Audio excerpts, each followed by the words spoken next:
start with Commissioner Peterson. Good morning, ladies and gentlemen. It is Thursday. And I'd like to convene our public hearing.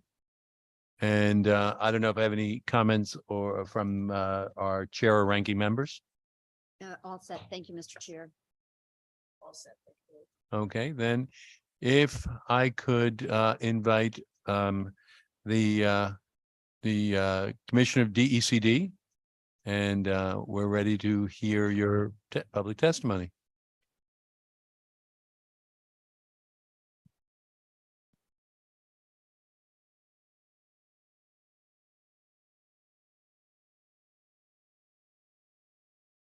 Good morning. Thank you so much.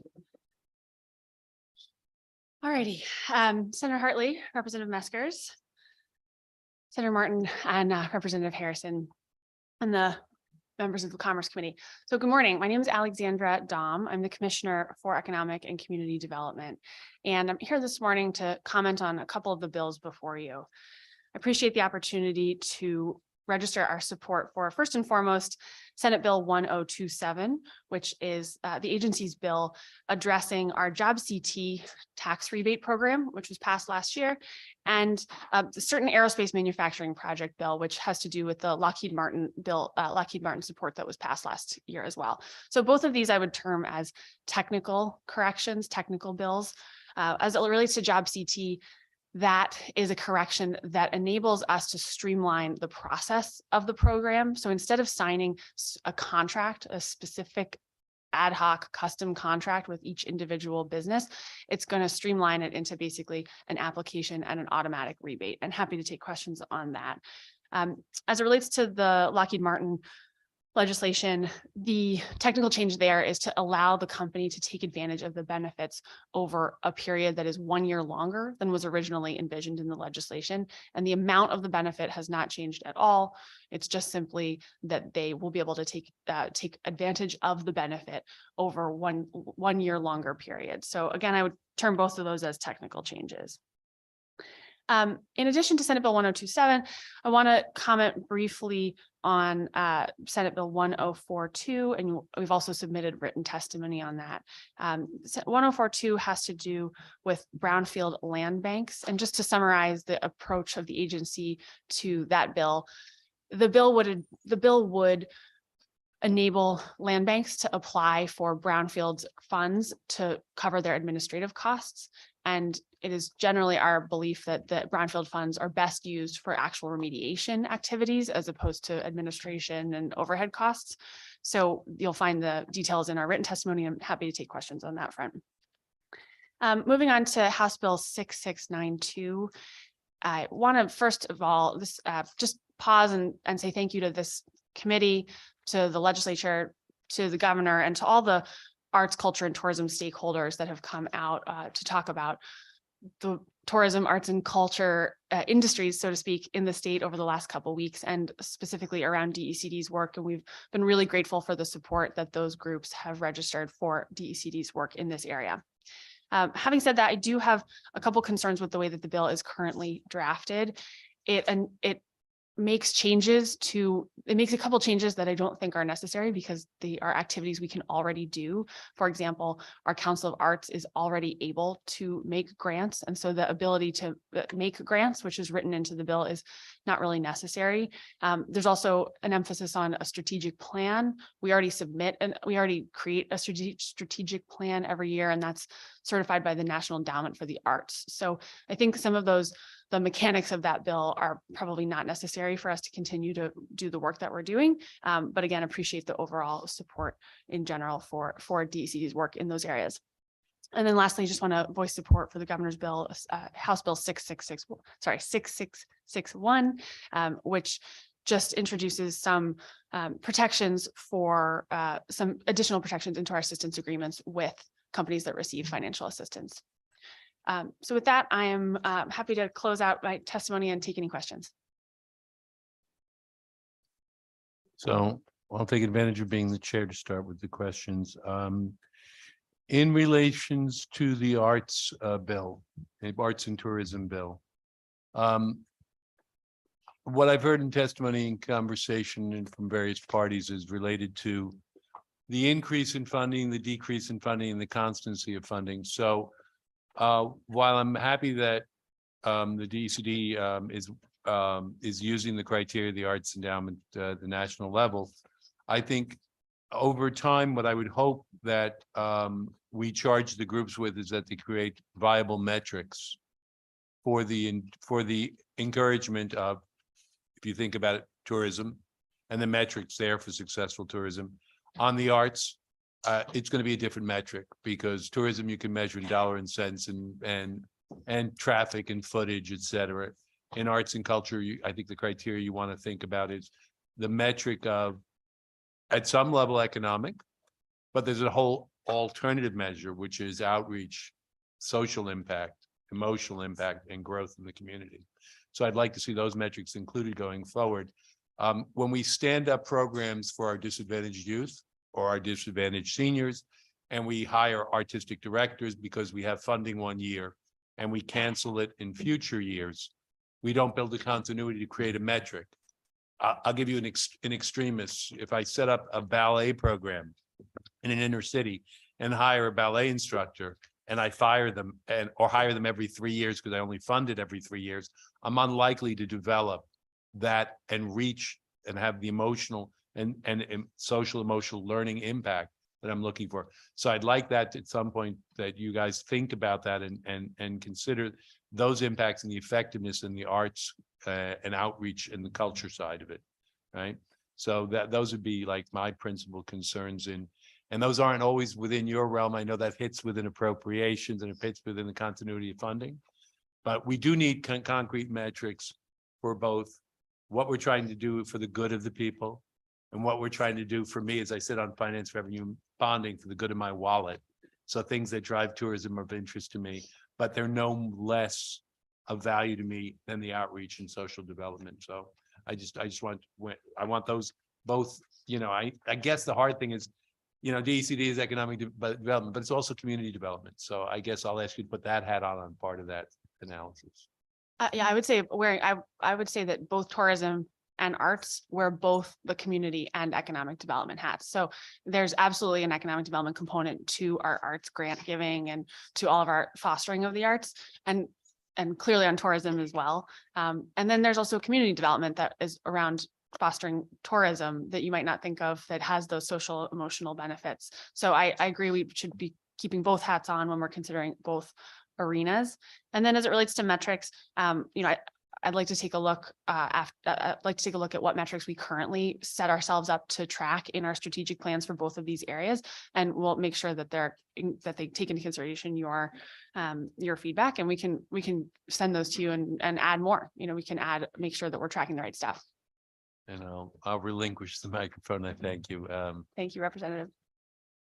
Do we have any further questions? Oh, dear. I have a question regarding Bill 6661. Mhm. Can you tell me, I understand that a lot of this stuff is already incorporated into a lot of language that we do have. So what does this bill add to current language that we don't already have? Sorry, I'm flipping through. I think the intent of the bill is very much incorporated into our current assistance agreements, in that, clearly if a company is in default or engaging in illegal activities, that would constitute a default under our current assistance agreement. But I think the intent of this bill is to just codify that more clearly, just lay out exactly if you do XYZ and have that list of slightly more detailed violations, that we would put those in our assistance agreement. But again, I do think we are largely capturing the intent of this bill in our assistance agreements, but this will help to codify that more specifically. Thank you. Senator Hartley. Thank you, Mr. Chair. And thank you, Madam Commissioner, for being with us here and also for your leadership. in the agency. Yeah, so then I'll just follow up on Representative Harrison's question as well. So is it in statute or not with regard to the areas that are being identified in 6661? Is what are those current? Practices articulated right now? So I think, they are articulated at a broad level in our assistance agreement. So we have sections of So our, it's there. I wouldn't say that statute, that would be in our agreements that we have with parties that receive funds from DECD. I'm not sure whether that practice was dictated previously by statute. It is a best practice for engaging with these companies that receive funding that we, outline all the scenarios under which they would be under default, or when we would take the funds back as a result of them not performing on a commitment. But I don't know if those provisions are in our assistance agreements as a result of a previous statute. I can find out the answer to that, or if it's just as a result of best practice of signing deals with people that are getting money from you, as to making sure that you have you've outlined what they need to do in order to receive the funds. Okay, thank you. Yeah, maybe we can just kind of look at that Yep. to identify, If in there's, fact, we can figure out it if is that like- came from statute. Yes. that would be very helpful. And so, Madam Commissioner, if you would comment, so the first bill here, well, it's not the first on our agenda, but which is the job CT 1027. I noticed in your written testimony, you say that we would need these fixes aside from what is going on right now. And my question is, why specifically do we need another year? So it has to do with, has to do with the time period during which they can take advantage of the tax benefits. So there's an 8-year period where the company can be gaining the benefits, i.e. proving to us that they've created the jobs, spent the money, the capital expenditure. So that's called the benefit period in the legislation. That's the period during which the company is basically doing the things they said they were going to do and earning the benefit that we promised them, that we agreed to give them. What the change is today that we're proposing is to add a year after the benefit period during which they can take advantage of those tax credits. So it's just a lag where during the 8 years, they are earning and capitalizing on the tax credits. And then in the final 9th year, they would be able to take the carryover tax credit from the previous benefit period in the 9th year. So essentially receiving the financial benefits in year 9, but not an increased amount of benefits, just that they would have spread out the total amount over 9 years instead of 8. So I get it, but we found out about this after the fact. Yeah, this was an error on the part of between DECD and between the company. When we did the financial modeling, it just didn't come up until after the legislation was passed that they realized if they were limited to taking the benefit in the 8 years, they wouldn't have the tax basis to be able to capture the full amount that was intended in the legislation. And they need the extra year just to basically take the tax credit. And so, and while we're talking about, well, this is on another area, House Bill 6675, and I noticed you didn't comment on it. It's the repealing of the Community Economic Development Program and Fund. Do you have any comments on that, Matt? So we've worked with this organization to understand their intent, and this is a legislation proposed by the organization itself. And this is just in order for them to be able to conduct their business in a more streamlined way. So we're, neutral or supportive to the extent that it just helps them to get contracting done more easily, to conduct business more easily. We're fine with that, but didn't feel the need to mention it in my opening remarks. So did they in any way participate, for example, in the Boost Fund? I am not sure. I can get back to you about that. Yeah, okay. If you would, Yep. that would be helpful. Okay, so the department is okay, obviously, with that change and Correct. yeah. Okay, and then the last one I wanted to ask you about, Commissioner, was on 1042. That's the land bank Mhm. capacity building grants. So land banks are really important. There was kind of this little blip time when real estate market was on fire and everything was selling, no matter kind of where it was on the stratum there of real estate options. But things have now kind of, normalized, and I'd say back to kind of where we were before. And so land banks are a very important tool. Do you know how many we have standing up right now in the state? I don't. I think it's it's a handful. Yeah, I'm understanding that it's a handful or less. Yeah, I think it's 5 or 3 or 5, 3 to 5, something like that. Yeah, yeah. And so in my view, land banks are a very important tool because obviously they're not for profits. They're out there leveraging public-private opportunities and turning around fallow properties. And now, and obviously there's capacity building issues with them. And we do have the brownfields program. And I recognize and respect the fact that we want those dollars targeted specifically to the remediation of these parcels. But in your view, how do we help to bridge that gap and help scale this kind of an entity in more locations throughout the state? So I will answer your question. I'll go in a roundabout way, which is to say I agree with you that they serve an important purpose. On the other hand, we are seeing very strong demand for our brownfields program and our brownfields funds. And it would be one thing if we had our annual allocation of 25 million and we were not getting sufficient or high quality applications for those funds, then I might say, there's a clear lack of nonprofit or of land banks or similar organizations that are spurring these types of projects to then go apply for brownfields funds. That doesn't seem to be the case because we are still getting a very, high quality pool of applications that is more than the funds available. So like I said, there's high demand for the funds.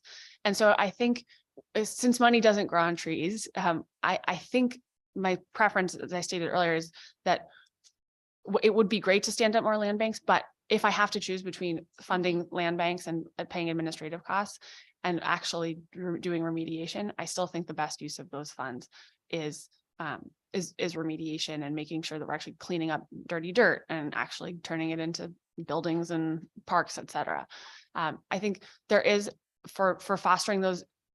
If money did grow on trees, then I do think, helping to create a couple more organizations, thoughtful organizations that are going to take a regional approach to brownfield remediation would be a positive thing for the state. But I don't think it's necessary and the highest and best use of funds right now, given that there's still plenty of demand for our funds from high quality organizations with high quality projects.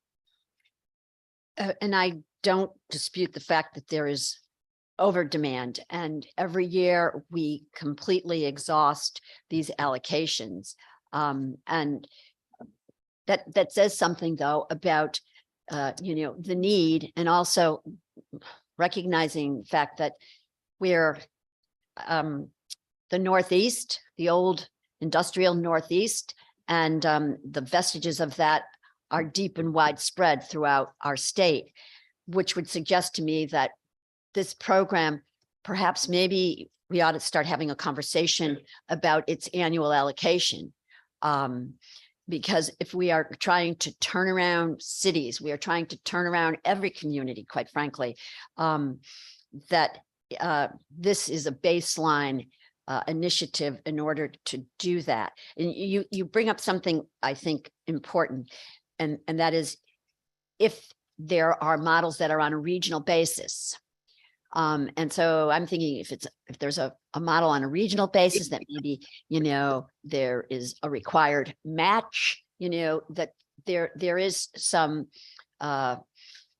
process by which you then would be considered for some kind of, bridging gap, whatever, resources to help. And I respect the fact that, because we always are oversubscribed to brownfield, the brownfield funding, that maybe there's another appropriate area to try to get some resources for these kinds of organizations.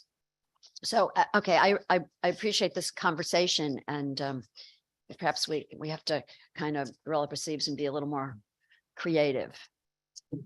Yeah, I think it's just a finite, given the finite funding, I think that's what gives me pause. But Yeah. to your point, if there was another creative funding source, to use your words, I do think a small number of these types of organizations would be advantageous. I generally caution against the proliferation of overhead and Get it? organizations, Yeah. but certainly there's a middle ground. Yeah, yeah. If there's, some kind of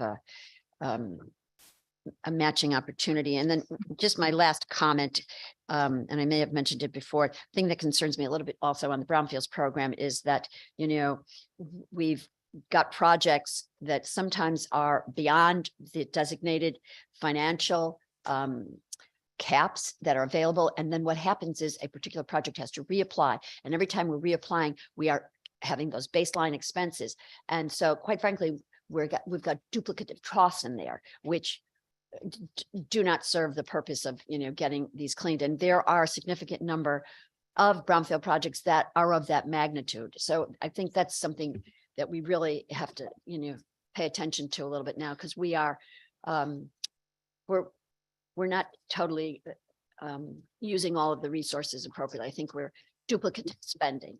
Yeah, no, you and I have had good conversations on this front before, and I think the $4 million cap is statutory, but the 2 million per round cap is just a policy that DECD has made, and we're very actively reconsidering that policy. Yeah, thank you so much. And thank you, Mr. Chair. Thank you, Madam Commissioner. Senator Martin. Thank you, Mr. Chair. Good morning. Good morning. So I came in a little late, so I apologize. But it seems like you're not really for these grants to be used for operations. Is that correct? Yes, that's the basic sum of it. If, we have a finite amount of funds, would love to see those funds go towards hard costs, so to speak, actually cleaning up the sites. And we do allow currently, I should have mentioned earlier, we do allow for 5% of our brownfield grants to go to administrative costs. So organizations do have the ability to cover a portion of their costs associated with a brownfield application through the existing procedures and policies of the program. So there is that small set aside. Other than that, my preference is, all else being equal, again, I keep saying, since money doesn't grow on trees, my preference is to use as much of the funding as possible for hard costs. Do you think that 5% is sufficient? I think realistically, it's not. 5% is not going to set up a new land bank. So I understand that 5% soft cost is not going to be enough to supplant the intent of this legislation, because this legislation is intended to set up new and build capacity in a sort of proactive way. So I'm not trying to, not trying to be cute here. I get that the 5% is not going to set up a new land bank, but it does help cover. I do believe it covers the costs associated with a given project. Once an organization is in existence, I think that 5% is fair, and it's pretty typical. It's not a hard and fast rule on all of our programs, but it is typical on many of our programs. So I think it's the right number. Who would set up a land bank? So does that pertain specifically to a project? And then once that project is completed, it closes, and then another one is formed for another part of the state? So in many cases, it could be spurred by a specific project, but they're not intended to be kind of a one-time use. A land bank is intended to have sort of a long-term strategic approach to acquiring and preparing land for development in a region. And basically the mission is to have a nonprofit be preparing land that doesn't have the motive of needing to buy and sell, buy as low as possible, sell as high as possible, turn quickly because you're responsible to investors, that kind of thing. If you have a nonprofit land bank, they can be more thoughtful and kind of strategic about it and think what's the best use of this property for the long run for the region, and how do we do some pre-development activity to get it ready for whatever that highest and best use is. So it's not, definitely the goal is not to have these be sort of project specific one and done. They are certainly intended to be a longer term regional entity that can help think strategically about land use. Can you give us an example of a nonprofit that would set up a land bank, and how are they funded currently for operations?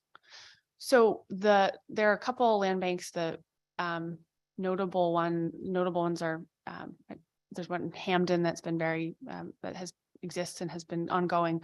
I think it can be set up from it's a nonprofit, so it could be set up from nonprofit donation sources, private sources, could be funded obviously by the state, as has been suggested here, could be funded municipally or regionally by a group of municipalities. So come from a variety of, the genesis could come from a variety of different places. The funding could come from a variety of different places. I don't know the example for the land banks I mentioned. I don't know exactly where their funding comes from. How big of a staff do a typical nonprofit have So to do this this work, project? I mean, Is it one person, two people? three yeah, people? one person, two person could certainly get, depending on the scope and the mission of the land bank of it. If you're looking at a certain region, if you're looking at a small enough area, certainly one person could be enough Sure. to run a land bank that covers a couple of various projects. municipalities. And yeah, I think these are not sort of 10 projects a year type operations. They're picking and choosing thoughtfully. And I would say, working on 1 to 2 projects at a time with one person with a lot of experience. I mean, this is all conceptual, but yes, so a land bank could operate and be useful to a region with 1 or 2 people on staff. And refresh my memory, what is the amount that we provide annually for the brownfields? 25 million. And how many projects on average is that cover?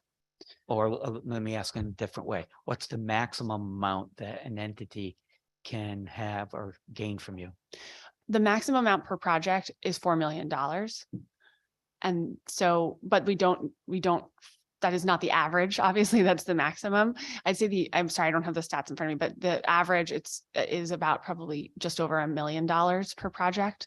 And so we're probably doing roughly 25 a year, but yeah, I appreciate that math help in the back. So and we have extremely detailed statistics on this, and we can provide them all to you. And they're really, really encouraging. For every dollar that is being spent on brownfields funding, we're getting about $14 of outside capital being brought into the Sure. state. So I look forward to sending you all the stats. You're going to love them. All right. Thank you. Thank you, Mr. Chair. Commissioner, I'll take advantage of my position. Just a clarification and understanding on the tax treatment for the tax credit, the 8-year program. So it's performance-based and the tax credit is generated in year 1 and claimed in year 2, or is it partially claimed? I wasn't quite clear. You needed to go another year. Is that because you're certifying the credits generated in year 8 to be expended or utilized in year 9? Yeah. Is that 1 year lag basically throughout the structure, like year 1, there's no tax credit. At the end of year 1, the tax credits begin?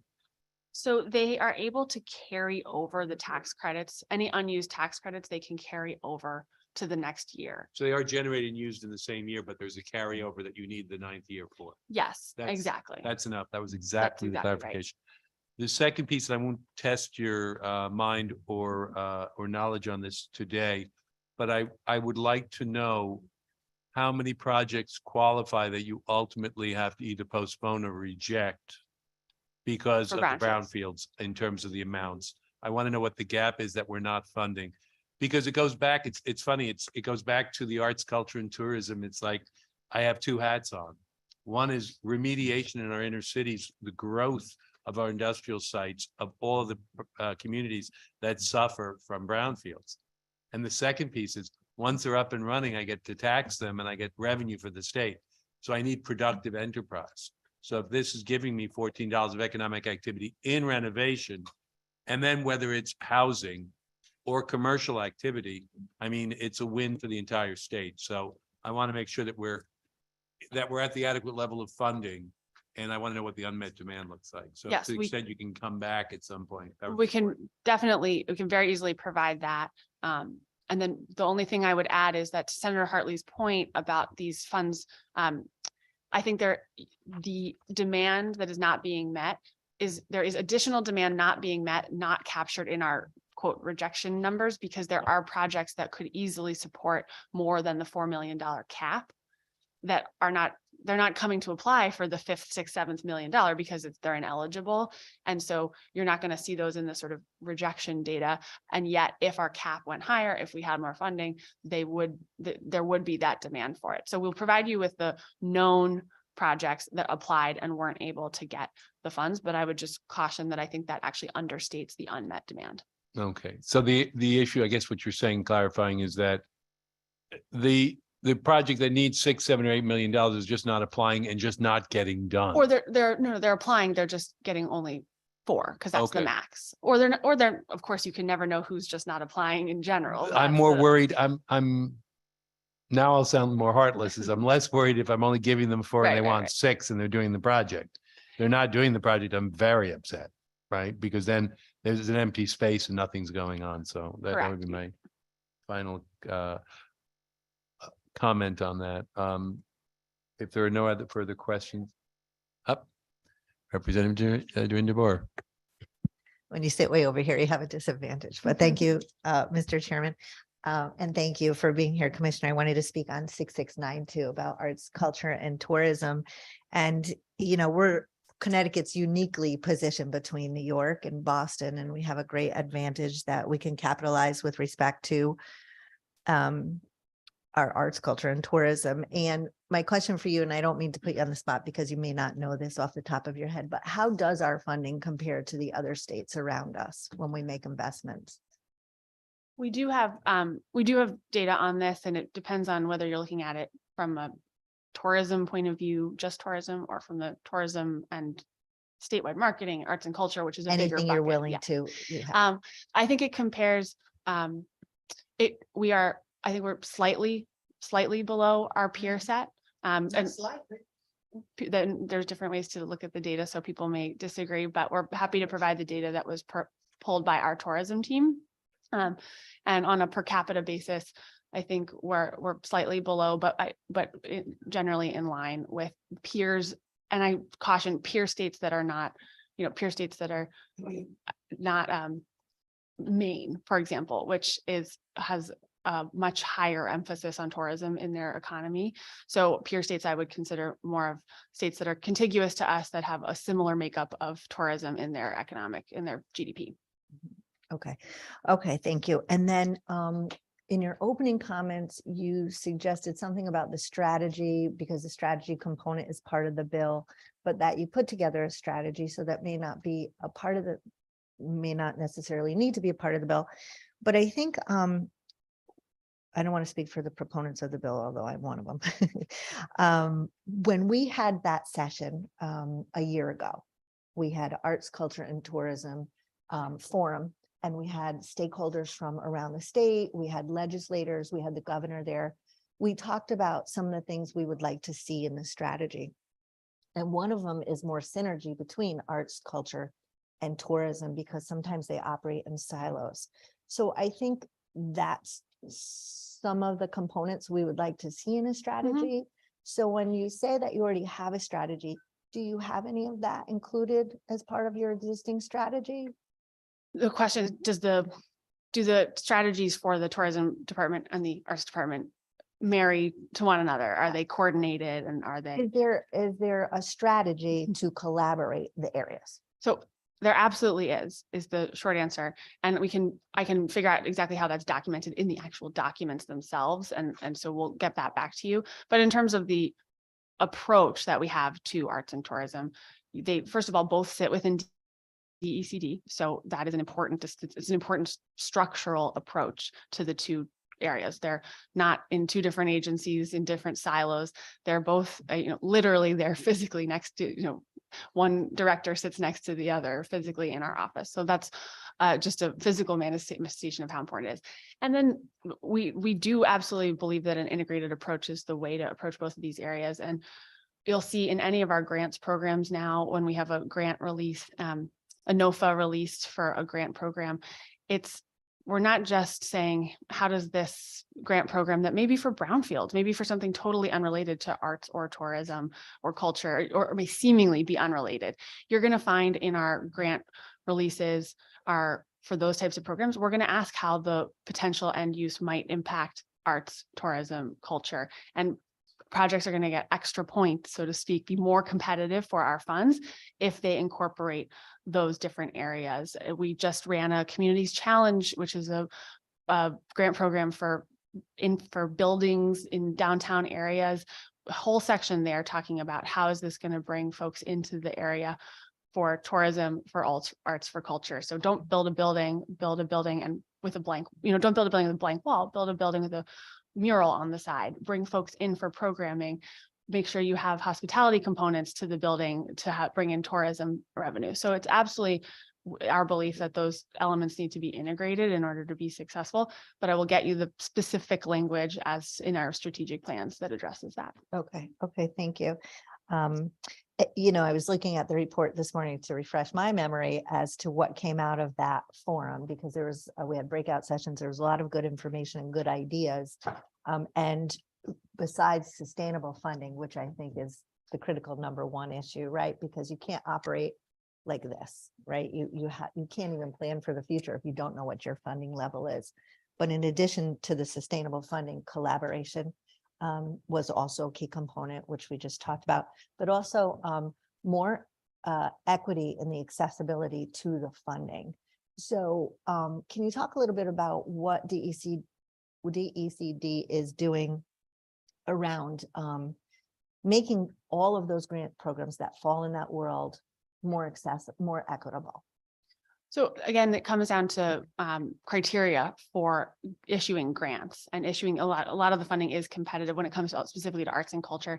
A lot of those funds are competitive grants, and we've revamped a lot of the way we evaluate our competitive grant programs to include the consideration of equity in our scoring, so to speak. And so projects are going to be more competitive. I say projects because I'm thinking with my real estate hat on, but nonprofit grant applications are going to be more competitive. Arts organizations are going to be more likely to get our funding if they very systematically and credibly address equity in their application. So we don't just look for kind of, we have a plan. Okay, show us the plan, show us the engagement with the community, show us how you've done outreach, and make sure that it's been, a sustained outreach with the populations that you want to be engaged with, not just sort of kind of writing lip service, so to speak. So we're really evaluating any application even for brownfields across the board. We're making sure that the equity component is included in our consideration of any type of competitive funding that we put out. Okay, all right. So, and that is included in your strategy, in your department strategy that. Absolutely. Yeah. Okay. All right. And then my other question, just switching gears a little bit, but still staying on 6692 and how the funding is structured. Can you talk a little bit about the regional, we provide funding to regional, I don't know if we call them Tourism, districts. yeah, What tourism do we districts. still call them districts? How do you think that's working? Oh, I was not prepared for that question. Thank you. I recently met with a couple of the districts that manage that, to whom we give the funding, that manage some of that funding out into the region. And I think they're I think they're really happy with the partnership with DECD. I think they have, at least that was the conversation over lunch. So my impression is that they are working quite well, that the districts themselves are happy with the partnership with DECD, but of course, always open to feedback if that's not the case from the ground up. Okay, great. Glad to hear that. I think the challenges, the prior challenges were more around accountability of the funding, sometimes going to districts. There was one district that was doing a really great job and one district that may not have been had an opportunity to do a better job. So when we talk about restructuring of the funding, I would ask that you look at that as well, just who has oversight over that and what are the metrics and the accountability around how that money's being spent? Yeah, that's a good take back question as to what we're currently requesting from the districts. And I'm sure we have that data. I don't have it with me, but we certainly want to look at what we are currently requesting. And if we can beef that up in the future, I'm always in favor of beefing it up to make sure we have more, we know more about what folks are doing with the funds. Yeah, okay, that'd be great. Thank you. Thank you, Mr. Chairman.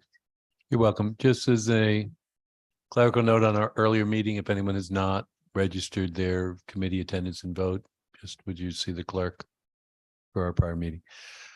Are there any further questions? Okay, Senator. Thank you, Mr. Chair. And Madam Commissioner, just one question with regard to the tourism fund, which is so important to the economy of this state and quite frankly, the quality of life. Do you know offhand what the amount of ARPA money was that we had in that bucket, so to speak? In the last 2 years on a biannual basis.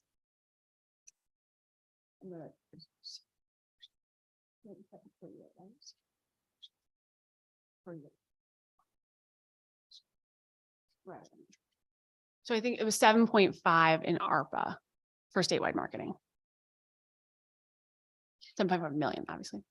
All right, so yeah, only because, as we kind of roll out the budget this year, we are dealing with this issue of, changes and, our ability, state's ability to supplant, obviously.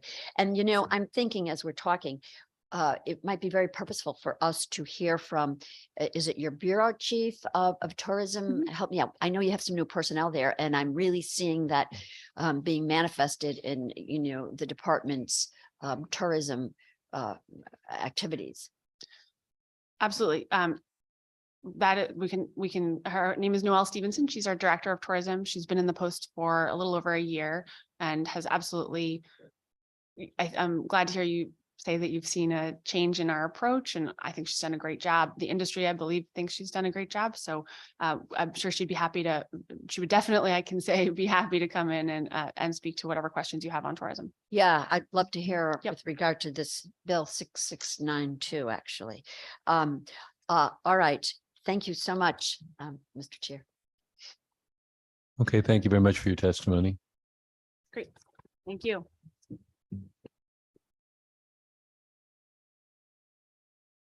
Next up, we have Representative Parker.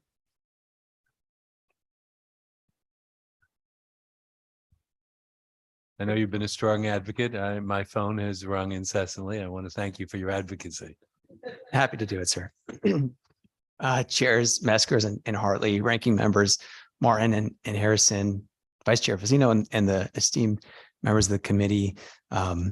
Thank you for raising 6692, an act authorizing certain arts, culture, and tourism grants. I'm State Representative John Michael Parker from the 101st District, and I have the privilege of serving with Senator Heather Summers as the co-chair of the Legislative Arts, Culture, and Tourism Caucus.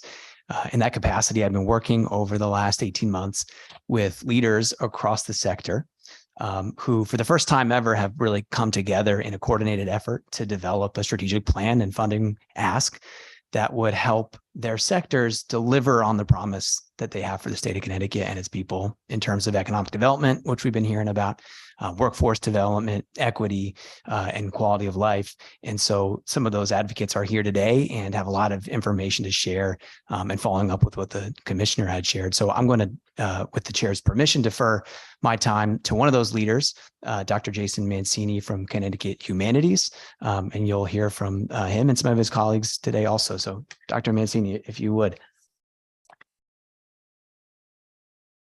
Go ahead, Dr. Mancini.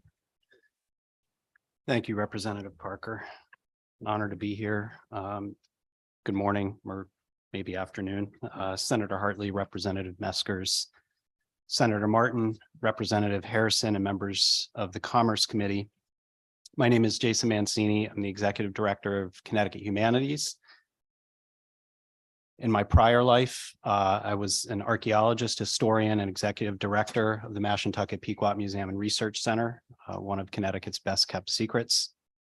I'm here on behalf of over 1,000 organizations that represent 13.4% or $40 billion of Connecticut's gross state product, as well as 175 direct and indirect jobs. These numbers include 700 arts and cultural organizations and hundreds of tourism destinations and businesses in every one of our communities. I want to thank you for raising House Bill 6692 as an important vehicle that recognizes and values the contribution of arts, culture, and tourism to the economy of the state. For the first time, we've been working collaboratively across arts, culture, and tourism. I work very closely and almost daily with my partners, Brett Thompson from the Connecticut Arts Alliance and Frank Burns from the Connecticut Tourism Coalition. And this has been a very productive collaboration where we've come together and really sort of discussed and debated the best path forward on behalf of our state and the people we represent.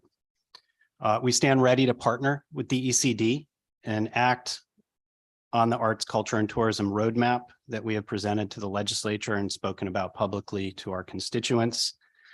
The roadmap consists, it's based on a series of listening sessions that we conducted over the last year, 6 of them, and with over 200 participants. And the message is clear. Our organizations, our cultural institutions want funding that is meaningful, reliable, and equitable. This will help us to become strong, vibrant, resilient communities and organizations that best serve our citizens. We also need to be more competitive with our neighboring states. And to the earlier point, we currently are not. We lag far behind. My colleagues will get into some of those details in their testimony. What we're asking for is a $58.5 million investment. And the breakdown of that is as follows: $25 million for tourism marketing, $17.5 million to continue the Connecticut Cultural Fund. I'll explore that in a little more detail shortly. $8 million to maintain all existing tourism fund earmarks. $5 million for Connecticut Humanities and the Connecticut Office of the Arts to continue to administer these resources, as well as continue our competitive granting programs as well, that continue to inspire and invest in the organizations across the state, and $3 million for workforce development. We've invested significant funding in arts, culture, and tourism in the last 2 years, and it's been incredibly successful. And we've seen the results of that success in the last biennium. Specifically with respect to arts and culture, a $30.7 million investment in Connecticut Humanities and through our partnership with the Office of the Arts has been nothing short of spectacular for the sector. It's invigorated organizations across Connecticut. And we, with this funding, created the Connecticut Cultural Fund that is an equitable model and respected peer-reviewed, trusted process by all of our constituents. The funding from the legislature has also resulted in more than $20 million investment in tourism that has also been transformative. And because of this, we've seen a record visitation in our state in the last couple of years. We do not want to go backwards to prior funding levels pre-pandemic. Our partnership with the Office of the Arts, we specifically have awarded operating support grants to over 700 organizations across Connecticut, including organizations in 90% of alliance districts. 10% of our grantees represent underserved or underrepresented groups in the BIPOC and LGBTQ led or serving organizations. We have established a transparent and accountable system. We collect data and we assess that data and share that data with our constituents, with you. And I'm happy to do any of that after this conversation. Your investment in us also brings investment into Connecticut. Over the last couple of years, we've seen the seed money that's gone out both in operating support grants as well as competitive grants return significant funds. I'll leave a couple of examples here. The Connecticut Historical Society, with initial investments from us, brought in additional $3 million of federal funding this year. The Freeman Center in Bridgeport, with initial funding from us, was awarded $1 million from the Mellon Foundation. The Northwest Arts Alliance, with funding from us, was awarded $150,000 from the Institute of Museum and Library Services. An initial investment, the Northwest Arts Alliance from the National Endowment for the Arts. The Norwalk Maritime Aquarium, with an initial investment from us, received $850,000 for external grants in support of their new exhibits. So these are important success stories. The sector is still hurting. We are not whole. The metrics tell us that. And while we've seen tremendous success and growth, we still need this investment. The impact of divestment will be catastrophic for our sector. So we're looking to you for continued sustaining of this. In my time, having left the reservation, literally, and traveled around the state in my new role, there are amazing places everywhere in Connecticut. The Prudence Crandall Museum that tells a story of students of color in the fight for equity in education. Barkhamsted Historical Society that I visited last week has an amazing series of treasures that detail the history of that community. Deep River and their history of ivory and the ivory trade, as well as find this sort of stimulation for industrial work in this state. East Haddam Historical Society has amazing stories around Jewish chicken farming and thread mills and Venture Smith, a formerly enslaved person. The Eli Whitney Museum, Old Newgate Prison, the Freeman Houses in Bridgeport, all articulate incredible stories, and yet they remain hidden treasures.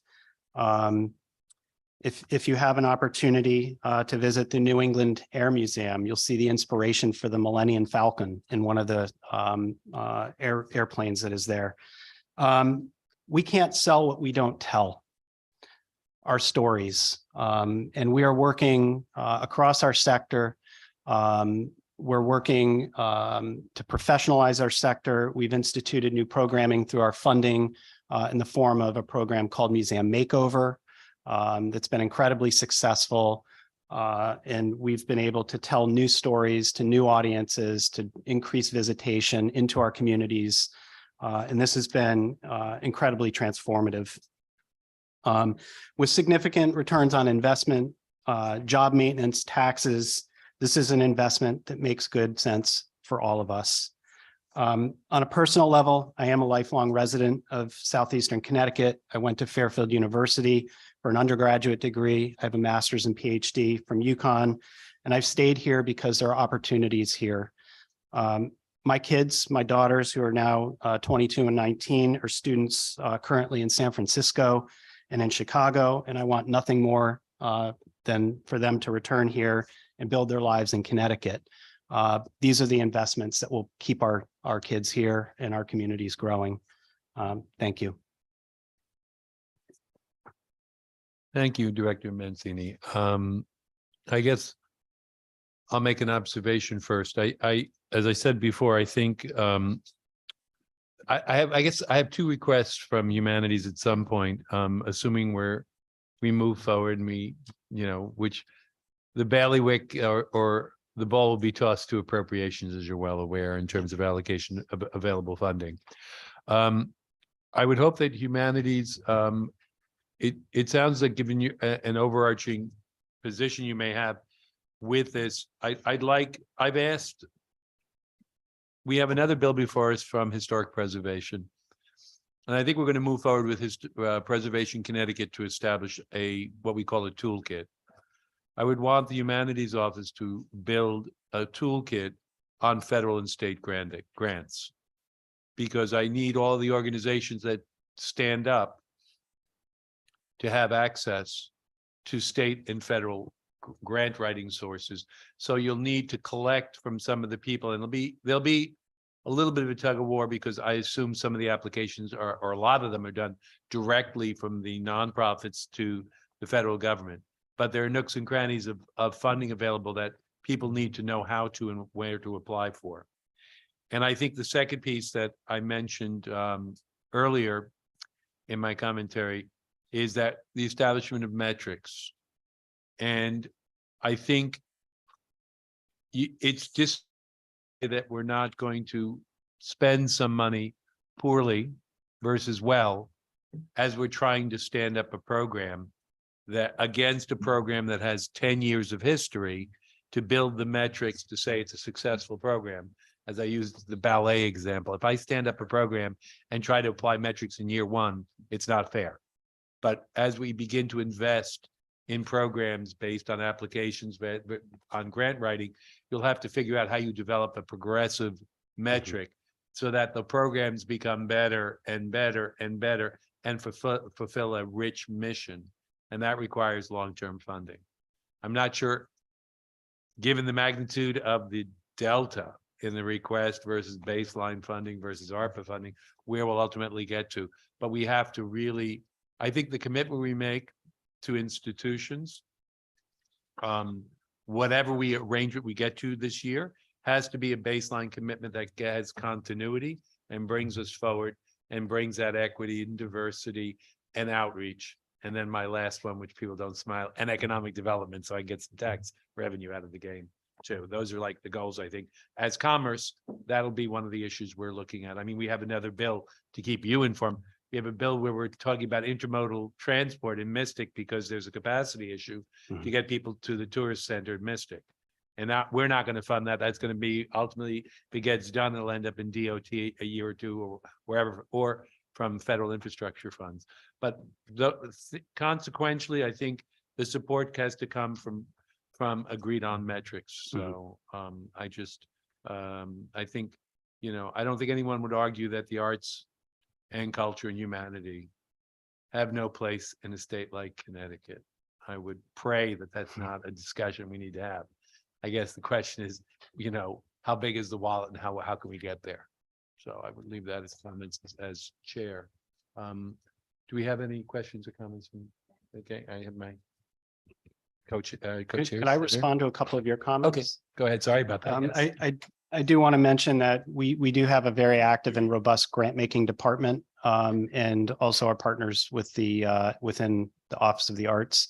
We provide a lot of guidance to our grantees as they pursue external funds, so that they can continue to sort of scaffold based on our funding, and we guide them and provide the level of support and guidance on external funding.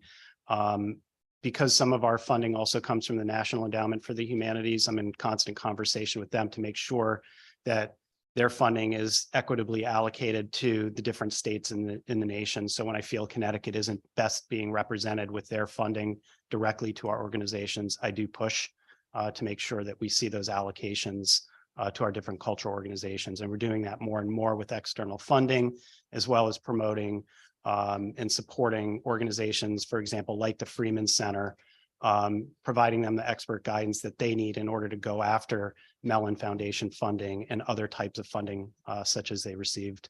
And just in terms of building metrics, I won't get into the details of the metrics we do have. I have a list here and I can always share that. But what we've been able to do through this Connecticut Cultural Fund is collect data for every grantee, all of those 700 organizations, build a data set going back to 2019 and moving forward. So we are building a longitudinal model and look at the patterns that begin to emerge with how organizations are funding, what their overall visitation, revenues, employment models look like. And those are the kinds of things that we'll be prepared to share moving forward. But a continued investment will help us to continue doing this kind of work and reporting back. Thank you. That's fantastic. You hit all of my points. So I would say on the activities on humanities, I would encourage I know there are at least 2 members here who are strong advocates that sit on my committee. I think the activities of the humanities as such, and the process of the applications for federal grants and the information you send out through I encourage you that our legislators are all very aware of social media and our e-blasts and our Facebook pages. So if you need things that you need shared to raise visibility, we're certainly a good vehicle for that. So I encourage you there. Thank you. And my vice chair. Thank you, Mr. Chair, and thank you, Dr. Mancini, for providing some insight and expertise on the arts, culture, and tourism industry. So I have a comment and then a follow-up question. To your point about we can't grow what we can't show.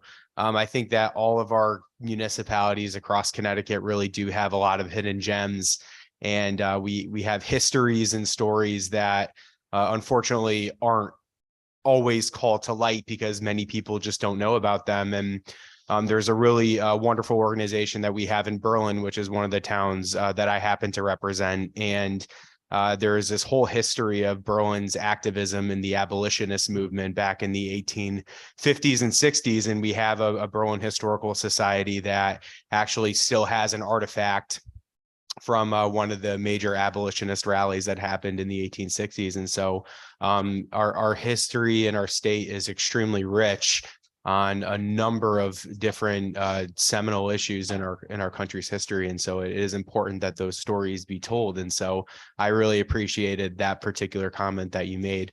As far as my question, just breaking down the numbers a little bit, I know that you had mentioned a $58 million proposal, more or less, as far as arts, culture, and tourism goes, specifically 3 million that would be dedicated toward workforce development. So just fleshing that out a little bit in your expertise in the field and in your experience, where do you think, what specific areas of arts, culture, and tourism do you think would benefit the most from that $3 million investment?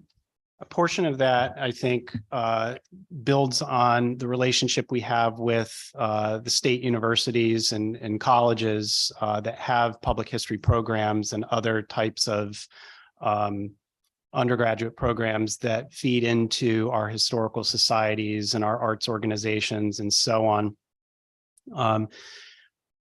What I've heard in some recent conversations with the tourism folks is there have been a lot of missed opportunities in connecting some of the other programs at colleges and universities and junior colleges around workforce development when it comes to food service and other tourism destinations, and connecting those programs with the casinos or with restaurants and hotels and other tourism destinations, and understanding that there's a significant gap in employment, or there's an unfilled need, a lot of empty jobs that need to be filled, this is the kind of opportunity that I think we can see some clear connections and growth opportunities to keep our young people in the state.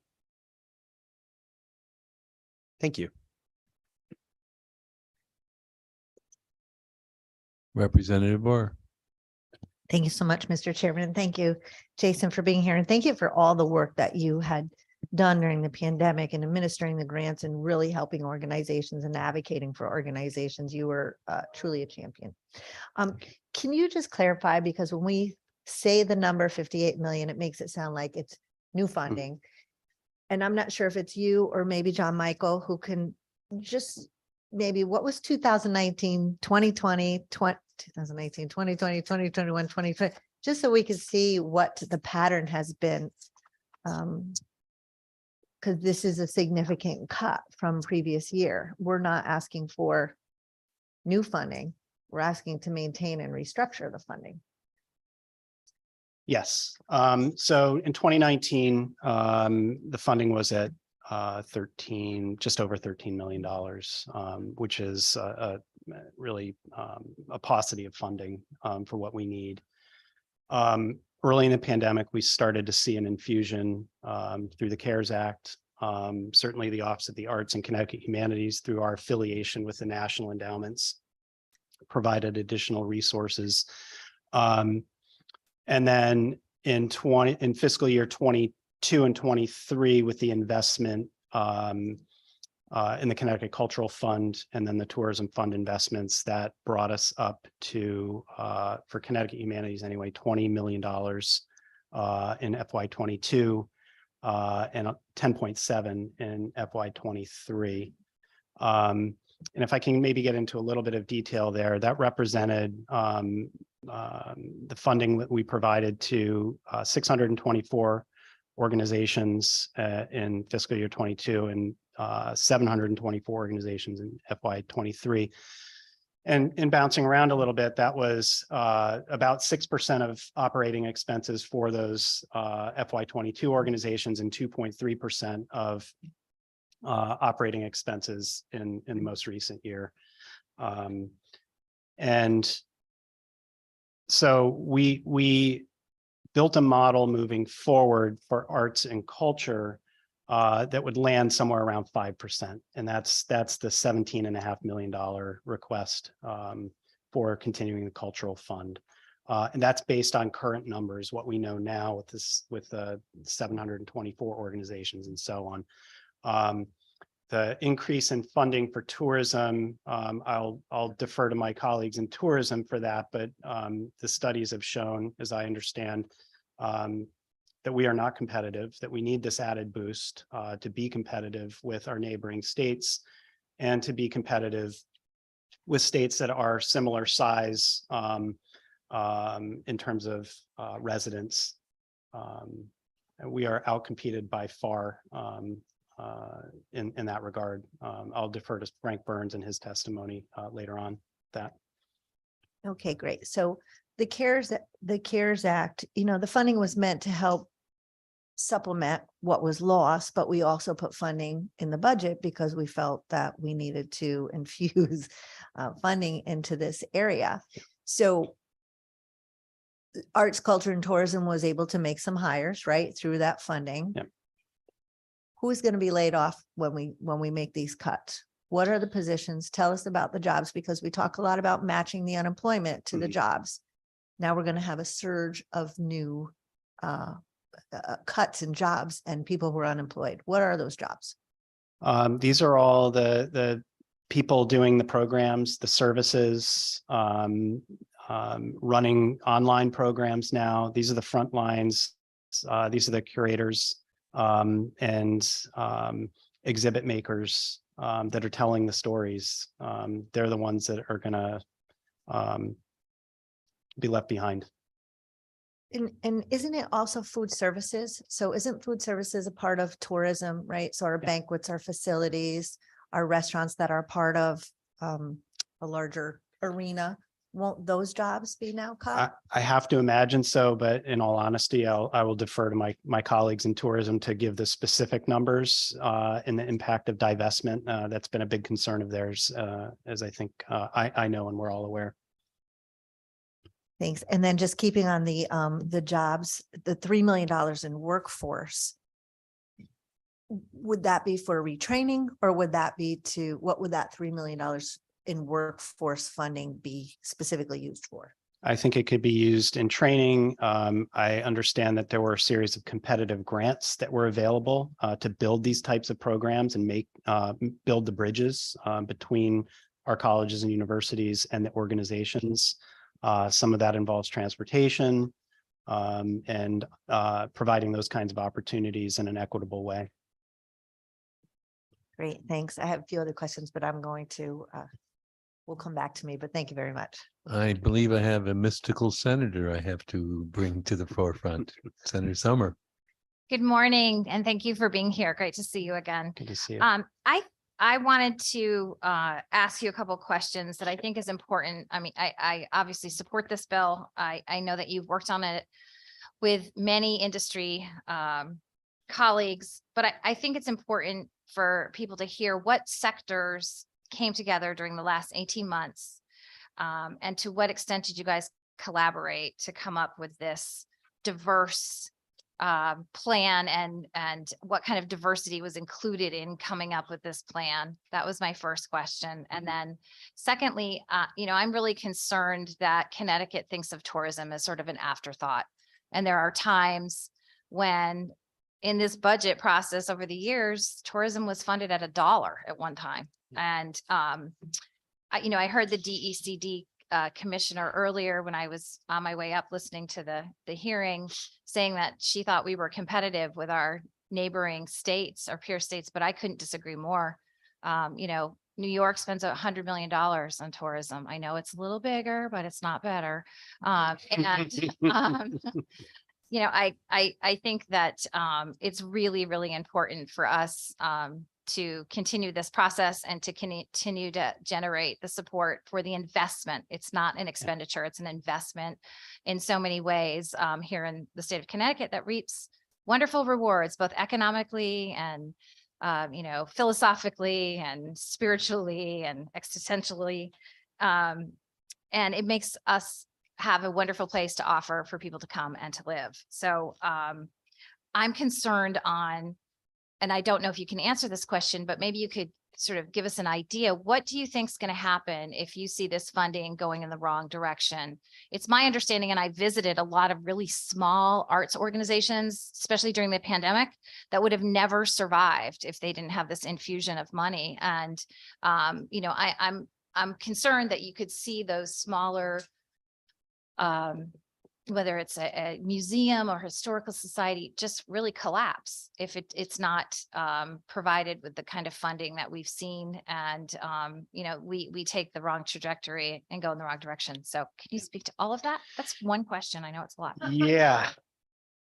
So I'm grateful for the number of organizations that have submitted written testimony and for the folks that will be testifying in person or remotely during this session. As I've talked to a number of them and seen their testimony, it speaks in many cases to the impact of this funding on their organizations and what will be lost should this funding go away. I'll start with the last part first. I think we're on the cusp of something big here. The state has made an incredible investment. We've been transformed. As I pointed out earlier, we've seen the impact of this investment with record visitation and so many opportunities that have strengthened our organizations to start telling better stories. But again, there are a number of organizations in the state that are not whole. We still have a lot of work to do. We still have to build across sector, connecting with our educators and students, our visitors and our businesses. I think we can be doing that in different ways, including through working more collaboratively with our chambers of commerce so that we all get to know one another. But I think one of the things that's on the horizon here that we all need to have our eyes on is the birth of our nation, July 4th, 2026. America 250. I serve on the Connecticut's 250th Commission with a number of organizations and representatives from key parts of Connecticut's cultural sector. And Connecticut has an incredible story to tell, not just about our past, but our future, our commitment to civics education, our history and heritage and our diversity. And if we're not preparing for that, we're going to miss out terribly on our ability to sort of bring to bear the power of arts, culture, and tourism on this roadmap.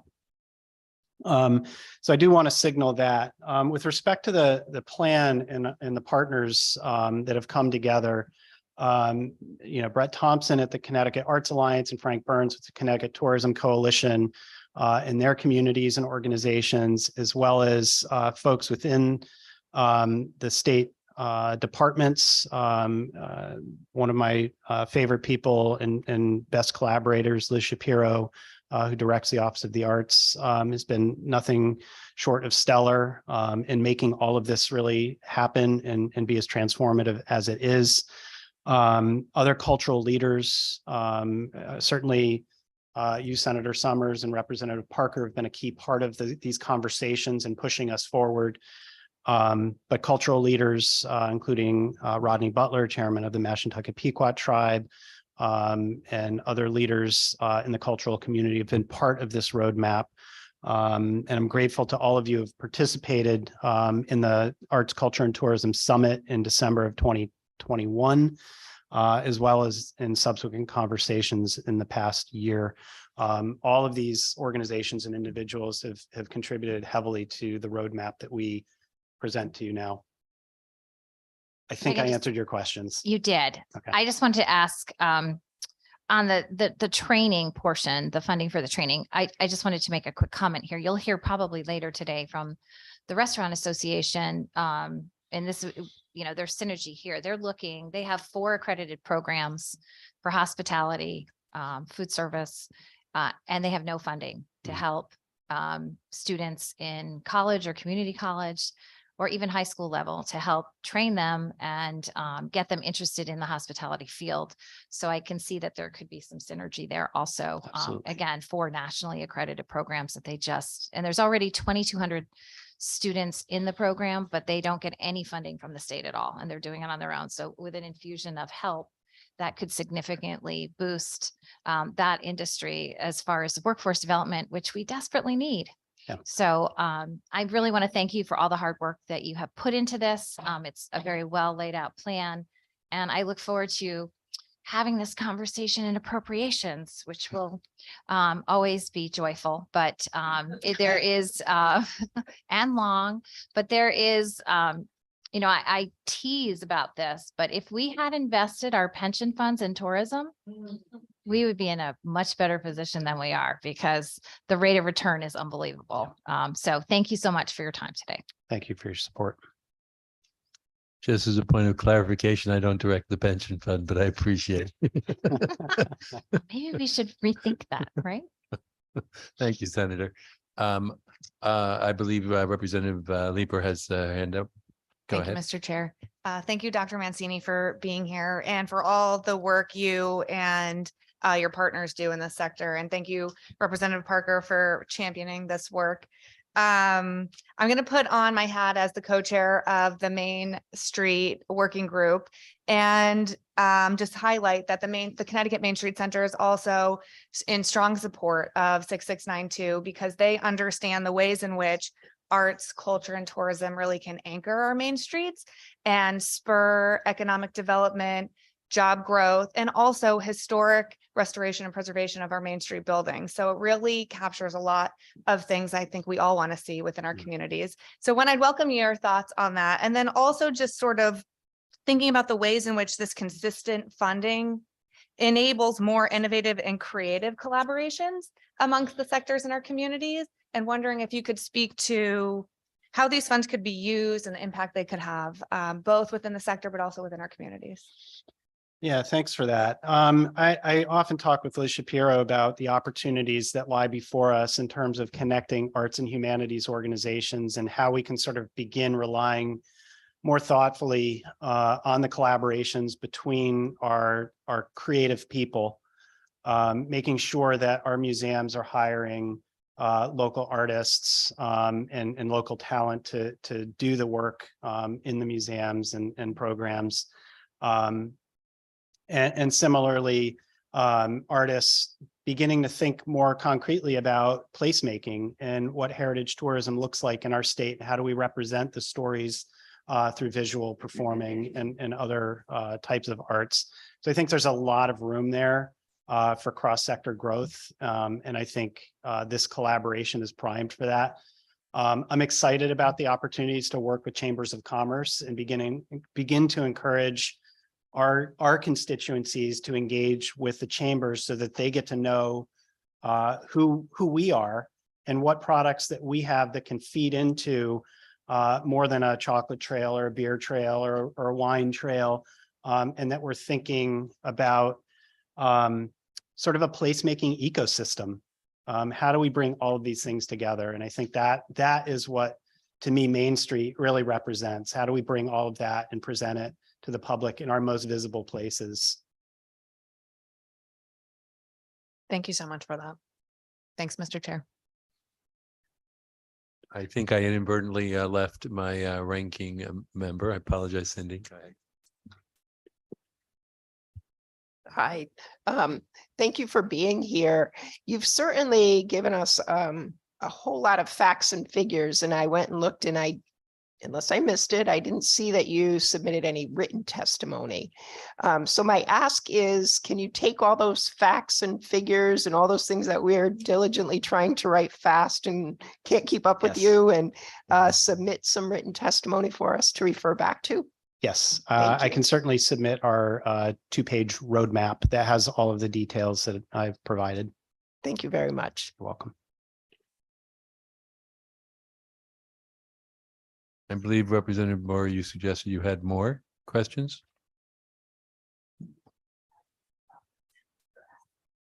Okay, perfect. Thank you. Thank you very much for your test. Thank you all. Nope, hold on, sorry about that. My co-chair. So thanks so much, Jason, for being with us. And, I got to put my glasses on here because Representative John Michael Parker, so we meet you in the flesh, huh? The Energizer tourism bunny.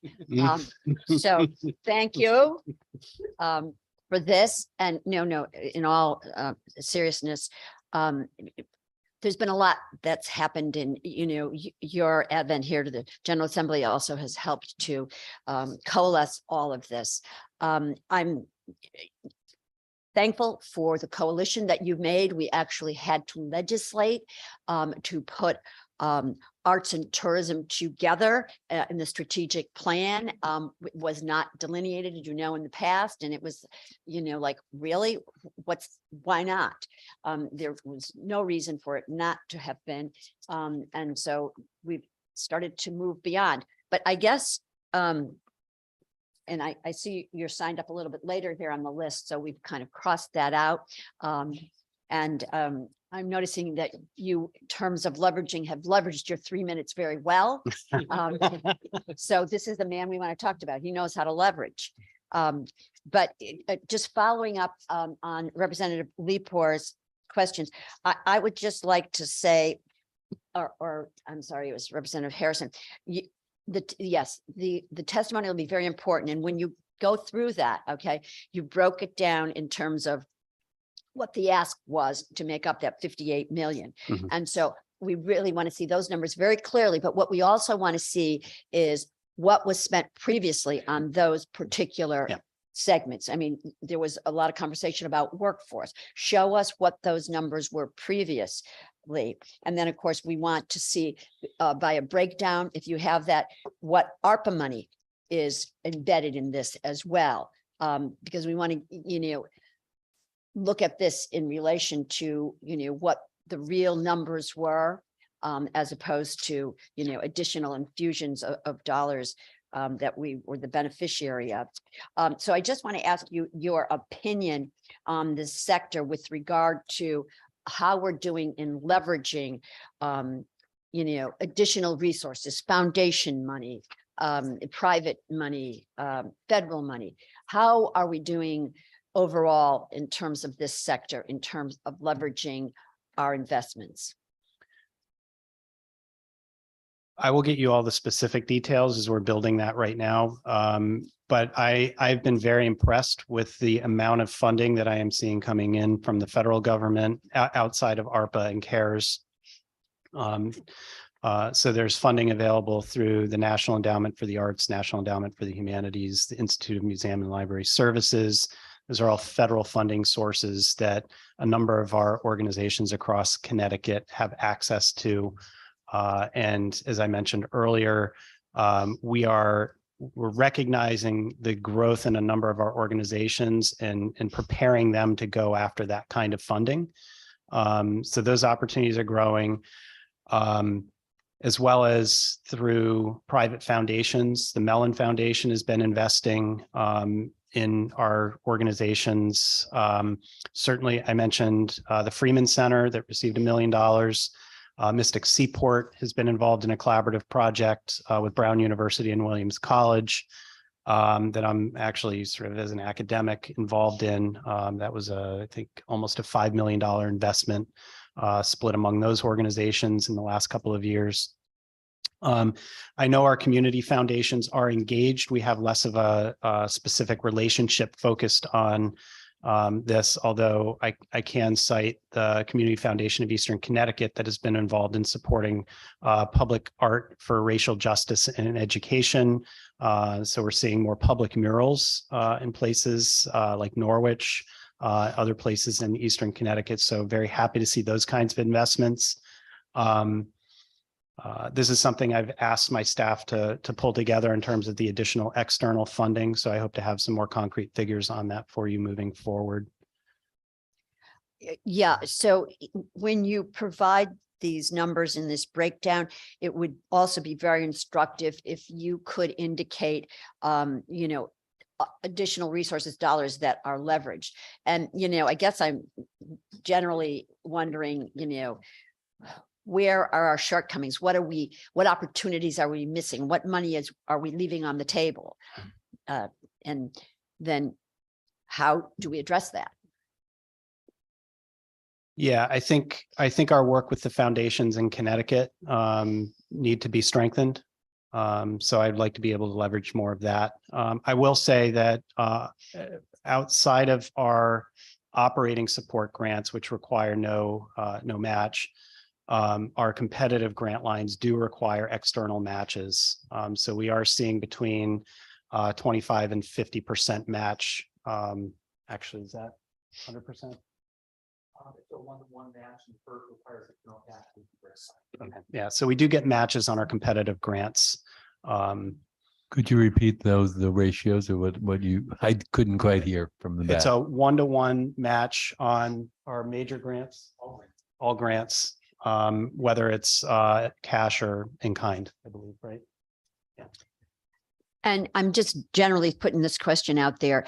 Are there other states that really excel at this and best practices in terms of really collaborating and leveraging other resources?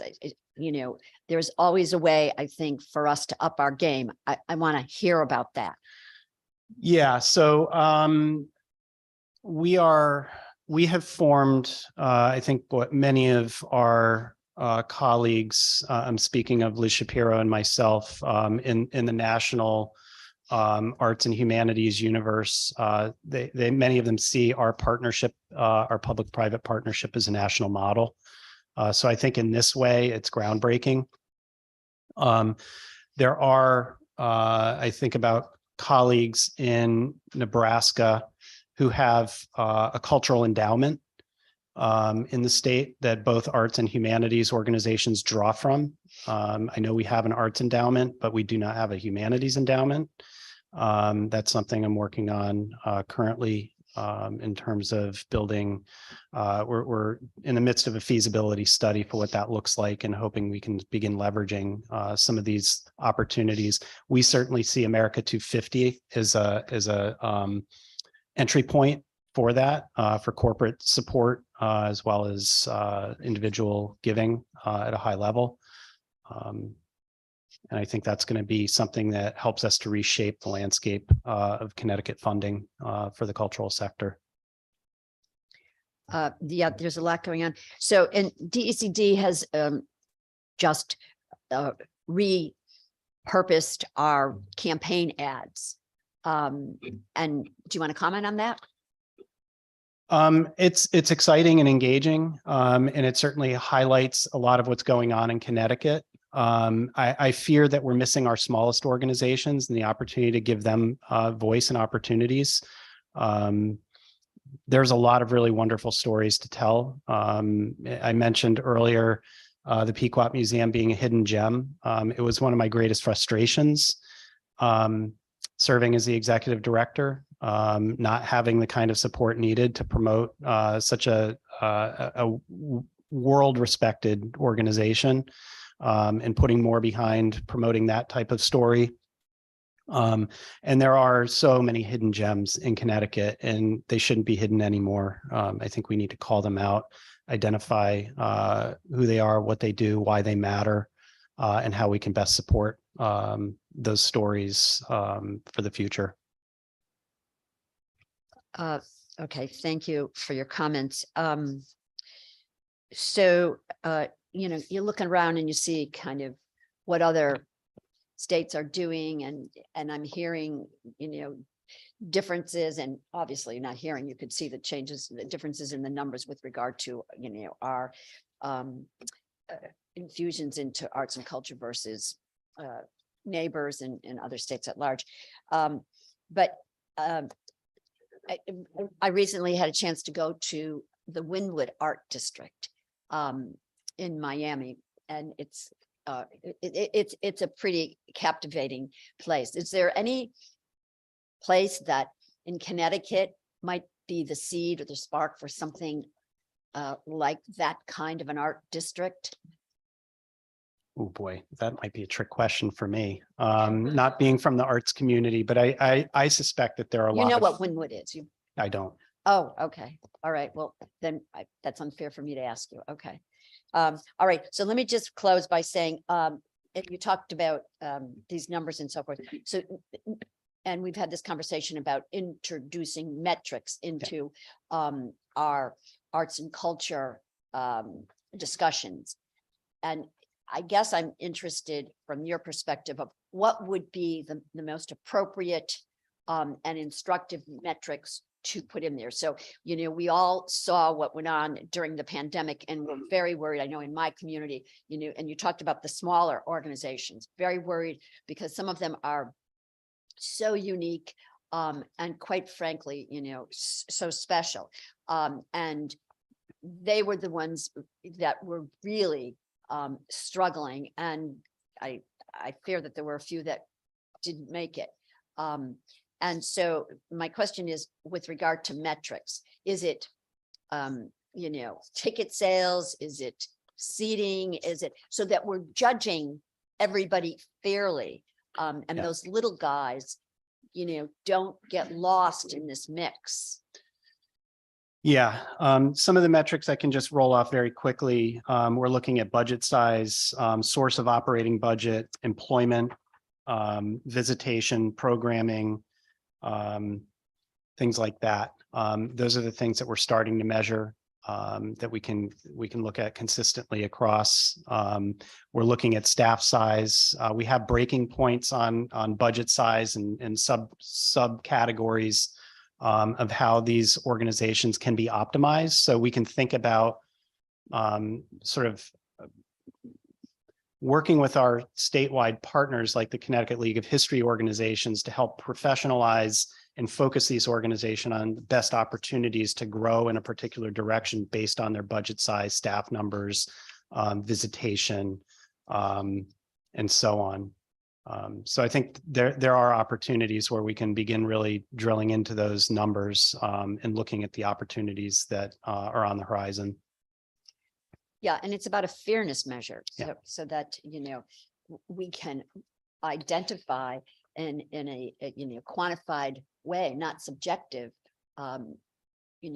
where we're going in terms of, our investments. And by Yeah. the way, so you heard the commissioner say, money doesn't grow on trees. Okay, everybody gets that clearly. So, and it's about, prioritizing and quite frankly, being inventive in terms of, all of those investments. So I want to thank you, Mr. Chair, and to you, Mr. John Michael Parker. We now know who you are. Okay. I've been looking for you in the halls as Be warned. where is this guy? Okay, thanks very much. Thank you. Can I offer a couple of Thank just you, Senator. final Yeah. comments? Yeah. On the what we've done in the Connecticut Cultural Fund is really listen to all of our organizations and have done everything we can to eliminate barriers to entry for grantees. We've simplified our application process. We're basically asking for data. If organizations can provide us a little bit of data, that gives us what we need to move forward. My staff has been incredible in terms of helping organizations if they're whether there are language barriers or knowledge around the process. They have supported these organizations all the way through the application process so that we make sure that they have every opportunity to come in for the funding. Even with our competitive grants, we want to see strong applications. We want to see successful applications. That is our goal. And I want to just circle back really quickly to other models because I think I omitted not thinking about the Massachusetts Cultural Fund that's been established there that I think is significantly funded. And if I'm not mistaken, it's in the neighborhood of $120 million investment from Massachusetts in their Mass Cultural Fund. And I think that is our closest example of the kind of investment that would go so far to sustaining the organizations in Connecticut. So thank you. Thank you very much. Thank you very much for your testimony. Thank you. I believe our next public official up is Senator Maroney.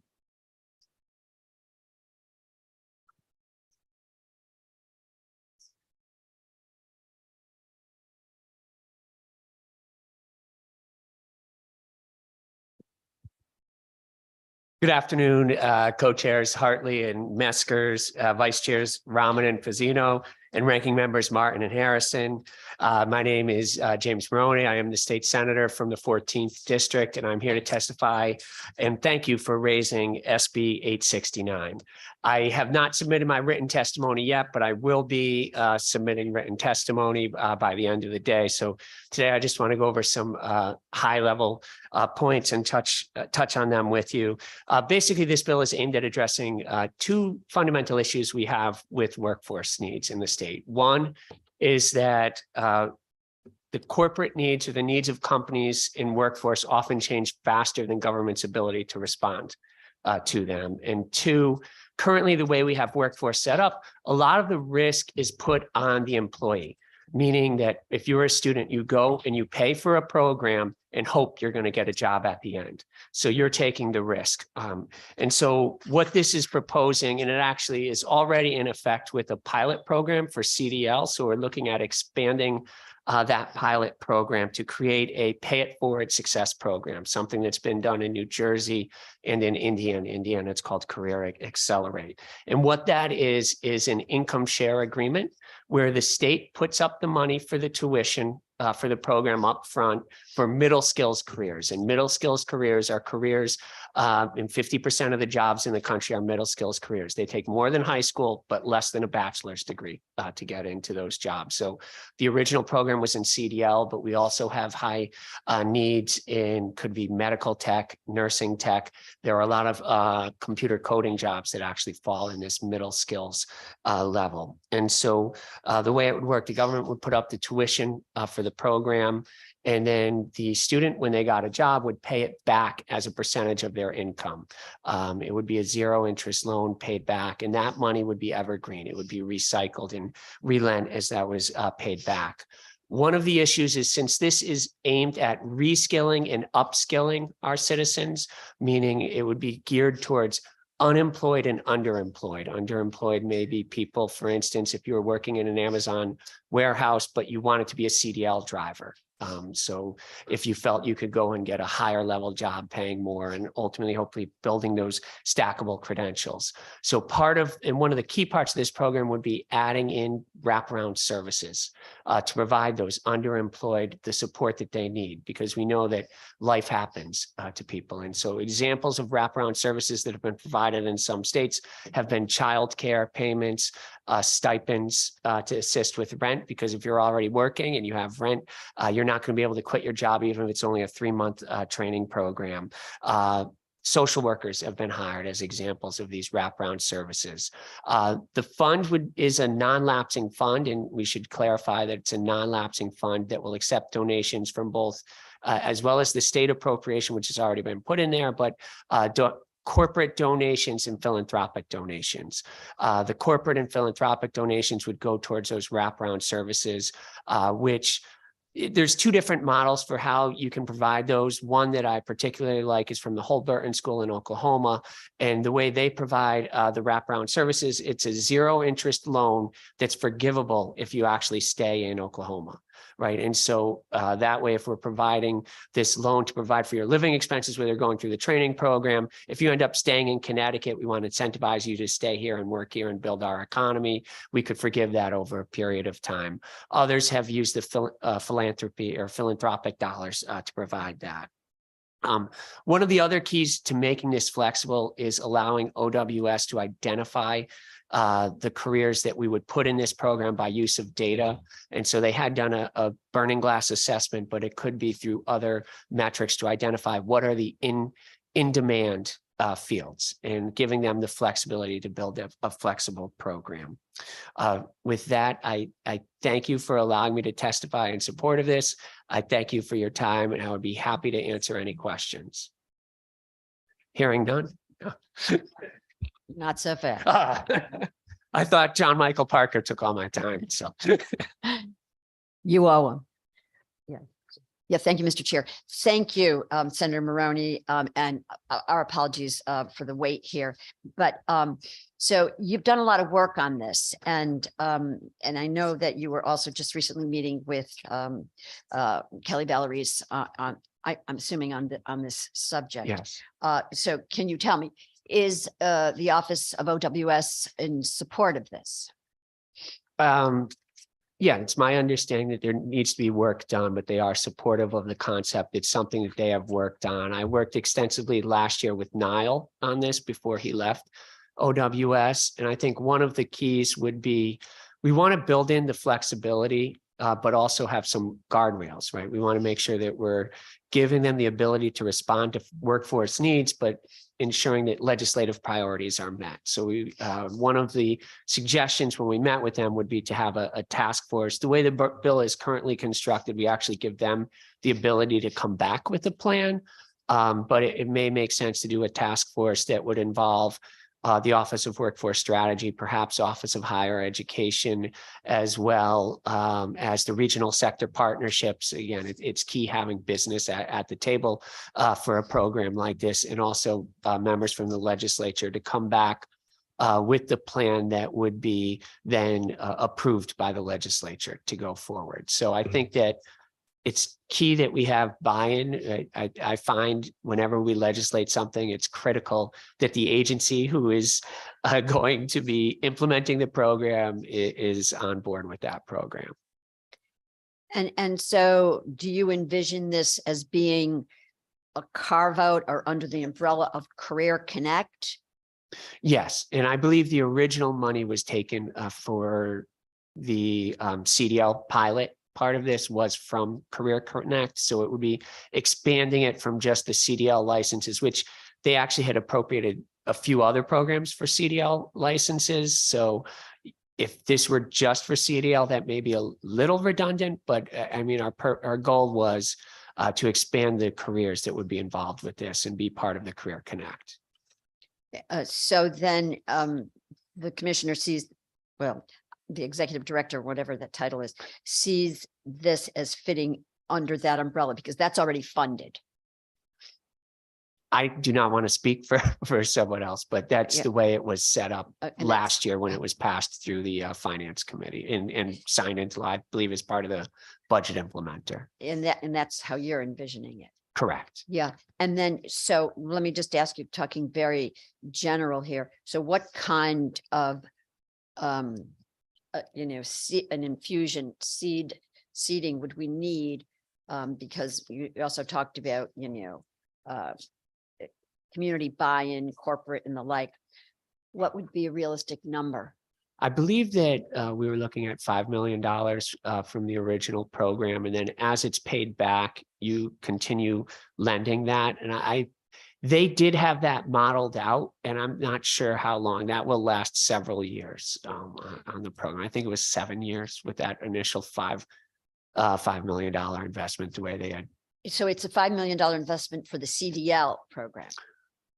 Correct. But I believe there is another investment for reentry for the CDL. It's also equal to that 5 million. But I would say just expanding this program beyond the CDL, and we may look at appropriating more money, but I think it's just giving more flexibility to the Office of Workforce Strategy to implement the program. And then you talked about other models that exist. What states were they? New Jersey has the Pay It Forward Success Program. Indiana has the Accelerate Indiana Career Accelerator program. And so those are funds. And then it's basically what they call a career impact bond. So there's social finance. There are several of the social finance, social venture partners, third sector capital that structure these pay for success programs. So it's a model of what you call a career impact bond, but this is allowing for a flexible career impact bond that they can identify different careers. So some of the examples of career impact bonds have been in Oregon. They've done a program to help get women into computer coding, right, and other issues. There's one that was recently launched, which would probably, given the growth of the biotech, but it's on clinical research assistants, training people to become clinical research assistants to work on clinical trials. So there, and then I believe in Ohio, they did a diesel mechanic program. So, and then there have been some other CDL licenses. But as far as the funds that I know of, there's an Indiana program as well as the New Jersey program. And I will put links to descriptions of those programs in my written testimony that I send to you. Yeah, that would be very helpful. And then you talk about the category of middle skills and a trade or a skill where it requires less than a year of training. So, and that just piqued my curiosity because we also are hearing from the manufacturing sector where they're identifying the fact that, some of these stackable programs really are not providing the candidates, the skill level that is necessary, to then translate into a job ready position. Right. And that's why one of the keys to setting this program up is to make sure that we're aligning incentives. And the way that's been done in some of the other states is they identify training partners who are certified for the program. The training partner is only paid 75%, or it varies. It could be 80%, 75% of the tuition. They only get the final payment once the student is placed in a job. And so that incentivizes the training providers to make sure that they're working with the student to get a job and that they're providing the student with the skills that are necessary for the employers. And so I think that that's one of the things here is that we're trying to make sure we're aligning state incentives. So the state incentive is to continue having the highest educated workforce, or one of the best educated workforces in the world. And our incentive of providing opportunities for our residents and making sure that they have the ability to earn a good living and to succeed. And then, you know, this model also, it talks about the wraparound services. I mean, this is very comprehensive and, you know, kudos to you on all of this research. But so, you know, we're talking about stipends, rent, childcare, and the like. The funding for that would come out of the operation, the baseline Funding for the wraparound services and most of the other programs is through either corporate donations or philanthropic money. And that is typically not repaid, although I was at a conference and I heard a speaker from the Holberton School in Oklahoma, and instead of giving a stipend, so the Oregon program I referenced before gave a stipend to the women who are going through for the training. The Holberton School, instead of giving a stipend, gives you a loan that's a 0 interest loan to cover your living expenses while you're going through the program. And then they forgive it over a period of, and I'm not sure how many years, but let's say it's over 4 years, they forgive 25% each year that you stay in Oklahoma, right? So that may be one way to structure it so that we're providing the support. Again, if you're trying to upskill, if you're in a job and you think you could get a higher paying job, if you got a little more training, but you can't stop work, right? Because you have to pay your rent, you have to pay your childcare. That's a way to provide, you know, some sustenance, right? To allow you to go to get that training, to get that higher paying job. Yeah, and that, so if you can provide us that link to the Holberton School also. And Yes. we are particularly interested and as we speak, should be receiving a report from OWS with regard to return to work, post-pandemic return to work for women who we have exponentially lost their presence in the workforce. So these kinds of programs could also have that particular focus. Right. And I think yesterday at the education hearing, we heard the statistic. I believe I think 42,000 women in the state of Connecticut are out of the workforce due to the lack of childcare. And so we know that we need to do better at providing those services and removing barriers for people who want to work to get back to work. Yeah. Thanks so much for your work and appearing for us and your patience. Thanks. Oh, thank you. TBC, we'll wait for that from you as well. Thank you, Okay. Mr. Chair. That was very informative from both of you. So I appreciate the framework and the conversation. Thank you. Just the observation, the allocation and appropriation you're talking about, which is about 5 million. I'm assuming that that's an allocation we're going to need to go forward on a couple of years. If I think about that, we're standing up a program, making loans and grants, and then subsequently we've got a percentage of salary for repayment. It's kind of like a reverse mortgage, if you will, if you want to think about it. So that we'll be funding this maybe in smaller increments going forward, but for the first couple of years at the $5 million mark every year. And then at some point repayments, and some of it will be forgiven, some of it will be repaid. And so there'll be incremental declines at some point going forward. But we probably have a long-term commitment we need to think about making to be able to stand it up appropriately.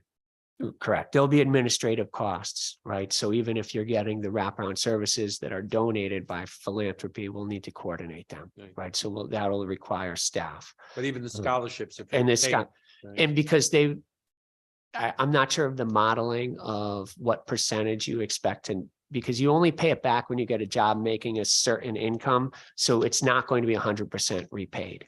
And so there is the thought that maybe you charge some form of an interest rate on the loan to try to make up for what you're going to be losing, right? That, you know, that won't get paid back. But I think it's more, we don't want to necessarily be seen as profiting off of our citizens. And that's why a lot of the states have chosen to do this at a 0% interest for those programs. But that's definitely something I was considering, and there was some back and forth on there. But I guess to also, I think to your point, if we were to allocate over a few years, that would build up enough loans that were coming back in that we would make it more of an evergreen fund. We would get to a point where we could continue recycling the money. Yeah, I guess my thought is we'll always get to, ultimately, when we're fully funded on a program, will need a 10 or 20% top up for the amounts that are either lost or forgiven. I don't think we need to charge interest on that because the goal of middle employment is to build them into better jobs, better contributors to the tax rolls of the state anyway, through sales tax and income tax. So we're getting people to a better place in life. And I don't think that they're, you know, making money on that. It doesn't seem to, Yeah. don't know And- why that would be a priority. You actually brought up an interesting point, reminded me of something that I really liked that Indiana had done. And so what they did is they took the incremental income tax because you're coming out of this program and you're making more money. So they took the income tax on the delta and put that back into the program to recycle it. So that's another thing that we could look at. Again, it's a tracking issue, right? How are you going to track that? But that is an idea to make up for that lost revenue, right? Excellent. Do we have any other questions? Thank you very much. Thank you. Where is my list? Here it is. Into the public, 3 minutes? 3 minutes, right? Okay. So do we have Megan Secor from Mystic Aquarium? I'm not sure if she's testifying up. I believe she's testifying. And I believe we are now into our public testimony, and the bad news is or the good news, depending on your view, is I believe we have 3 minutes for your testimony. Okay, I'll go quick. Okay. Good afternoon, Co-Chair Senator Hartley and Representative Meskers and fellow committee members. Thank you so much for listening to my testimony today. I was born and raised in southeastern Connecticut, migrated further up the shoreline and purchased a home in Guilford with my 4-year-old daughter who attends school in Madison, Connecticut. And additionally, I'm the Vice President of External Relations at Mystic Aquarium in Mystic, Connecticut. I've been a resident for over 30 years and have no intention of working, playing, or living anywhere else. And that decision really is primarily due to the cultural experiences and robust community that my daughter and I have the sincere privilege of being a part of while living in this small but mighty state. My parents are not from Connecticut, but built a home and a life here as my dad served in the U.S. Navy, later applied his skills in a position at Millstone, now Dominion. So for 36 years, he provided for our family as a nuclear operator in Waterford while we resided in Montville, Connecticut. While my dad was working tirelessly to provide for us, my mom was a very busy stay-at-home mom, really with the primary goal of ensuring that my brother and I, my brother who's a soon-to-be graduate of UConn School of Medicine, and myself had the opportunity to experience all that Connecticut had to offer. So from, visiting the woodworkers at the seaport to swimming at Ham and Acid and exploring Gillad's Castle, we were really immersed in Connecticut's cultural and tourism sector from a very early age. The most meaningful experience I had as a child was visiting Connecticut's most prominent cultural attraction, Mystic Aquarium. And like most visitors, I was just mesmerized and really captivated by the ocean life I was lucky enough to see up close. This first visit was truly a self-defining memory for me that illuminated and impacted my journey personally and professionally. So it's no coincidence that I'm now serving the organization as the Vice President of External Relations, a place that I fell in love with as a child. Additionally, my daughter attended preschool here at the nation's only accredited preschool at an aquarium. So as it did for me, the arts, cultural institutions, and tourist attractions, they help build community, foster social relationships, and provide a sense of identity and belonging. I think in Connecticut, arts and culture is just deeply ingrained in the state's history and traditions.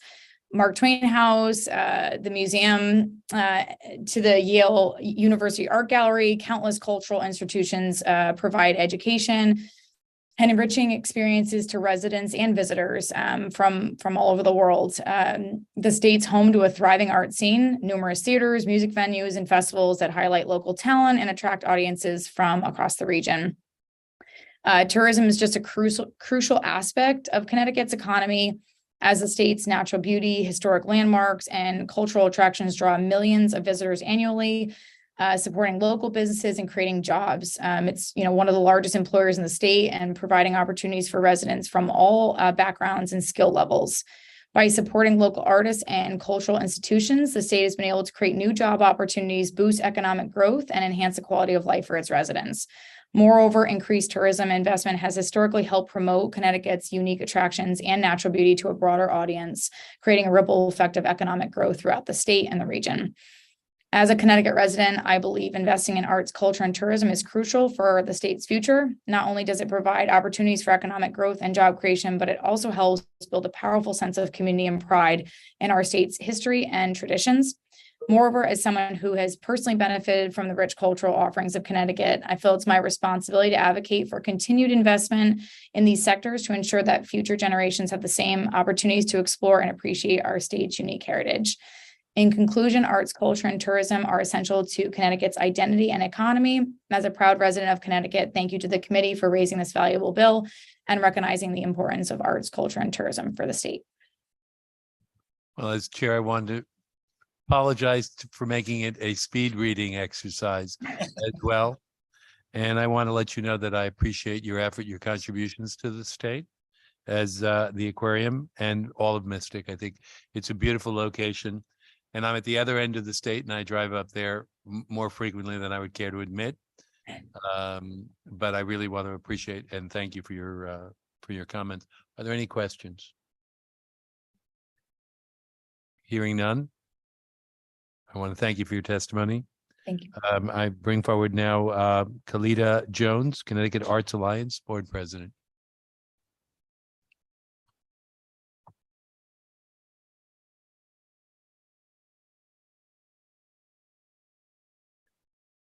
Okay, I think it's on. Perfect. All right, Go ahead. great. Good afternoon, co-chairs Hartley and Meskers, vice chairs Rahman and Fazino. I know they had to step out. My name is Kalita Jones, and I'm the board president of Connecticut Arts Alliance and a councilwoman for the State Arts Council. Within our state arts landscape, I'm a musician, a music educator, and an alum of the Hart School at the University of Hartford. As a current resident of Windsor, I'd like to thank Representative Garibay for her support of this bill. I'd like to thank the committee for raising the bill and for recognizing the importance of arts, culture, and tourism to the state's economy and workforce. I'd like to uplift that this bill begins a conversation on the funding roadmap proposal presented by Connecticut Arts Alliance, Connecticut Humanities, and Connecticut Tourism Coalition to provide meaningful, reliable, and equitable investment in these important contributors to the state's economy and workforce. It is imperative that we continue to actively center and prioritize equity with how funding is distributed statewide. To do otherwise perpetuates the consistent funding challenges for organizations that are intentionally grassroots-led, individual artists, and organizations led by Black, Indigenous, and people of color. There continues to be challenges with consistency in how funds are allocated statewide. I remain hopeful that if our state truly wants to be inclusive and truly equitable, there will be a disruption in the way money is allocated across the state. I'm hopeful that agitating the current systems, processes, and voices in the decision room will shake up our current funding practices. In my opinion, and honestly, this would achieve honoring, uplifting, and funding the work and creativity of every single Connecticut artist and organization. Thank you for raising House Bill 6692 as the beginning of an important conversation on more meaningful, reliable, and equitable state investments in arts, culture, and tourism. I appreciate your support for our communities, and I look forward to working with you to make the funding roadmap a reality.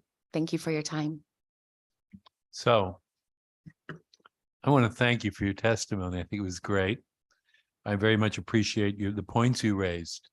And I'll throw down the gauntlet and challenge you because I think what we need to work on are the equitable metrics.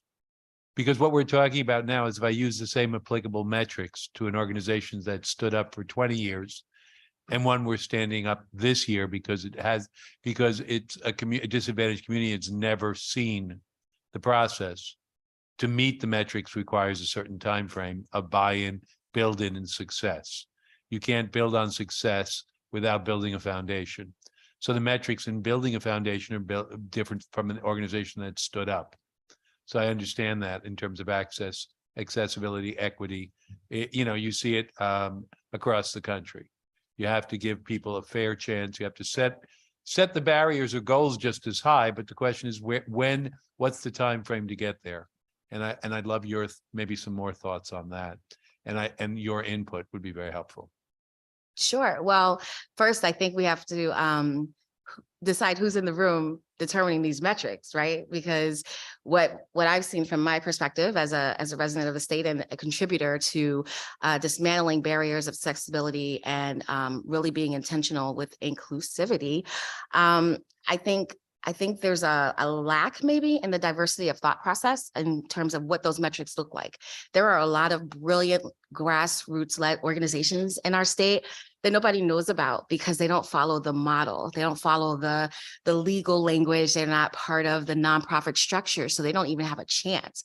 There are so many brilliant individual artists who don't even know that funding is possible from the Office of the Arts, which has been doing some brilliant work on overturning the past processes that weren't working and serving everyone. I meet people every day from the state, and when I hear from them, I met an artist that's a mural artist, and he's like, I didn't even know I could apply for funding. I didn't know that was real for me.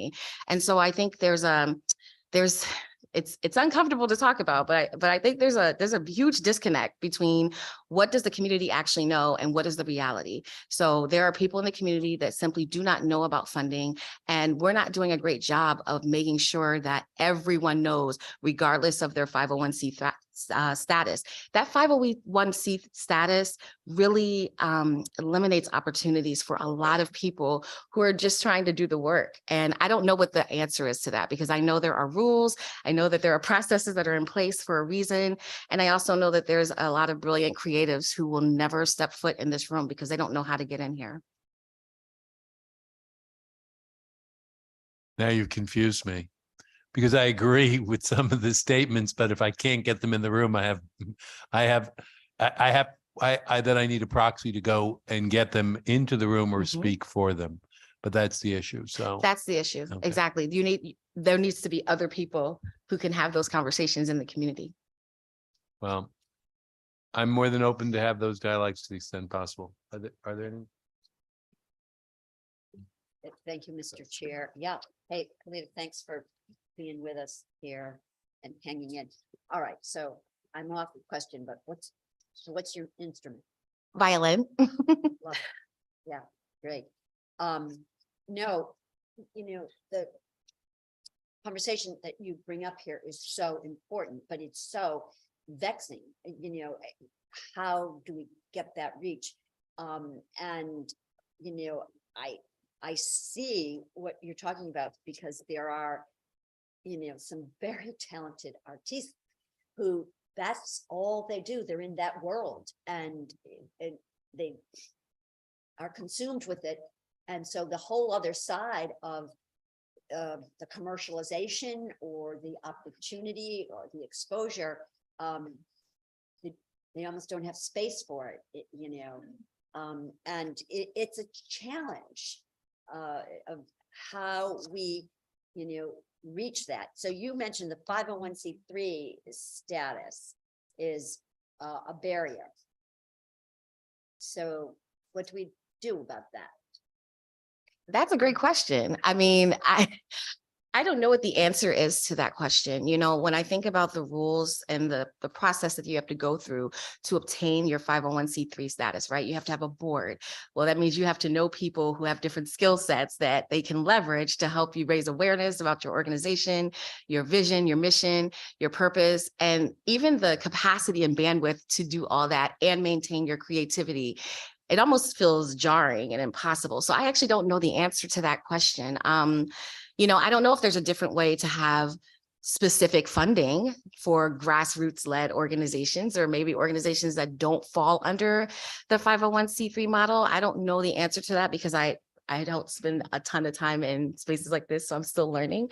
But I'd be open to a conversation. Like, I think this opens up a conversation, because it would be great to get this funding. Let's just say hypothetically this funding comes through. How do we ensure that all artists receive funding, not just our large infrastructures, but also our smaller organizations, our newer organizations, our younger organizations? There are children, high school, middle school, who are starting organizations in their communities. They are not waiting for us. They are doing the work now. How do we support that? How do we uplift that without, breaking the model, although I do think the model should be broken because we have a lack of opportunity to see that art present and visible. Yeah, and you're absolutely right. So, kind of like the past model was individual proposals and, who happened to be at the right place, at the right time, or who was the loudest voice in the room. And it had nothing to do with metrics. And so, we're dealing with that legacy model, if you will. But it's so important that we change this, and it's not going to happen overnight, but it has to be done, comprehensively and thoughtfully. And so when we're talking about, let's develop metrics so that we know we're doing this in an objective way, not a subjective way, and that we can identify, those entities that really need, the leveraging and the support, and that we don't lose them, in all honesty.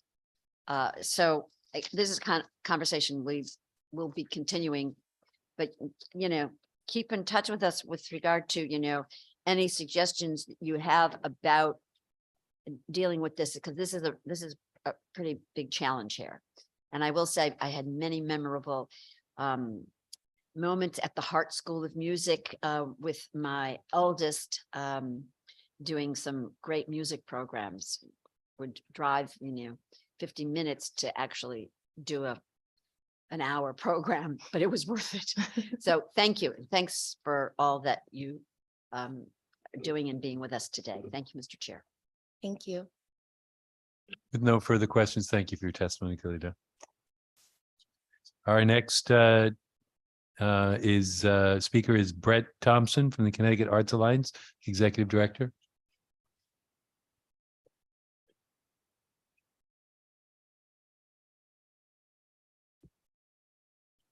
Good afternoon, co-chairs Hartley and Meskers, vice chairs Rahman and Fazino, ranking members Martin and Harrison, and member of the Commerce Committee.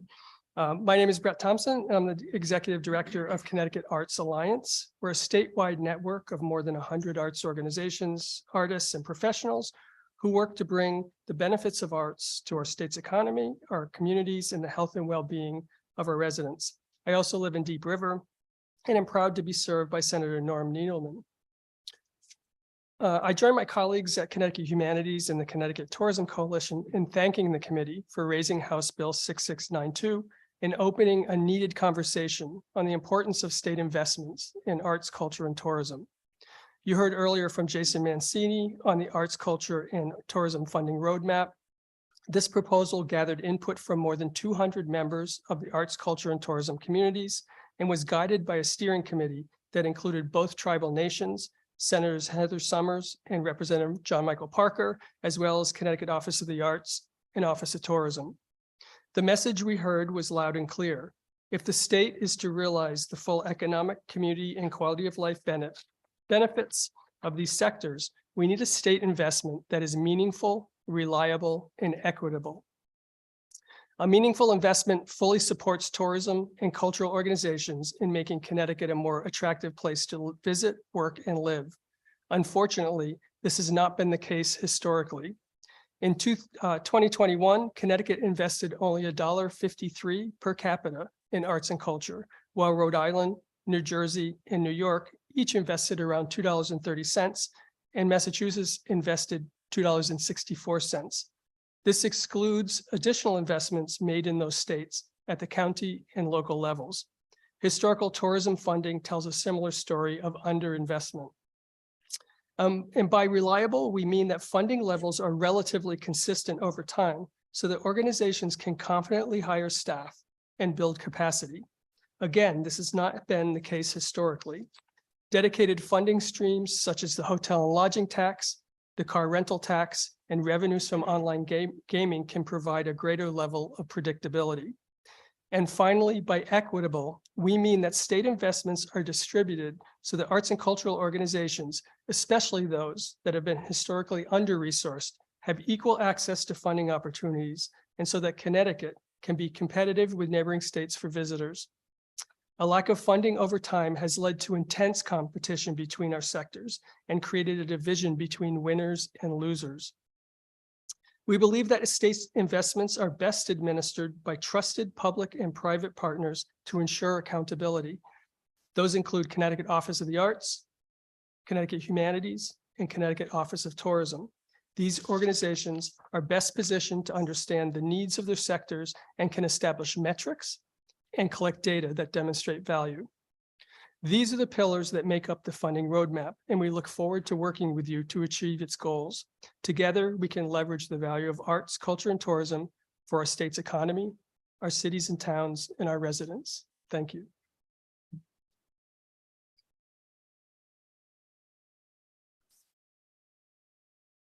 I don't think we have any questions. I will just finish off with just one comment. Given our prior speakers' commentary, I just would encourage that the issue of inclusion at the local level, how do we incorporate people or get people into 503Cs that are not necessarily either geared or thinking that way? How do we get people in the participation range that we're more inclusive on that? Because that's a conversation I'd love to hear. The next time I sit down on a conversation on this, I want to hear that we're hitting the right note on the inclusion and comprehensiveness of what we're trying to do. So anything you can help do on that front, all I'm asking for is wherever we get to this year on funding, that we get a commitment on that. That's important to me. Yeah, I think these are both, that's an issue that both Connecticut Humanities and Connecticut Office of the Arts are really focusing on. So I think we'll see some improvements in that access going forward. Perfect. Thank you very much.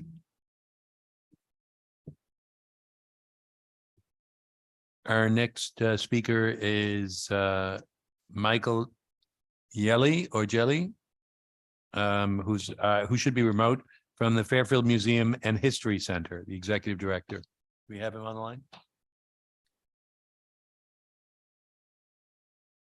Michael, if you unmute, we're moving ahead.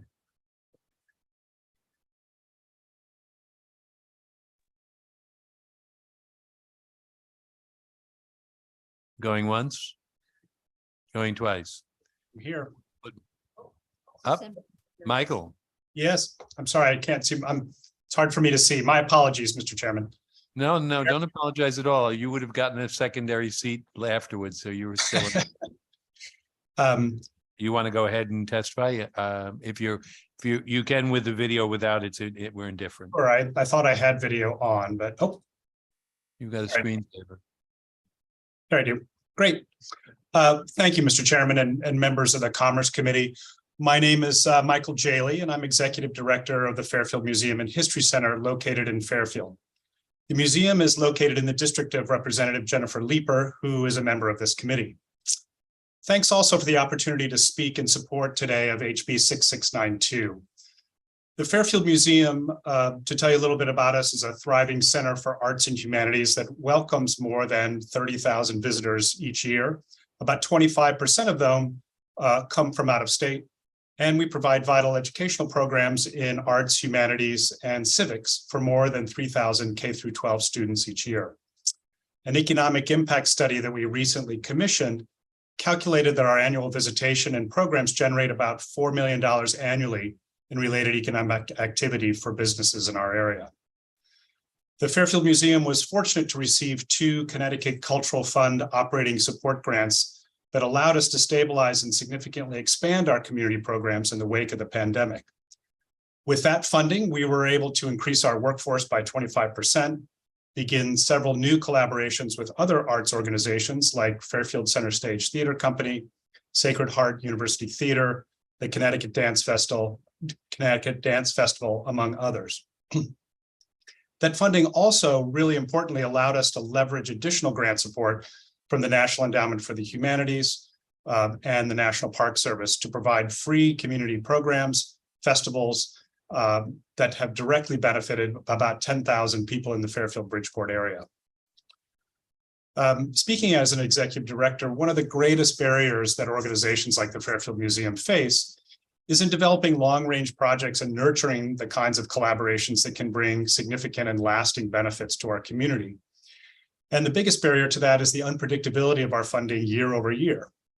Fairfield Museum raises half of its annual operating budget from private donors, foundations, and granting agencies.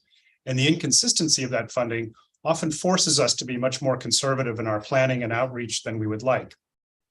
The bill before you would add a meaningful and important measure of predictability to our funding stream, which would in turn allow us to make more consistent long-term investments in community programs and partnerships that directly benefit our communities and the state's economy and workforce.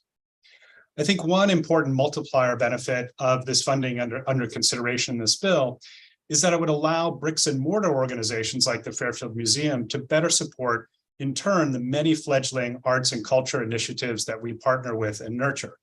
You've heard before, a few moments ago, from my colleague about the barrier to some artists achieving their 501c3, their nonprofit status. I think in our area, there are many small community theaters, performers, civic organizations, and artists that do not have the funding or the nonprofit status to rent their own facilities, and they often rely on places like the Fairfield Museum to practice, perform, present, and exhibit their work. With more predictable funding as proposed in this bill, places like the Fairfield Museum would be able to take on the risk of lending a crucial helping hand to those nascent arts and culture and humanities organizations that in turn drive their own community value. HB 6692 provides an historic opportunity to provide predictable investment in Connecticut's arts and culture and humanities and tourism industry. You've all seen the data, and other states are seeing the benefits of this long-term investment that can bring, and I'm confident that we could do the same. Thanks so much for your consideration and allowing me the time to speak in favor of this bill. Do we have any questions for the speaker? I can see that Representative Leeper has her hand up. Thank you, Mr. Chair. Thanks, Michael, for being here. I just want to recognize what an asset to our community the Fairfield Museum is, and how, just like Michael just mentioned, they have been able to facilitate so many other arts, culture, probably arts and culture more than tourism, but I like to think that their offerings have brought lots of tourists also to our region through their facility, and that the additional funding has allowed them to expand on a summer jazz concert series and all sorts of other opportunities that have brought lots of both sort of vibrancy and placemaking to our community, but also economic activity. So thanks, Michael, so much for your testimony and being here and all you do for Fairfield. Thank you, Representative Leeper. Appreciate it. With no further questions, thank you very much to the speaker. Thank you. Next up, I have Emily Mattina from Shakespeare Productions, the artistic director, who is, I believe, testifying remotely. Good afternoon. Thank you so much. I am Emily Mattina, Artistic Director of Shakespeareans and a proud resident of Waterbury, along with my husband and our two children.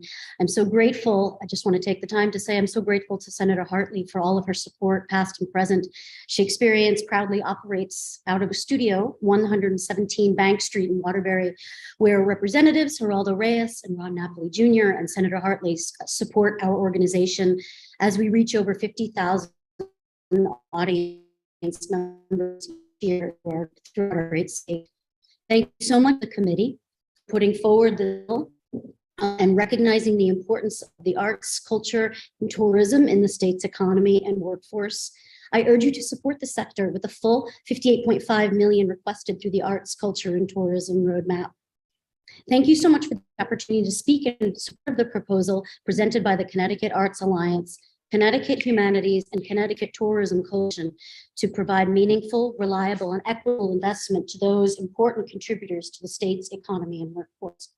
Every board member at Shakespeareans knows this well, and knows these numbers well. In fiscal year 2010, state support for Shakespeareans dropped from an average of $19,000 per year for the prior 3 years to a consistent annual average of $12,000, or about 3% of the organization's annual budget. By contrast, the company spends 11% of our budget, about $40,000, on rent and utilities alone to house staff and keep them local. 70% of our annual budget, about $250,000, pays for these local staff and contractors. This is an amazing return on a $12,000 annual state investment to date, with results including artistic and educational experience that spur tourism. We desperately hope for an increase in operating support, as the levels from the past 10 years are very difficult to sustain for small and mid-sized organizations. The Connecticut Cultural Fund and the subsequent increase in operating support would allow Shakespeareans and other small to mid-sized organizations to retain employees, hire new ones, and effectively plan new programs. In the past 2 years, with your support, stimulus funds for operational expenses allowed us to build out our neighborhoods program, a powerful, visible, multifaceted arts and humanities program focusing on local history, addressing personal narrative, addressing student mental health, and creating new theatrical pieces from the experiences of people today in our great state, as well as the journeys of yesterday. All of this is to focus on the promise and also the problem solving of tomorrow. There are thousands of positive examples from our work, such as during an in-school workshop when students explore folklore from around the world and talk about renewable resources, express feelings of isolation, and talk about how to write new plays. One of my personal favorite comments that we hear almost daily is always, "I'm so glad I came to school today." Another favorite, after an outdoor performance free to the public, hundreds of audience members from 8 states are in attendance, and we hear this is even better than New York City. Shakespeareans, along with our fellow collaborators in Waterbury and beyond, appreciate the opportunity to speak to you, and most importantly, to thank you for everything you do. And I personally look forward to working with you in any way as your session progresses. Thank you so much. Thank you very much, Senator. And thank you, Emily, for being with us. And I just would like to tip my hat to the incredible work that you have done in Waterbury and the greater Waterbury community. You know, sometimes Shakespeare is kind of remote for, you know, our students. And you've done an amazing job to relate to and bring it into our school system. And that has been a remarkable success. And not only that, but just the incredible diversity that you have brought into our community. Your actors who you house in community housing and, you know, who have become a large part of the community. It's not been lost on me where you have had your talented actors come and participate with us in community things, such as, you know, our holiday season events over in the warming hut at the historic Fulton Park. And then how you have scaled into surrounding communities. So I recognize the challenge in doing this and continuing to do this. And I've noted, so that change actually in your support came in 19, was that 2019? I heard you say? 2010. Oh, 2010. Yes. Mhm. Yeah. Yes. The organizational support at that point changed pretty substantially for us. And has remained on that level going forward. Yes. Yeah, but then you also had the opportunity to have an infusion with regard to the American Relief Funds. That was for a 1-year period or 2-year? Over a 2-year period. And it was just, again, life-changing to see what we were able to do and how we were able to improve and grow. Yeah, yeah. And so I have to say that my observation has been that a little goes such a long, long way, in all honesty, in terms of, you know, how you have been able to scale and reach so many diverse parts of, you know, the community that I know so well. So anyway, thanks for appearing here, for your support with the Alliance, and we are grateful to be the beneficiaries of your incredibly talented Shakespearean agency. Thank you. Thank you, Mr. Chair. There be no further questions. Our next speaker is Ayana Melvin from Mystic Aquarium, who I believe is remote. And if you are online, you'll need to Yep. unmute. Hello, can you hear me? Bingo. All right.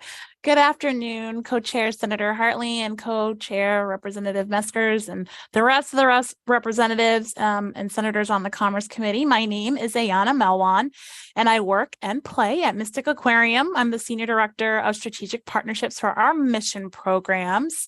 I want to give a special thank you to Senator Summers for hearing and the rest of the committee for hearing my testimony today in favor of Raise Bill 6692 on arts, culture, and tourism, the grant program. Mystic Aquarium is not only the place that I work, but it's also the place where my 3.5-year-old and 4-year-old attend C School preschool. Mystic Aquarium is a magical place, and it cultivates a sense of wonder, fosters imagination, and it prepares lifelong learners, including in my 2 wonderful children. My husband and I feel so blessed to have our children experience such a wonderful place as they begin to grow and learn. And my husband, it touches his heart because his family actually grew up in Mystic. And so he's cherished it for his whole life. And I've cherished it for well over a decade. I moved down from Massachusetts. Although we live in Westerly, Rhode Island, I obviously work here, but we frequent Mystic Aquarium a lot. We come to all of the member events and the family engagement events. And then anybody that comes and visits us from across the United States, we always end up coming here first, as it being a #1 destination for them to visit and see why we love it so much. So I just wanted to say, thank you for providing these grant opportunities to all the institutions across Connecticut. I know I spoke a lot about Mystic, but, we enjoy and love Gillette Castle. I heard on here earlier, Denison Pequot Nature Center is a big, huge love of ours, and we're a part of the Mushroom Club there. And also the lovely Connecticut Science Center that my kids have been able to enjoy. Your support is helping my children's imagination grow, and it's helping them become explorers of the world around them. So I really appreciate it and really appreciate you continuing to consider this program. Thank you very much for your testimony. I think it was very spirited. I enjoyed it much, and insightful as to how the aquarium impacts you. So I appreciate that. Thank you. Being no further comments from the committee, our next person to testify is John Rushin from Artist Ensemble Productions, the president, and he's also remote. John, if you are online, you just need to unmute. Yes, hi. Can you hear me? Perfectly. Fantastic. I would like to speak to you very quickly on the importance of the arts and culture, tourism in Connecticut. The arts, culture, and tourism are necessities in the community, every community. All 3 bring people together and make people feel joyous, appreciated, and understood. The arts nurture our collective souls, including but not limited to theater, dance, music, painting, sculpture, photography.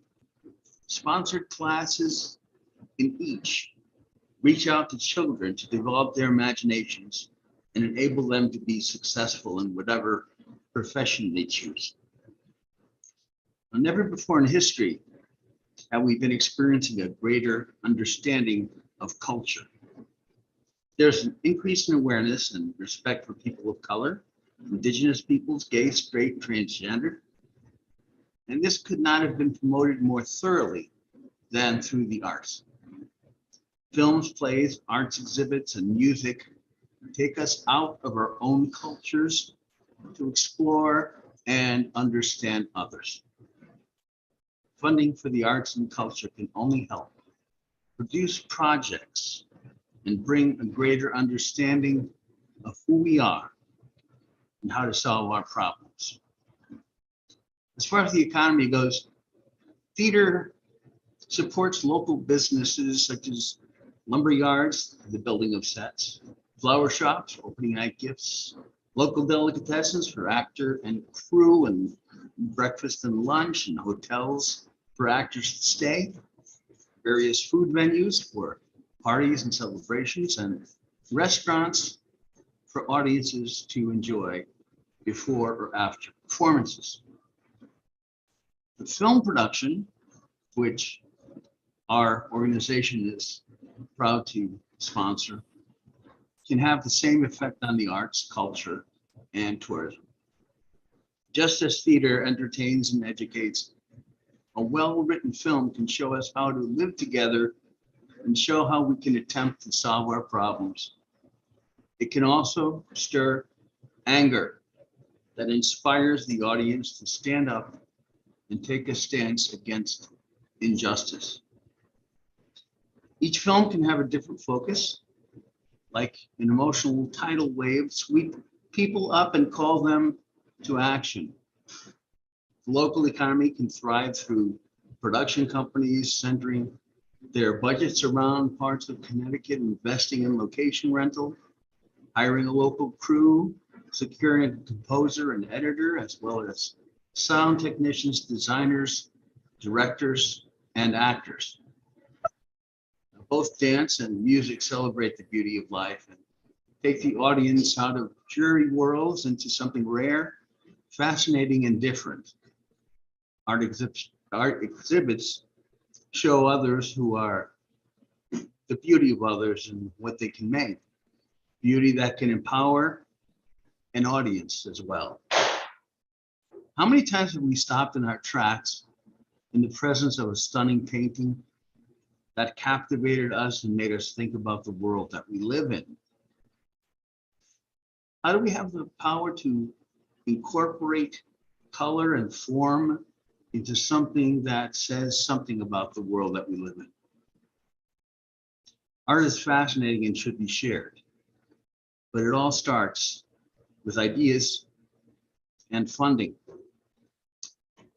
I am urging you to support funding for the arts, culture, and tourism in Connecticut, because it will benefit every one of us. Thank you. Thank you, John. Do we have any questions? Hearing no questions from the committee. Thank you very much. If I can now invite Cayetana Navarro, Cheshire Historical Society President, who I believe is remote. And Madam, if you can unmute. I believe I'm unmuted. Can you hear me now? Perfect. Terrific. Dear Chairs Meskers and Hartley and members of the committee, it is with great pleasure that I speak to you today on behalf of the Cheshire Historical Society, which is in Senator Hockadell's district. My name is Cayetana Navarro, and I'm the current president of this organization. I'm grateful for the opportunity to provide public input and support on HB 6692. Over the course of this past year, CHS, the Historical Society, has been diligently working to implement our 3-year strategic plan. The first and foundational element of it is to perform a complete inventory of all the items and artifacts located in our House Museum on the Cheshire Town Green, which have been accumulated over the past 70 years. We've been able to make significant progress on this endeavor for 2 crucial reasons. First, of course, the many donated hours given by society members and interested community volunteers. And second, the vital support of the Connecticut Humanities. As Connecticut's only statewide organization focused broadly on supporting access to and providing funding for public humanities, they provided the financial support that has enabled us to focus almost exclusively on this inventory, photographing everything and preserving them with proper storage. Our goal is to improve access to the extraordinary items we have found in our collection and do a better job of telling our town and state history. The Cheshire Historical Society, while focused on history, also recognizes the importance of connecting the past with the present. We recently participated in the 2nd annual Martin Luther King Jr. Day Children's March for Peace. At this event, co-sponsored and organized by the state's Commission on Human Rights and Opportunities, The CHS displayed a banner that listed all of the known enslaved people in our town and spoke to those assembled about the lives and important contribution they made. All of this work makes the history of our town and state more accessible. The support of the Kinetic Humanities and the General Assembly has provided important funding to the CTH for many years with a legislative appropriation through the Department of Economic and Community Development. Thank you for supporting this appropriation and by extension, the work we do here at the Cheshire Historical Society.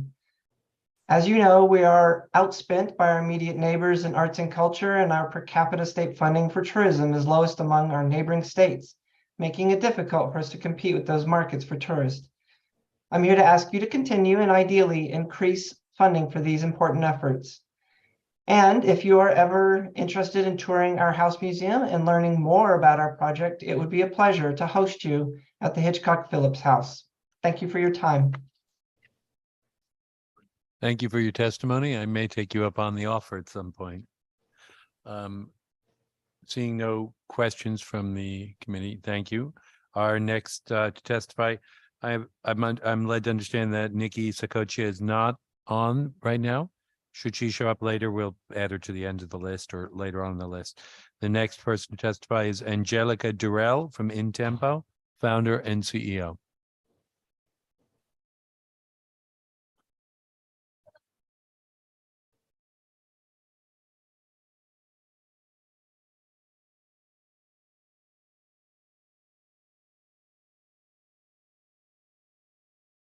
We need more representation, specifically around cultural organizations, Latino-based artists, leaders, and entrepreneurs.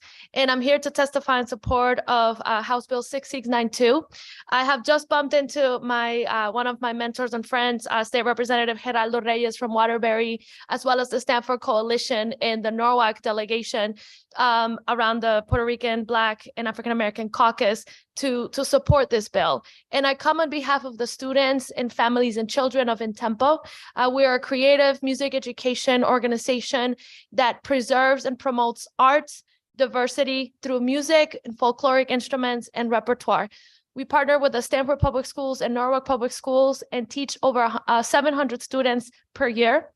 And this is our 12-year anniversary. So I was listening to the other speakers before, and some of the questions that you asked were about equitable metrics. We have equitable metrics, and InTempo is in a position to support the Connecticut Office of the Arts and Connecticut Humanities to gather and line up cultural organizations, grassroots organizations that even though they may not have or know about the 501c3 status so they can be eligible to receive funding and support, we've been able to fund them with a fiscal sponsor, specifically with partnerships, cross-sector partnerships like the Public Library in Stanford. And a recent success story is that I was also a former commissioner for the Stanford Arts and Culture Commission. The mayor gave out $180,000 in funding last week. Of that, 33% of them went to grassroots organizations that included artists from Guatemala, Peru, Colombia, Ecuador, Central and South America, the Caribbean, as well as Polish and Irish dance organizations. So when we talk about arts and culture, I really want to highlight cultural equity, artistic equity, and the fact that that cultures are not a monolith. So that's one of the ways that this bill will support many organizations that are doing the work, will support and identify leaders and bring us together to continue doing this work. And continue bringing tourism dollars, economic development, and workforce dollars for Connecticut. I want to close with a quick story that we are hiring currently for a full-time communications person.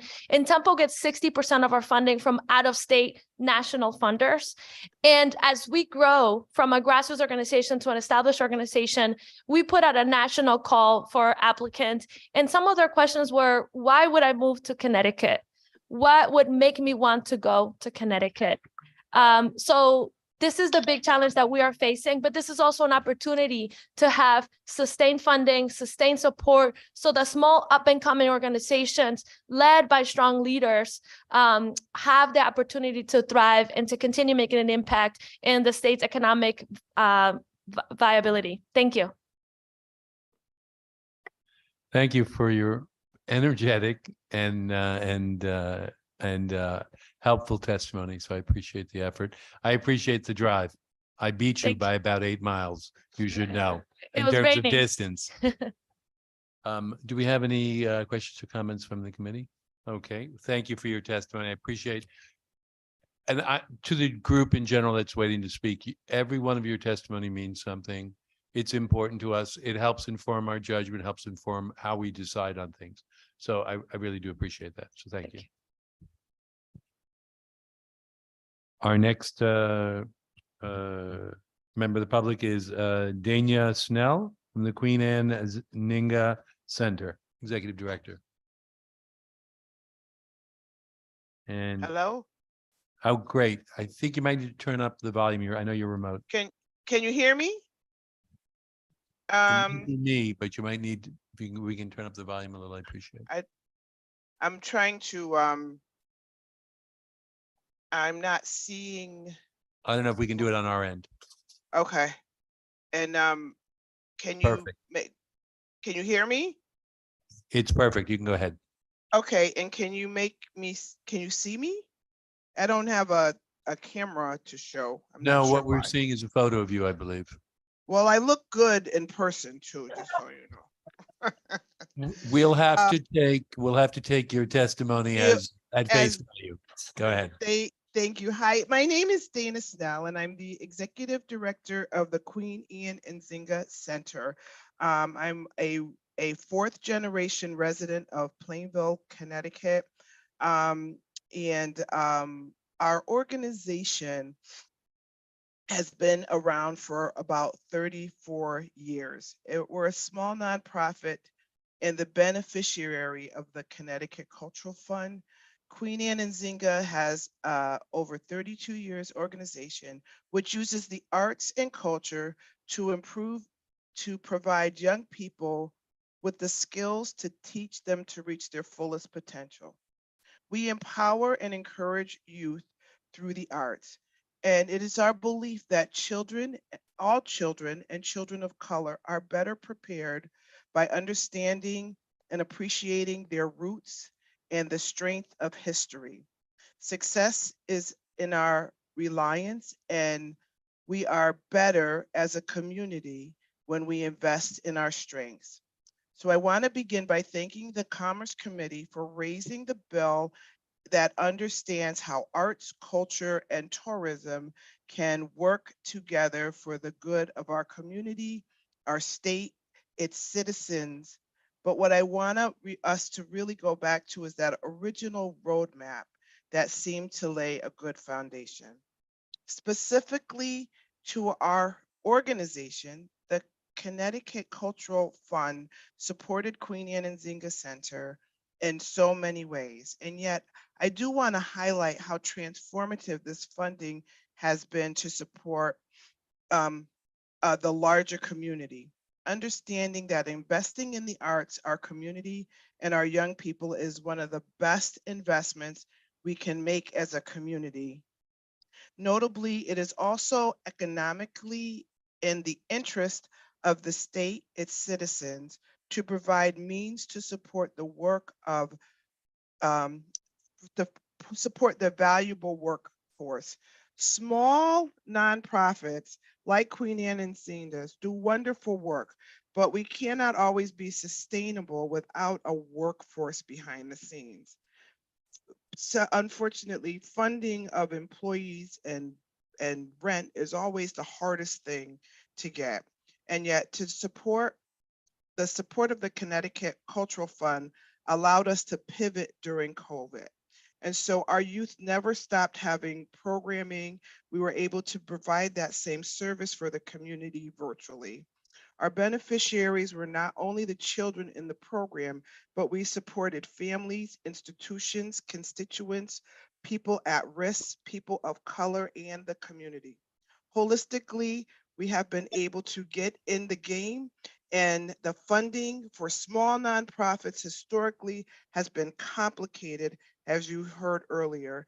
And this fund has really given us access to resources. With just a few minutes left, I want to encourage the committee to continue to support the funding of the arts, not only the Queen Anne, but all organizations, allowing us the ability to hire and pay staff in order to do the programs that enrich this amazing community. Although Connecticut is small, our beauty is reflected in our season changes. Our artist captures the landscapes held in our autumn changing of the leaves.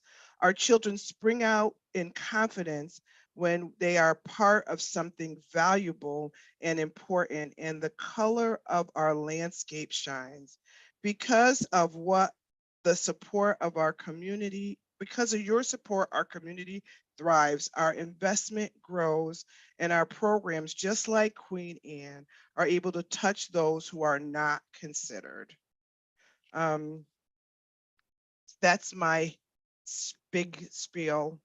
I did wanted to say that the collaborations of the other artist groups, particularly during COVID, has also been transforming. So when you talk about asking how our under organization serves, I think it's that connection between organizations. I think we learned a lot about ourselves during COVID. And I think that I don't want us to go back to how life was before, but to really build on the things that we learned as a result of a pandemic. Okay, well, I want to thank you for your testimony. Dana, could you tell me, or Director Snell, I guess is more appropriate, so I apologize. How many people you serve in the community, or how many children? Right. So over the course of years, our programs run seasonal. So we run in the fall and we run in the spring, and each of our programs end with a culminating event, a concert, a cultural event.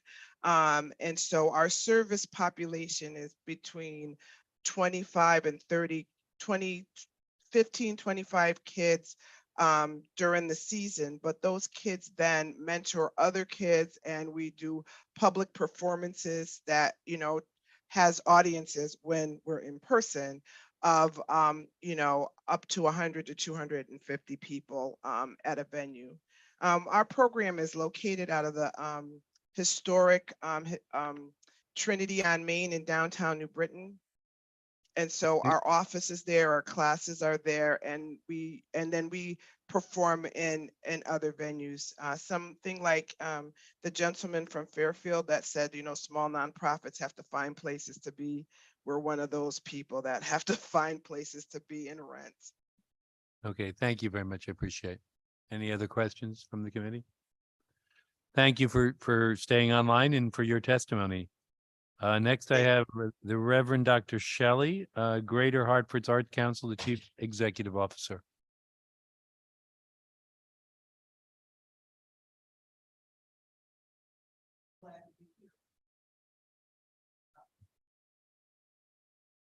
Doing and the way that you've opened up this conversation. I am Reverend Dr. Shelley Best, and I serve as the Chief Executive Officer of the Greater Hartford Arts Council. And I am a Connecticut resident, born and bred. I call myself a Connecticut Yankee because I was raised in Norfolk, Connecticut, the northwest corner, the icebox of Connecticut. So I know this state very well. What's interesting about my life is I was raised by a concert pianist mother in Norfolk, Connecticut, an African-American woman in the 50s and 60s who was a concert pianist who could not be employed because she was a Black woman. That's why equity in the arts is so important, that local artists have an opportunity to be a part of many of these arts institutions and this tourist trade that we're all a part of. And so when we think about the work of the Greater Hartford Arts Council, we exist to be a catalyst for the arts and to create an equitable arts ecosystem. We have to change the way arts are done, especially as we've journeyed through the pandemic. All arts organizations are looking at ways to pivot. We have to do things in new ways to create these new audiences and to get people back into our communities. I talk to my staff often about my own reality of living through the pandemic. I sat in the same spot on my couch so much, I had to get a new couch. It means that we have to get out of our houses and get back into community. And so how will we do that? Because for many of us, staying home is completely fine. Arts is what brings people out, makes people be a part of community, makes people have those wonderful date nights and go to the restaurant and park their cars and go to the venue and be a part of community. And so when we look at our role of the Greater Hartford Arts Council, our role and our goal is to make this Greater Hartford area New England's premier creative destination. We've got to start bragging on who we are. We are more than a pit stop between Boston and New York. We are existing here as an arts ecosystem. So when we look at the Greater Hartford Arts Council and the work that we have done, especially when it comes to our summer work, and we're thankful for the investments of the city of Hartford that's allowed us to do this great transformative work in our region. When we look at our summer programming, over 175,000 people attend our summer events that we coordinate and fund. Many of those summer events are created by volunteers that make them happen in our region. And when we look at these summer events, 175,000 people coming into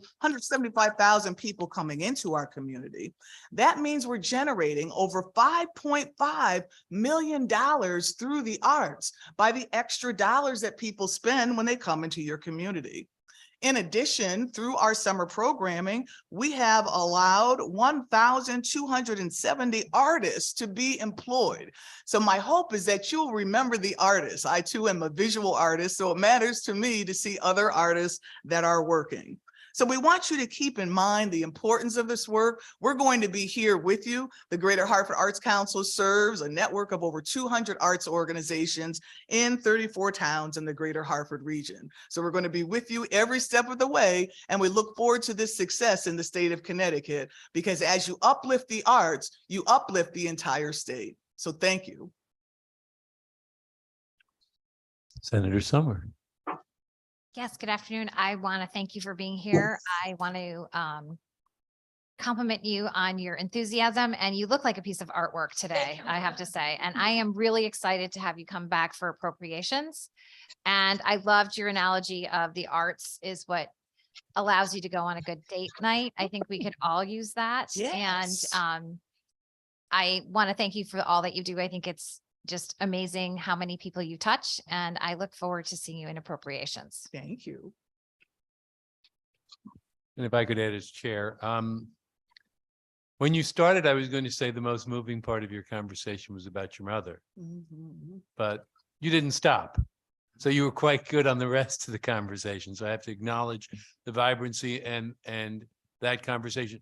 And to our audience who's listening, I thought that point, in terms of where I go back to my position on bonding, revenue, and finance, the part of the generation of economic activities in some of the activities is vibrant and real and important.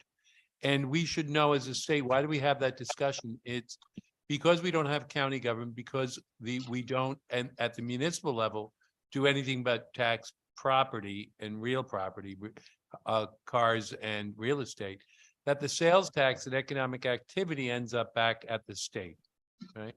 So the question becomes, when we think about supporting the areas that generate economic activity, those sales events, those activities that generate in the arts, there are two places you want to look at that. You want to promote those arts, and then you want to promote the humanities, and you want to promote the expansion of the arts and culture in the state. So I appreciate it. I thought you touched upon so many of the issues. It was very insightful. Does anyone else have a comment? I just wanted to add that it's so important for us to continue the partnership between arts, culture, and tourism, because when we look at the institutions that are represented by many of the speakers that have come forward already, many of the special events that happen throughout the state, they are made special because of the artists that go to the historical societies and perform. So remember the artists when we move forward with this work, because we do make a difference. Thank you. Thank you very much. Our next speaker is Amaris Williams, Connecticut League of History Organizations, the Executive Director.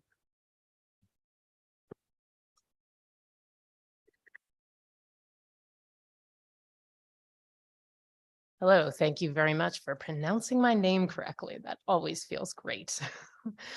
Co-chairs Hartley and Meskers, vice chairs Rahman and Pizzino, ranking members Martin and Harrison, and all the members of the committee. My name is Amherst Williams, and I'm here today in support of HB 6692. I live in Middletown in Senator Hockadel's district. I'm also the executive director of the Connecticut League of History Organizations, also known as CLHO or the League, in New Britain. We're a membership organization, 400 strong and growing, that serves as Connecticut State Museum Association. We've been around since 1950, and we work to professionalize the sector, enhance heritage tourism, and train the next generation of museum professionals right here in Connecticut. We do this through a partnership both with Connecticut Humanities, our major funder, and also the Public History program at Central Connecticut State University, which is where our office is located.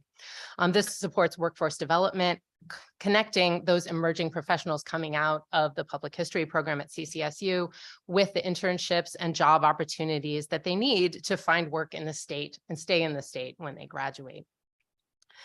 So when we think about Connecticut museums, we often think of places like Mystic Seaport or the Mark Twain House. And CLHO is proud to represent these and many other well-known museums across the state. But the plurality of Connecticut's museums and our 400 plus members are really these small and mid-sized organizations like those you've heard from today already, like the Cheshire Historical Society, for example, many of which have perhaps maybe one paid part-time staff member or rely solely on a group of passionate and dedicated volunteers. And these small museums, as Jason's testimony pointed out, really steward incredible collections and are often the first place a local resident will go when they want to understand something about their town, about their past, about their family history, to do their genealogy, or their place here in Connecticut. And at these institutions, investments go a very long way. And the Connecticut Cultural Fund has really had an immediate and transformational impact in these places. And these small museums have been hiring those volunteers who are dedicated to them as new directors or managers or curators, sending funds back into the community. They've been equipping themselves with technology to make their collections and stories visible to a wider and more digitally minded audience, supporting tourism both in Connecticut, but beyond the borders of the state. And from my own perspective, we maintain a jobs board for museum jobs in Connecticut, and the explosion of postings that we've seen since the Cultural Fund money went out has prompted us to actually implement a new jobs board system just to keep up. So at CLHO, these funds have also allowed our organization to grow. We've hired 4 new staff members and begun working with 12 new contractors, turning what a year ago was a tiny operation consisting of myself and a part-time graduate student into an organization with the capacity to support a wider and more diverse membership with new direct service programs. And I just want to tell you about one of these briefly. It's called Museum Makeover. Jason mentioned it earlier, and it provides museums with expert consultation and implementation funds to improve the visitor experience at their sites. So in our first year of this program, our traveling curators assisted with projects at 15 museums, including Avery Cop House in Senator Summers District, the Haddam Historical Society in Senator Needleman's district, and the New England Carousel Museum in Senator Martin's district. Together, the museums served by Museum Makeover serve more than 85,000 visitors a year and employ 50 full and part-time staff members, as well as over 700 volunteers. And demand for this program has been so strong that we're going to expand it to 18 organizations with up to $4,000 in funding apiece in 2023. Programs like Museum Makeover, which is done in collaboration with Conservation Connection, would be impossible to sustain without continued investment in our state's cultural sector. Grants from Connecticut Humanities pay for CLHO staff, for our contractors, for the digital projects that we do and assist our members with. So I urge you to support HB 6692 so we can continue to provide our state's diverse museums with these effective and responsive initiatives, and so that museums really of all sizes across the state can keep moving in the right direction in partnership with arts and tourism. The dividends accrue not just to the museums themselves, but to the people they serve across the state and beyond. And I would point out as well to that next generation of museum professionals who are getting trained right now, who can find well-paying jobs right here in Connecticut. Thank you so much. Thank you very much for the informative testimony. Do we have any questions, Speaker? Okay, thank you very much. Thank you. Our next speaker is a familiar name to me, Jason Padlis from the Maritime Aquarium in Norwalk. Hi, good afternoon, Chair Maskers. Hopefully my camera can be turned on by the administrator. I'm here ready with the camera if possible. If not, I will just keep going so that I don't take up extra time of the committee. I don't know if that's in your control or our control, Jason. Yeah. Let me just proceed. It's worked for other Zoom testimonies, but you'll know me and you'll recognize the voice. Anyway, good afternoon, Chair Maskers, Co-Chair Hartley, Vice Chairs, Ranking Members, members of the committee. I am Jason Padlis, President and CEO of the Maritime Aquarium in Norwalk, and I am delighted to be here to testify for this important initiative conveyed in Raise Bill 6692.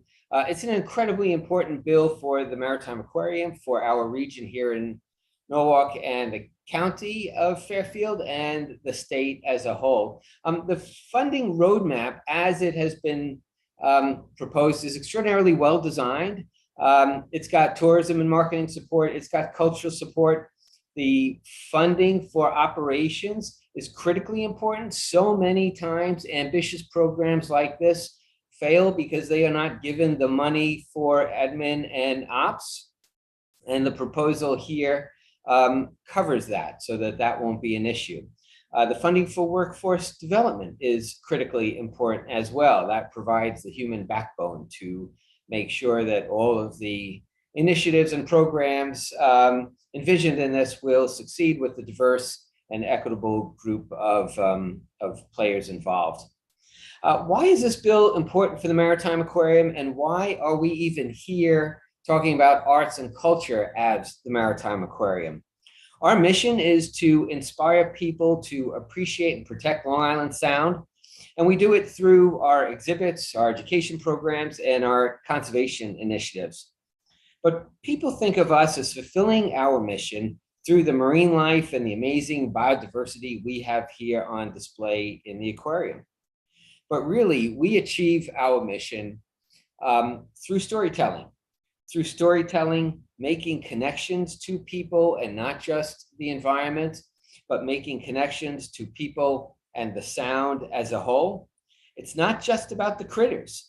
It's about the heritage, the history, the culture, the arts, the literature that have grown up around Long Island Sound and that really define our communities and have made Connecticut what it is today.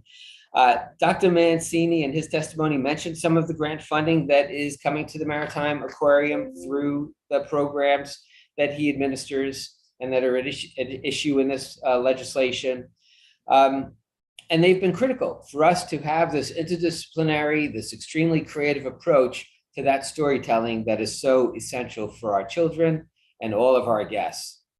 So as an aquarium, we are very much part of the arts and culture community here in Connecticut, and we have benefited from the state's strong support of the arts and culture community in the past, and we look forward to stronger support with the enactment of this bill.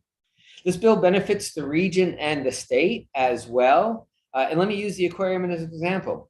We had about 420,000 visitors a year. That's slightly down from pre-pandemic. 55% of those visitors are from out of state. So the tourism dollars that are spent through this bill and elsewhere in the state's budget go to support that out-of-state tourism. And those tourism dollars spent by a lot of surveys are roughly doubled in the tourism revenues that are received by the state. And in this roadmap, the expectation is that the ratio is a 3-to-1 benefit. So it is a very worthwhile investment to be made. And lastly, as so many speakers mentioned much more eloquently than me, the arts and culture community here in Connecticut is incredibly diverse, incredibly vibrant, incredibly strong. It is a community that's been profoundly challenged in the last 3 years, but it is a community that has proven its resilience and its strength over these 3 years. And this initiative will make the arts and cultural community that much stronger in the future, that much more resilient, that much more vibrant. and really continue to serve the state as well as we try to do individually. So thank you for the testimony. I'm happy to take any questions. Yeah, thank you, Jason, for your testimony and also for your patience. I'm getting to you today. And I am familiar with the aquarium in Norwalk, and I have to say that it's a wonderful destination. And so together we will try to work to leverage these incredible arts, culture, and tourism assets. Thank you. Are there questions from colleagues? Seeing none, we will move on. And our next speaker will be Scott Dolch from the Connecticut Restaurant Association, who is here in person. Good afternoon to you, sir.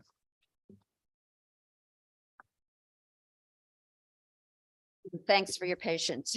No problem. Good afternoon. Senator Hartley, Representative Meskers, Senator Martin, Representative Harrison, and members of the Commerce Committee. My name is Scott Dolch. I'm the president and CEO of the Connecticut Restaurant Association. On behalf of Connecticut's 8,600 restaurants and food service locations, I'm here today to express support for arts, culture, and tourism. House Bill 6692 seeks to require the Department of Economic and Community Development to identify strategic goals and establish an accountability structure in order to distribute grants to support arts, culture, and tourism. Our state's Office of Tourism, the development of our hospitality workforce, and our municipalities are all in desperate need of resources to grow Connecticut's tourism industry. The Connecticut Restaurant Association suggests that the Legislative Committee consider utilizing the revenue from the 1% meals and beverage tax as a reinvestment back into the hospitality industry through the creation of a new Connecticut Hospitality Fund. In Connecticut, the restaurant industry alone is down 22,000 jobs since pre-pandemic, and close to 1,000 restaurants have closed. Reinvesting the meals and beverage tax back into the hospitality sector through the creation of this new fund will have a significant positive impact on small businesses, job growth, and the generation of additional tax revenue. In fiscal year 2022, the 1% meals and beverage tax generated more than $90 million for the state's general fund. We propose those dollars could be put to use in 3 specific areas. First, 30% of the annual meals tax, more than $25 million annually, would flow directly to the Connecticut Office of Tourism, allowing our tourism office to compete on a regional and national level and to attract even more visitors to our great state. 20% of the revenue would be used for workforce development in the hospitality industry specifically, which I know many were touched on today, with the goal of providing resources to rebuild our sector's workforce through hospitality-specific training, promote and retain our future industry leaders. Finally, the remaining 50% would be distributed to the municipalities based on revenue that each city and town generates through the meals tax. Municipalities would use those dollars to support their local hospitality sector and find ways to build through grants, economic development, target marketing, and more. This is a common sense plan to support state tourism, local economies, small businesses, and our hospitality workforce. It would aid an industry in need, supporting small business owners and their employees, while simultaneously stimulating local economies throughout our state. We hope you on the committee agree, and we look forward to working with you on this concept. Thank you again for the opportunity to submit testimony, and I'll be happy to take any questions. Scott, thank you very much, and also for being here in person and your weight. So my question is, do you have this proposal before the Finance Committee?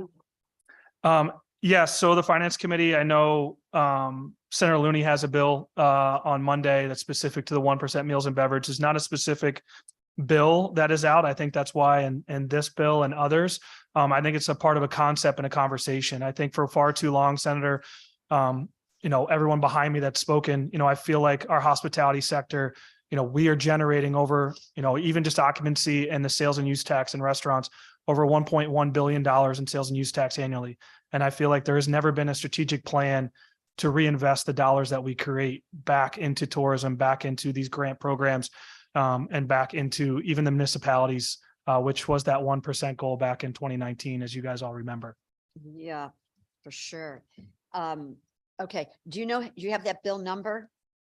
I do not have the bill number, but I will get it for you. Apologize. Yeah, okay, so there's one bill in finance, you're saying? Correct. That doesn't do exactly this, but it's the same concept, you're saying? It's Senator Looney's bill to utilize to put all of the 1% back to the municipalities. I think back in 2019, so everyone is aware when that goal was to go, the goal, we thought it would be about $50 million is what the 1% would generate. It is now up to 90 million. So I feel like, a percentage of this, 50% of the plan, 30 going to tourism, 20 going to workforce development, and 50% right now is still $45 million back to the municipalities. But we also know with inflation and rising costs, and I wish our restaurants could keep, their struggle that they have right now, that tax dollar is only going to go up. It has gone up from 55 million. I think the first year it's up to 90 million now. So obviously we're in support of that bill and its concept, but obviously making sure that some of these dollars are also being reallocated back into our industry specifically. Yeah, and kudos to you in terms of identifying a potential revenue source, because really this is and one that has a potential growth cycle to it, because it helps in other areas, because as you shuffle the deck, you're going to make a gap in another area. And in this instance, it would be the general fund. So you're down 22,000 jobs in the hospitality industry. Did I hear you say? We are, yeah. So pre-pandemic, we were about 160,000 jobs, February 2020. It is now 138,000. So we're still about 22,000 short. Continuing to get those numbers and figure out creative ways. But if you talk to any restaurant owner or caterer or private event venue, staffing is, besides the inflation and rising costs, is their other concern of how they manage their business. And this this significant dip in obviously the workforce, is it because they cannot find workers, or is it because there are not jobs? I think it's a great question. I don't think there's a silver bullet. I think what I learned in the last 3 years of the pandemic is, the volatility of hospitality, arts, culture, and tourism, the shutdown of all the things that happened over the last 2.5 years. There's a lot of our employees that was just too volatile and they went and found other jobs. And I've said this to the governor directly and many other legislators I've talked to. There's no silver bullet to fix this challenge. We have to go back and build back our workforce. And I think when you talk about the workforce development piece of this conversation, with the Office of Workforce Strategy and Kelly Marie, and also the DOL, I know Senator Summers brought up some of our programs. We have nationally recognized programs within the National Restaurant Association, our apprenticeship. We have a program called HOPES that formerly incarcerated folks, getting them on their pathway into jobs. We have a high school culinary program called ProStart. We actually have a competition at Duncan Park on next week with high school students. We have all of these nationally accredited programs, but we just don't have the resources and the funding to grow those. And I think that's where it starts. I think, as I've told restaurateurs, if you think you're going to go back and get the people that maybe that left and haven't come back, that's not a reality. So, the challenge right now is they're hiring anyone they can find with very limited experience and education. So putting those training programs and earmarking them for the different sectors are so vital, and getting us hopefully back to 660,000, if not beyond, with growing this sector. Yeah, and you talk about the apprenticeship track.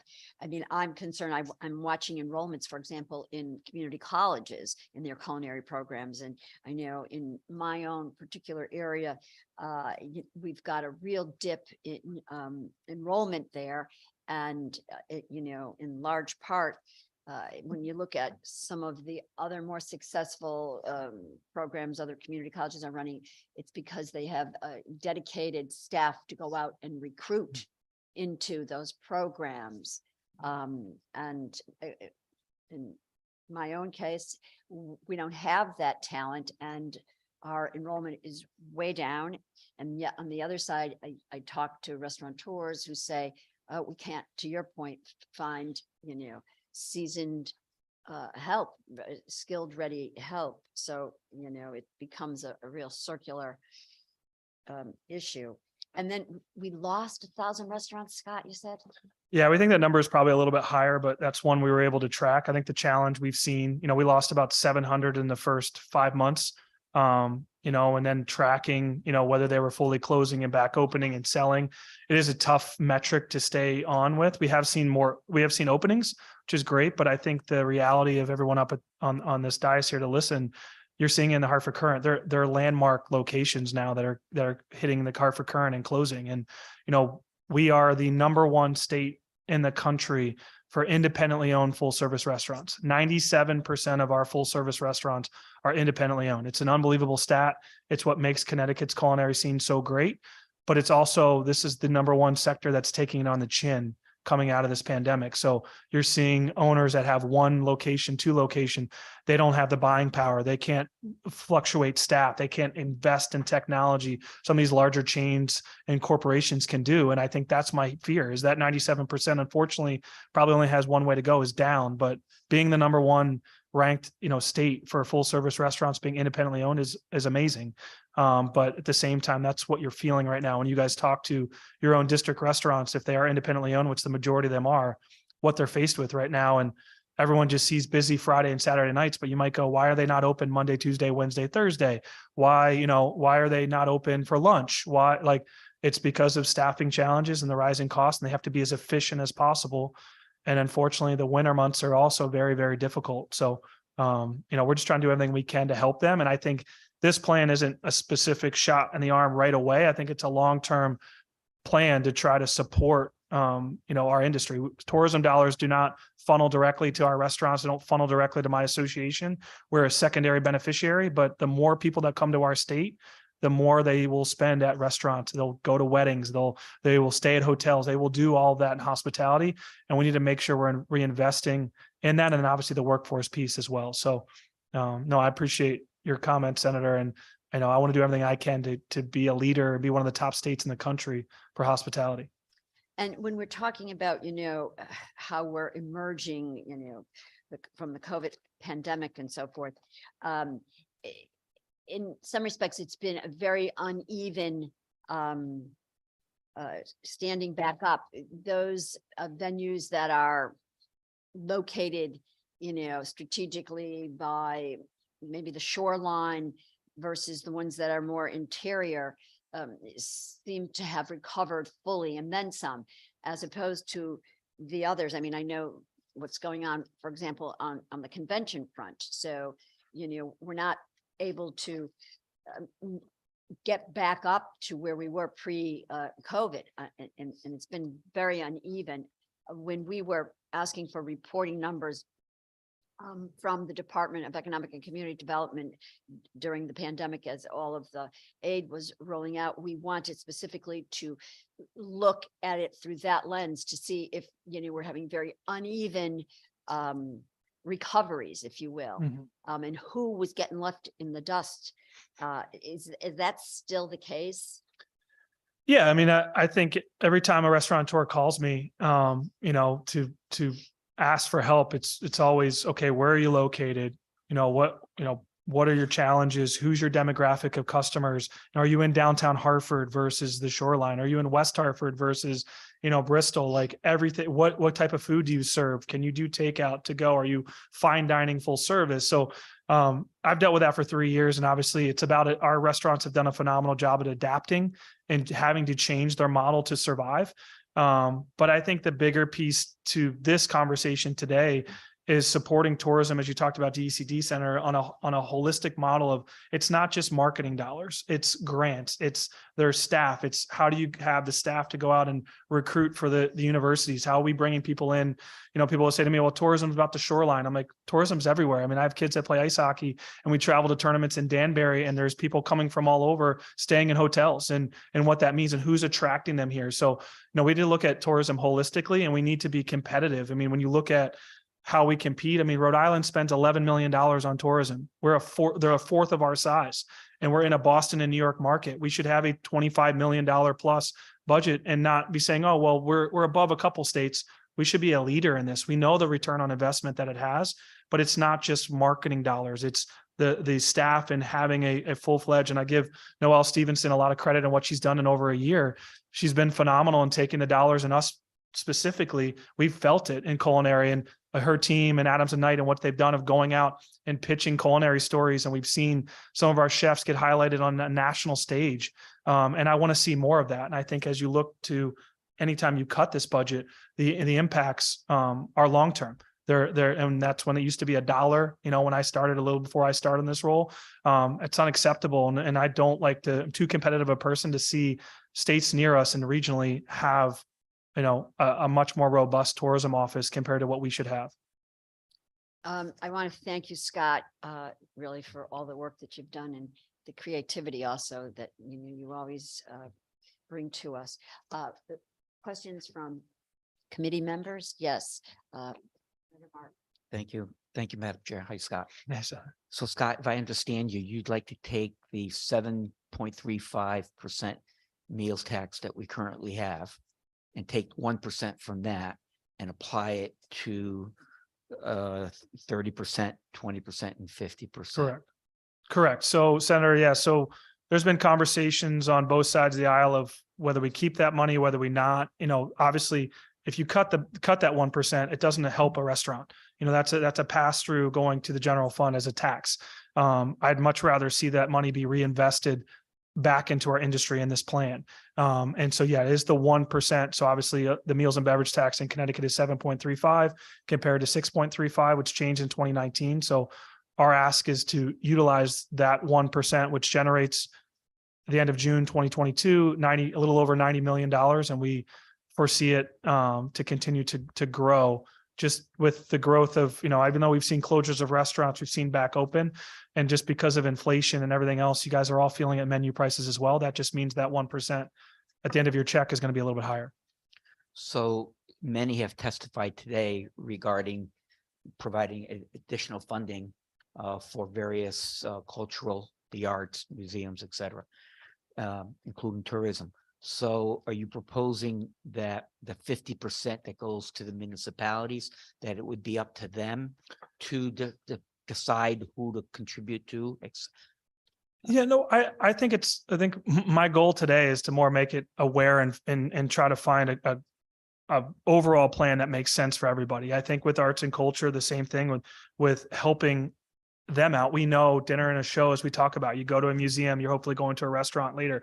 We want to see those. I think, whether that goes into the 25 million budget of giving them, grants and programs within the DECD office, or if it's within the cities and towns. Obviously, my best feeling is giving 50% of this to the cities and towns. My plan is to have them use it for hospitality related funding, parking, grants, marketing campaigns, fixing, lighting, safety, things that are going to make your hospitality sector in your town better. And also the fun part about that is it's also designated based on how well your town does on that 1%. If you have a lot of restaurants and you're supporting it, you're going to have a higher number. It's not an equal share of 169. It really depends on what kind of, restaurants and caterers and private venues you have. And you'd want to encourage it because it gives you more dollars back to your town. So that's my concept. I think, the overarching, I think the bigger thing, Senator, for me right now is, this is a funding source. I think the challenge we always have is, hey, how are we going to fund tourism? How are we going to do using dollars that our industry is specifically generating to as a way, as that funding source, that long-term funding source to be a competitive, workforce as well as tourism, and hopefully municipalities as well working with us. One last question regarding other states. Do they, how do they fund their tourism? Great question. So I want to say about 60 to 70% of the states are through their state and usually have a separate tourism office. I know back in the day, our head of tourism reported directly to the governor. I know they're under the DECD now. I mean, it's a conversation that I think, making sure our tourism directors put at that conversations I have with the governor should know what's going on in that office. But there's also the quasi models that are starting to happen, in Florida, California, where you have private and public quasi organizations that are generating dollars and creating larger staffs and having a huge impact. So I think for where I sit, I'm open to that dialogue, but obviously you need the resources at least first from a state side, and then what other ways can that office grow? Because this is just a starting point, in my opinion. I think everyone has seen over the last 2 years that the ARPA/CARES money that went into tourism, the return on investment is there. And, I don't have, Noel's full deck, but I can promise you, sitting through all those tourism councils and coalitions that I'm on, they are using the dollars wisely, and it is reinvested, and we are up in occupancy. We're up in our restaurant sales. We're up in many of these categories coming out of the pandemic, which is great to see. And I think we just need to reinvest back into it. Okay, thank you, Scott. Sure. Hey, Scott, just one last comment, if I might, because this also kind of piqued this Sure. point with me. So amongst all the challenges, we now also have this new world of work where we are today are hybrid, and every company, large or small, is also being affected by these changes. Can you speak to this, and is there anything that you're aware of that best practices or another state might be doing in order to help to equalize this change in composition of our urban centers? I think it's Anywhere, really. such a great question, Senator Hartley. I think, I always look, I guess maybe I've been the eternal optimist over the last 3 years in this role, and had to be, while you see closures and things are going on. I think, adapting and being creative is where we need to sit in all of these conversations. And when you talk about, what's changing in our world in the workspace, as I talk to downtown Hartford, there's like, hey, there's not as much lunch crowd. What do we do? How do we be creative? But also using it as an advantage. I mean, we've seen more high-level chef restaurant owners leave the city of New York to migrate their way here in Connecticut, which is a phenomenal thing. You're seeing more workers live and work farther and farther away from the city in Connecticut towns, and building up those towns. And you're seeing restaurants grow, and you're seeing pockets that are getting farther out in your neck of the woods, Senator Hartley, which I think is great. I think that we are in a new world of how work-life balance is going to happen, and also how that affects the hospitality sector. But I go back to, on this topic, the more people we bring to the state and show them what we have to offer, even if they come for a day trip. I think we were ranked number 1 in the country for a day visitor.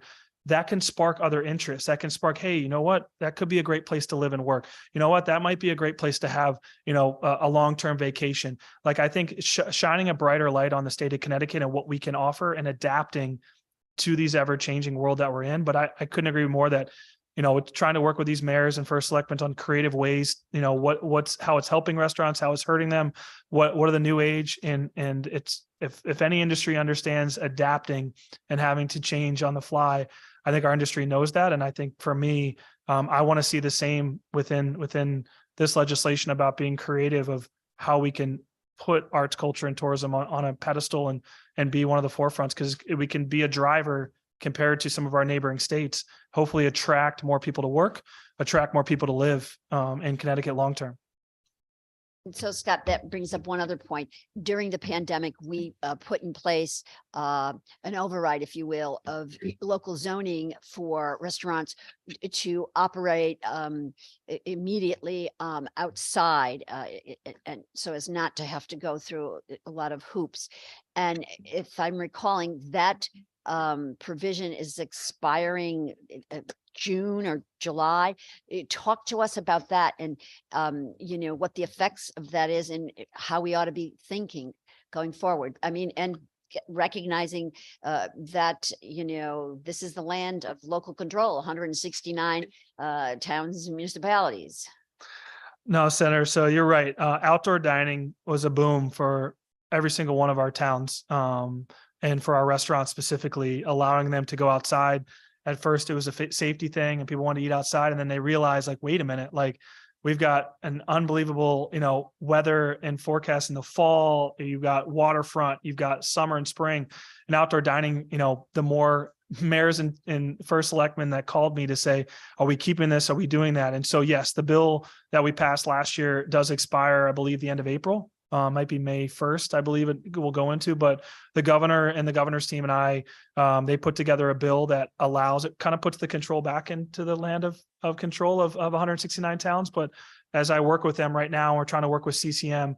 I'm hopeful that, as I talk to all these restaurateurs, they're looking at, they're going to be doing the same thing. Obviously there's some challenges. If they had a giant tent in the middle of the road, like that, maybe the road wasn't, that could be something they couldn't do again, but allowing them the opportunity to go outside again, expand their footprint, working with DCP and everything else, that is going to be there. We don't need another bill, in my opinion. But that just shows people travel on their bellies. We say it all the time, people want to go for the culinary experience. And I think that outdoor dining, did such a wonderful thing for a lot of towns in amazing ways. And where you went and drove up on a town and you see hundreds of people outside eating, it changed the way your viewpoint of Main Street or everything else. And I think we want to continue that. I think alfresco dining is here to stay. But that goes back to the municipality funding. Like, if they're having challenges with less parking, or they're having challenges with, barriers or making one-way streets, this funding can hopefully offset some of those. So those restaurants in turn can do those things and have, I was talking with Stanford yesterday just about, are they going to shut down one of their streets and allow full, dining all the way out? And I love the idea, but what revenue losses, how that's going to affect. So I think those conversations are great to have. And I think we just need to make sure, we have some funding sources to help these towns as well through this process, which is where I think that 50% plays a big role. So you're working with CCM on this and the governor's office. And so you're thinking that there's going to be some kind of agreement? So the current bill that the governor's passed will go into effect on the outdoor dining on May 1st. So our bill that we passed with legislators will expire, and then the new bill will go into effect. So we've been working with the towns in CCM, and we're actually getting ready to have probably more of a public forum with all the towns to make sure they understand what their zoning and measures mean, what they can do, and what the new rules are, because it's not what it was in the pandemic, but it also wasn't what it was pre-pandemic. So it kind of lets the towns control how they want to manage outdoor dining, but that's already in effect. We just need to educate. Some towns have already changed their ordinances. I know Sherry Cantor in West Hartford and her team has already updated their ordinances in West Hartford. They're kind of have asked us with the new bill, and they know the language. So we just need to get all the other towns up to speed on this, but we do not, it's not like an agreement. I think that the new bill that the governor passed will allow us to do that. Okay, so there's a bill that we've already adopted. Correct. That goes into effect May 1st of this year to try to ease us into this new world. Correct. Is what you're saying. Yes. Okay. And so there's not anything that we need to be tracking and it's. I hope going- not on my radar right now, but obviously as I work with CCM and the towns to make sure there's no other things maybe we missed. But yeah, I mean, based on what we've seen, we think that this new language and bill and new world should work. As long as, as we've moved forward so far, it's been good conversations with some of the bigger towns, but yes. Okay. Thank you, Scott. Yeah. Thank you, Mr. Chair. And now Representative Cheeseman. Just very quick. Thank you, Scott. And for the good senators' edification, it's proposed bill 775 is the Senator Looney's bill with regard to the meals tax, 775. We're hearing it in finance on Monday. So with regard to workforce development, you said there's some wonderful programs in place. So is the issue the funding? Is the issue simply explaining to anyone, whether they're young people or people looking at a different career, that this is a path they should pursue? Is it a combination? I know everybody, I don't want to hold things up too much, but. No, it's a great question. I think the first and foremost, I think it's both. I think hospitality needs a refresh of how important hospitality jobs are and how incredible they can be. As I have, colleagues behind me and the jobs that they've had or my own job, and I think when you look into the restaurant world specifically, when we have managers, averaging $80,000, $90,000, $100,000 a year in restaurants, you have, you can go, where else can you go without an education, without experience? You can go from being a dishwasher to being an owner. There's no other industry like it. I think that's where it starts. I think our dollars or resources need to be highlighting how incredible this industry is in Connecticut, and you should want to go work. And it starts at that high school level. We talked about our Pro Start program, which we have, over, I think, 2,200 students. It's a curriculum-based program. My son actually might sign up for it next year as a freshman in high school, but you learn culinary and you learn restaurant management skills, but you also learn people skills and talking. And, where else, I think all of you guys at the dais maybe have probably worked in a restaurant at one point in your life.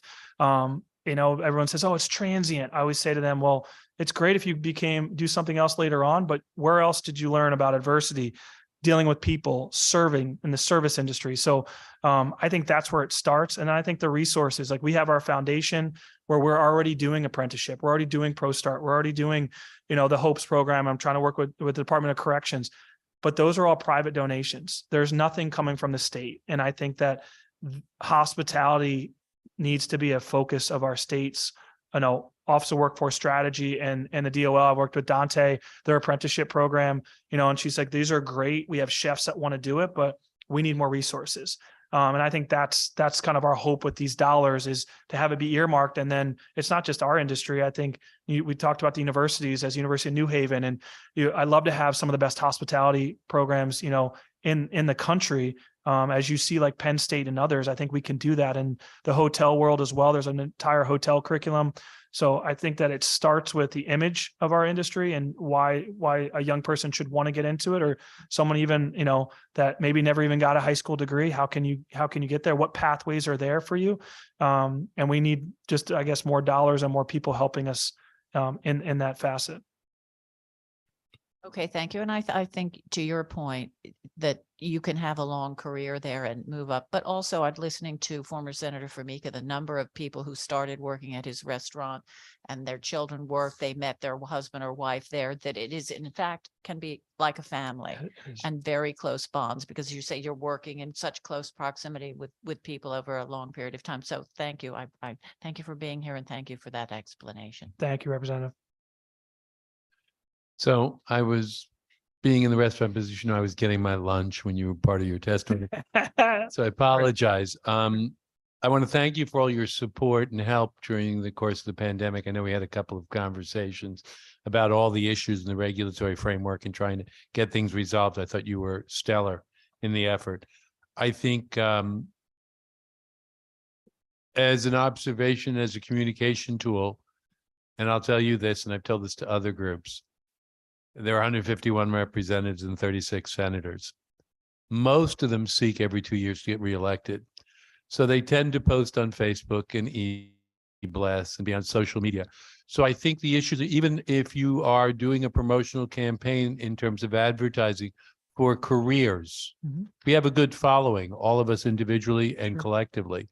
So if you have professionally produced videos from the association about how to consider those careers, where you would start and some of that, I think you'd find most of us would be posting those. You'd run it through the House Communications Group and the Senate. You go through the House Dems and the House Republicans, and everyone in all the districts have restaurants. And generically, I think we're all very supportive. So I think you could expect to get a good broadcast there. So I would just leave that as a suggestion. No, I appreciate it. Absolutely. Thank you for your testimony. Yeah. I think now we have Bettina Toussaint. And Bettina.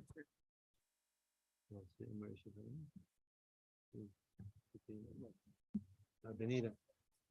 Apologize, Benita Toussaint.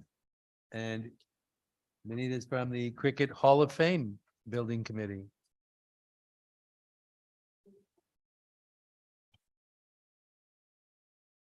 It's remote, right? She was number 19. We skipped her. I'll call her again at the end, but we're up to William Hosley. Okay, our next testimony is William Hosley. Hi, can I be heard? I wasn't quite sure how to get online with this, so I could be heard. Can you hear? Yes, we can hear. All right, I moved to Connecticut intentionally 43 years ago, attracted by our astonishing cultural resources and amazing location. I have made a life of public service working in the arts, tourism, historic preservation, and museums, including Wadsworth Atheneum, where I organized award-winning shows. I know Connecticut's treasures inside and out, from Salisbury to Stonington, Greenwich to Woodstock. I spent 7 years as a legislatively appointed member of the State Culture and Tourism Advisory Board. I say this as a prelude to a controversial recommendation, which is to oppose this bill until we embark on a serious and long overdue strategic plan, and not just the strategic marketing plan alluded to in this and prior related bills. 18 years after Governor Rowland brought culture and tourism together under one roof, the siloing alluded to is still as clear as day. HB 6692 instructs the Department of Economic and Community Development to identify strategic goals, establish metrics, and establish an accountability structure for such grant programs. This has never been done. A serious conversation about what tourism is, why it matters, and how best to go about it has never been done. Intended to present information or teach people about a particular subject. Just by a university or college teacher. Despite blue ribbon committees and the formation of the legislative caucus, we're still not there. This is why. My written testimony includes a link to the most recent Zoom meeting of the Arts, Culture, and Tourism Coalition. It exemplifies the problem. There was almost no discussion of what and why, and nothing but discussion of how to get state money. To watch this short video is to understand the many elements of this coalition that are confused. As for state tourism, the state office thinks it's all about marketing and a costly website that attempts to do what TripAdvisor does better for free.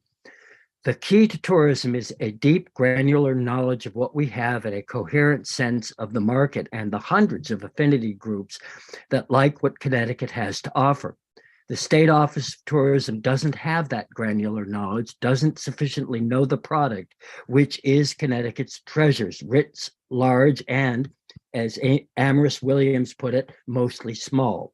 I urge everyone on the Commerce Committee to ask your constituents, the various museums, attractions, and cultural resources in your district, if the efforts of our State Office of Tourism drives business to your door. Some might not even know there is a State Office of Tourism. Our towns all have good to great local museums and attractions. Have they been touched by the gushers of state funding over the years? The system is biased towards large organizations, and especially performing arts organizations and administrative entities, when most of what folks visit Connecticut for are small attractions that are wonderful and too rarely touched by state funding. The fact has long been that most of the state funding reaches the same 30 plus out of hundreds of organizations year after year, and much of it sticks to the state-funded entities that administer funds on behalf of the state. It's the opposite of equity, and that will never change so long as the funding stream continues without reform. I love tourism. I love art. I have attended performing arts productions from Westport to Norfolk, Hartford to East Haddam. I've brought tour groups to dozens of locations from Greenwich to Lebanon and Thompson. I would love to see a coherent and effective culture and tourism agenda for my adopted state, which I love most of all. It is time to pause, stop, and rethink culture and tourism. It's not how much we spend, but how we spend it. Thank you. Thank you very much. Thank you very much, William, for being with us, and also for being such a staunch advocate for the arts. I hear your comments very clearly.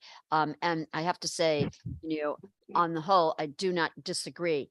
I guess I'm wondering what your sense is amongst your colleagues in the sector of them being of the same opinion as you are. Well, Senator Hartley, I'm sure most people are not of the same opinion, and anyone that has ever gotten a dime out of the various entities is going to think, gee, that's free money. I'm happy to have it. Let me get on the train. But you earlier raised the issue of comparing how Connecticut does vis-a-vis other states.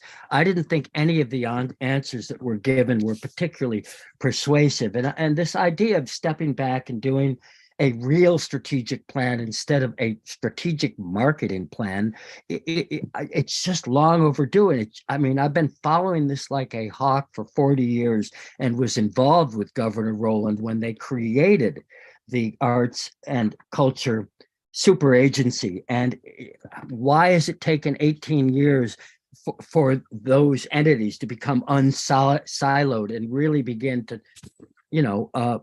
build a strategy that works? Yes, that's a good question. I have to say that, parenthetically, I am encouraged by the Arts Culture Alliance that has been formed and the work that they have done, recognizing that it is not a competition amongst the sector, but it is a collaboration between them all. So your points are very well taken. Just one question, if I might, and that is, we had a lot of discussion today about, introducing quantifiable metrics. Do you not think that would go a long way in terms of recognizing value and incentivizing quantitative and value added to individual entities in this sector? Yeah, I think it probably helps, though. Another excuse to shovel tons of money into analysis and data collecting might not be the best use of money, but I could be wrong on that. I hear you, and it's always important to have the blueprint, which is the guardrails that we follow. There is also the timing issue. There's been a message today of urgency, but beyond that, I personally have long been advocating that we have objective standards for measuring and for accountability, so that we know our investments are prudent and wise. And so on that score, I think that we're totally aligned. But thank you very much. And I will defer to my co-chair or other members for questions. Yes, Representative Anderson. Thank you, Madam Chair. Mr. Hosley, I think you're outnumbered 35-1 in opposing this bill. So I thought it was 100-1. Well, as far as the in-person testimony, the written testimony, yes. So I want to make sure you had a chance to say everything you wanted to say. And it seems like you're not necessarily opposed to the spending, but make the spending smarter. And the other part is your concern with selection of who's selected for grants or general strategic plan, or both? Thank you.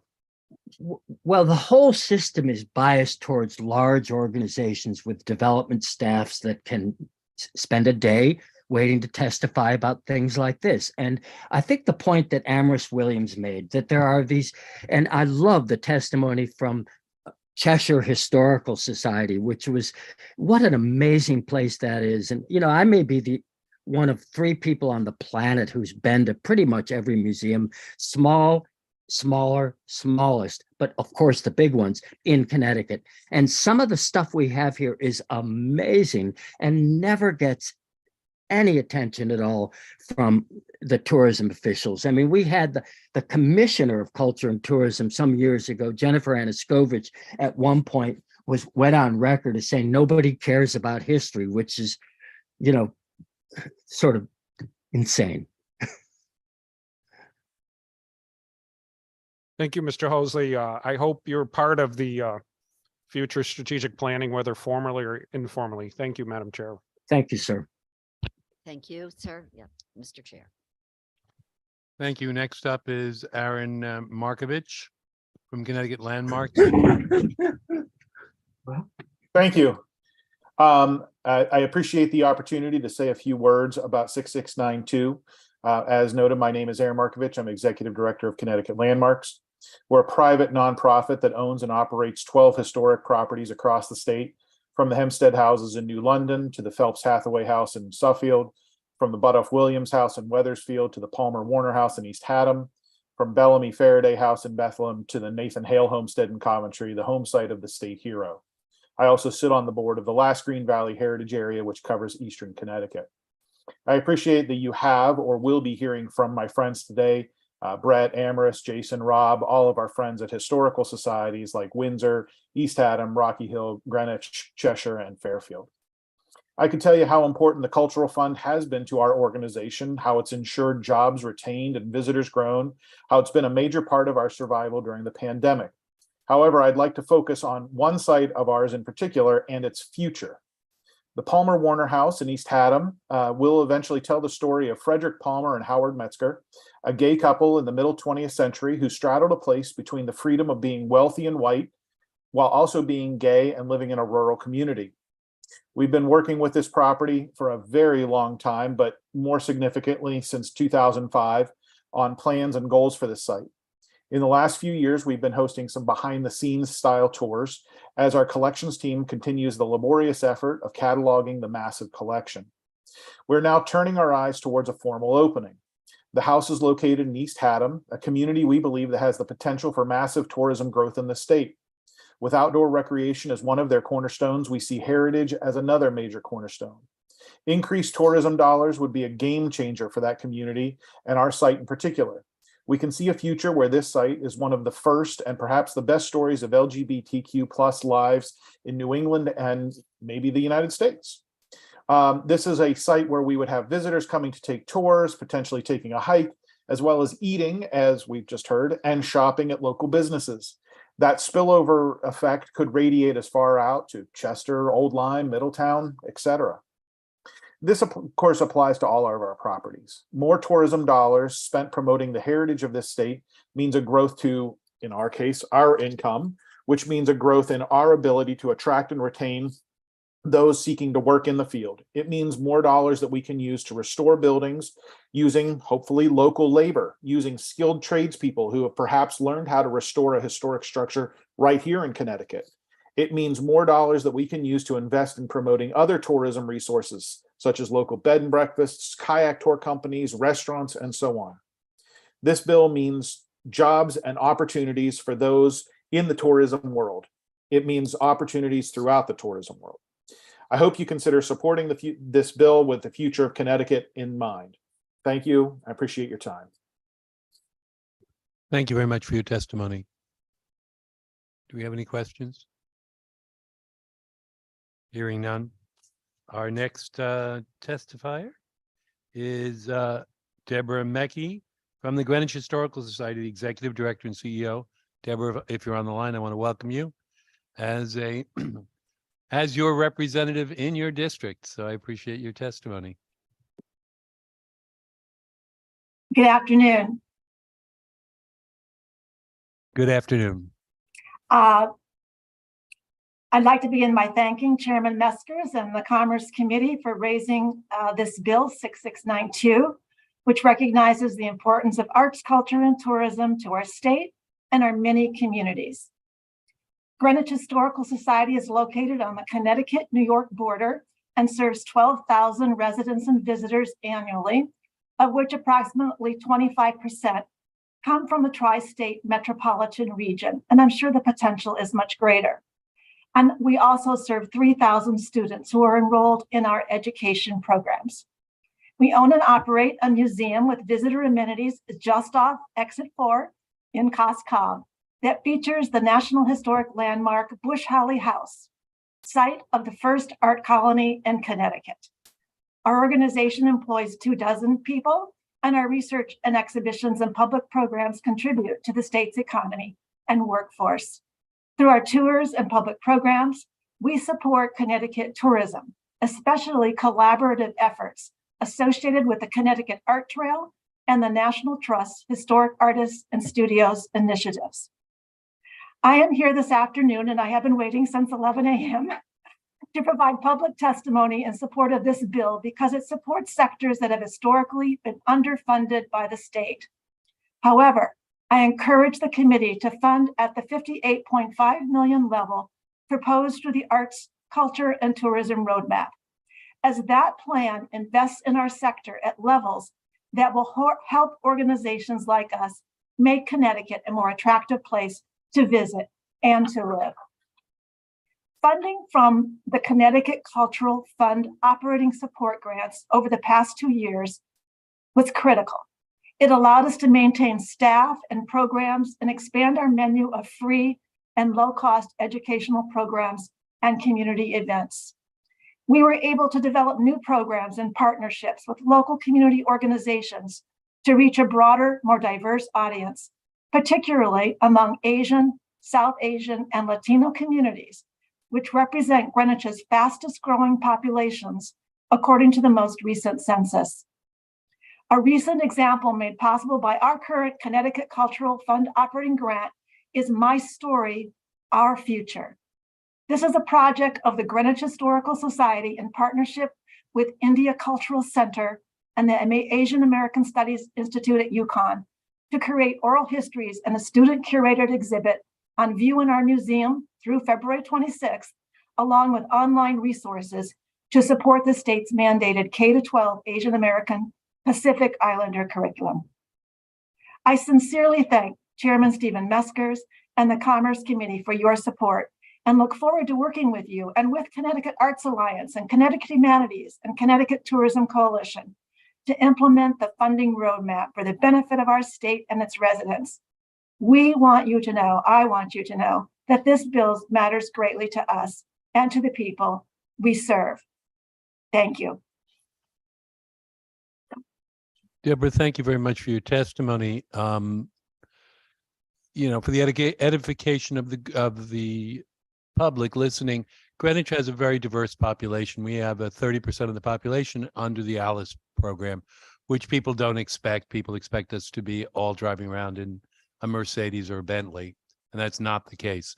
And I think, Deborah, your group has done a lot in the way of outreach, and I would love for you to just highlight maybe 1 or 2 points in terms of what you've done in community outreach, particularly with school-age programs with the funding you get. Well, one of the things that I think is really been a great initiative for us, we're now, I think, in our 13th year of offering free programs for every child in the town's, 2 of the town's Title I schools. There actually are 4 Title I schools, but we're building up the resources to be able to serve 4, but we currently serve 2, and every grade from 1 to 5.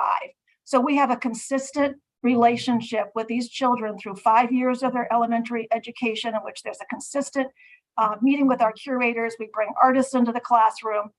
We meet with parents. We hold events that celebrate the students' achievements, including becoming junior docents and really learning that their history is our history and our history is their history. So that's just one of the exciting initiatives that we've been able to undertake.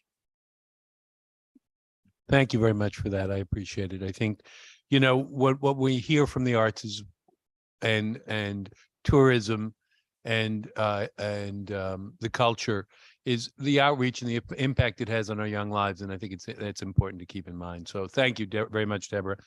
If there are no questions, our next person to testify, if you bear my eyeglasses, is Sarah Griswold from the Roxbury Public Libraries.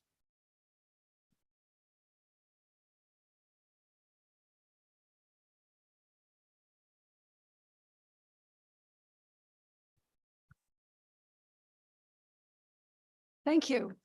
Thank you, co-chairs Hartley and Mesker. I'm Sarah Griswold. I live in Washington, and I've been working in the cultural sector for over 30 years. I'm speaking today on behalf of Roxbury and the Roxbury Public Libraries.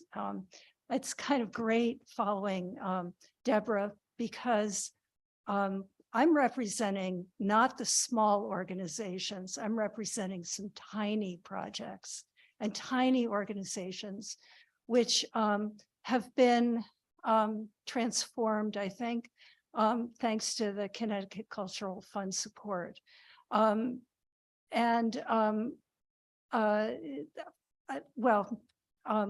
have 2 projects. One, the Hodge Memorial Library and Museum is a part of the Roxbury Public Library. It's the former library building, which has been underutilized for a number of years.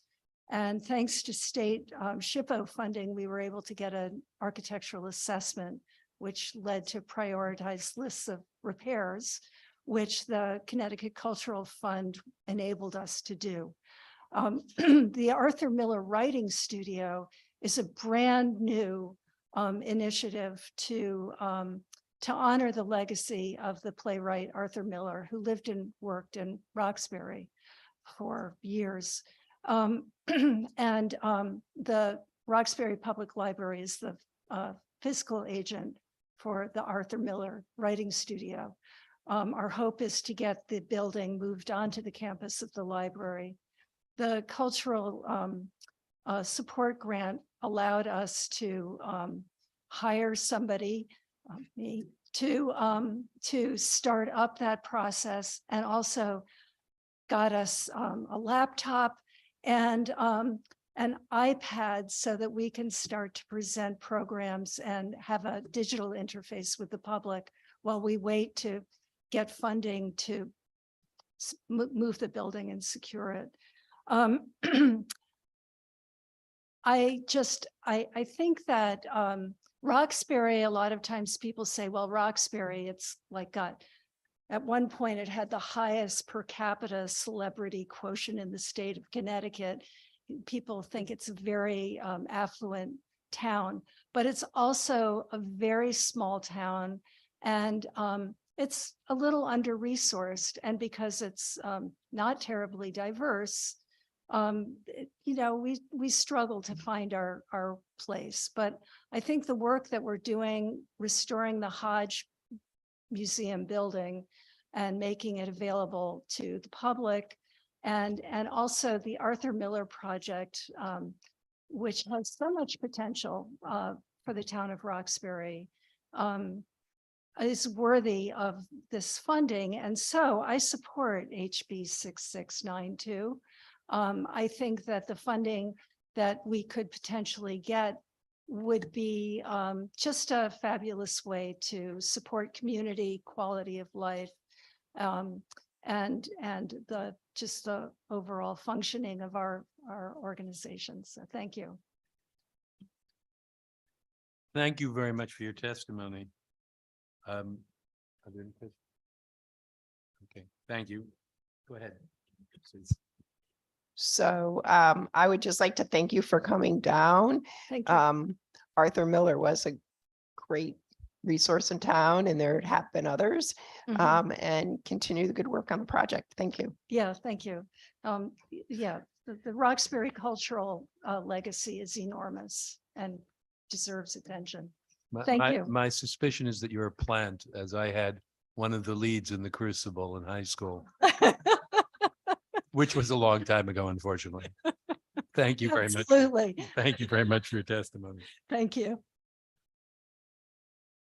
Our next testifier is Susan Tamulovich from the New London Maritime Society Custom House Maritime Museum, the executive director. And I believe she's testifying remotely if she's online. Yes, hi, I am online, and I want to thank you very much for and thank the Commerce Committee and all my friends up there in Hartford for letting me speak in favor of the Arts, Culture, and Tourism Bill. The New London Maritime Society is a community-based nonprofit, a local maritime museum presenting public maritime and history programs for seniors and in schools. But we also are a significant preservation organization. We're totally independent. We've received no operating support previously from the city or the state.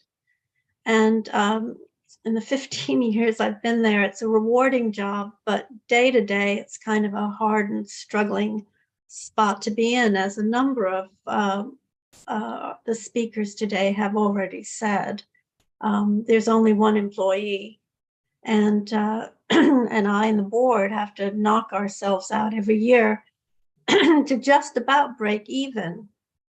Nevertheless, we've run and grown the New London Custom House Maritime Museum for 40 years. It's an anchor in downtown London. And since I've been there for the past 15 years, the museum has been open 5 days a week, including every weekend year round. if people are traveling on I-95 and they think, oh, I'll go into New London, that's a little city, many of the places are closed, not the restaurants, but if they want to do something when they're traveling back and forth, we're always there, and we've been there for quite a long time. Locals bring visitors to show off their history. And one of the things I'm most proud of is that in the last 12 years, we've taken on the stewardship of 3 of the local lighthouses through the Federal Lighthouse Preservation Act. So this is a somewhat myopic view of these grants and of the proposal, but I think it's important for you to know how it is for a small museum. In terms of commerce and tourism, in all the surveys they've done, authentic, evocative, very personal tours are what people are looking for. And I will say lighthouses are a very big draw. Had the New London Maritime Society not stepped up and taken these 3 lighthouses on, they very likely would have been sold to the highest bidder and off limits to the public forever. I know you all understand how Long Island Sound was formed with the glacier. It's got ledges, it's got islands and a jagged coastline. In fact, southeastern Connecticut has a large, fascinating concentration of lighthouses, and many of these are privately owned. In fact, I'd say there's probably no other place in the world where you can take a boat tour, Cross Sound Ferries tour, and see 12 lighthouses in the course of 90 minutes, have lunch downtown, and then come and visit the lighthouse exhibition we have at the Custom House Museum, with the opportunity to visit inside any of these 3 remarkable lighthouses that we own, including New London Harbor Light, the oldest and tallest on Long Island Sound, and it's on shore, so it can be visited year-round. Lighthouses are a big draw, and we are dedicated to their preservation and to public access to these sites.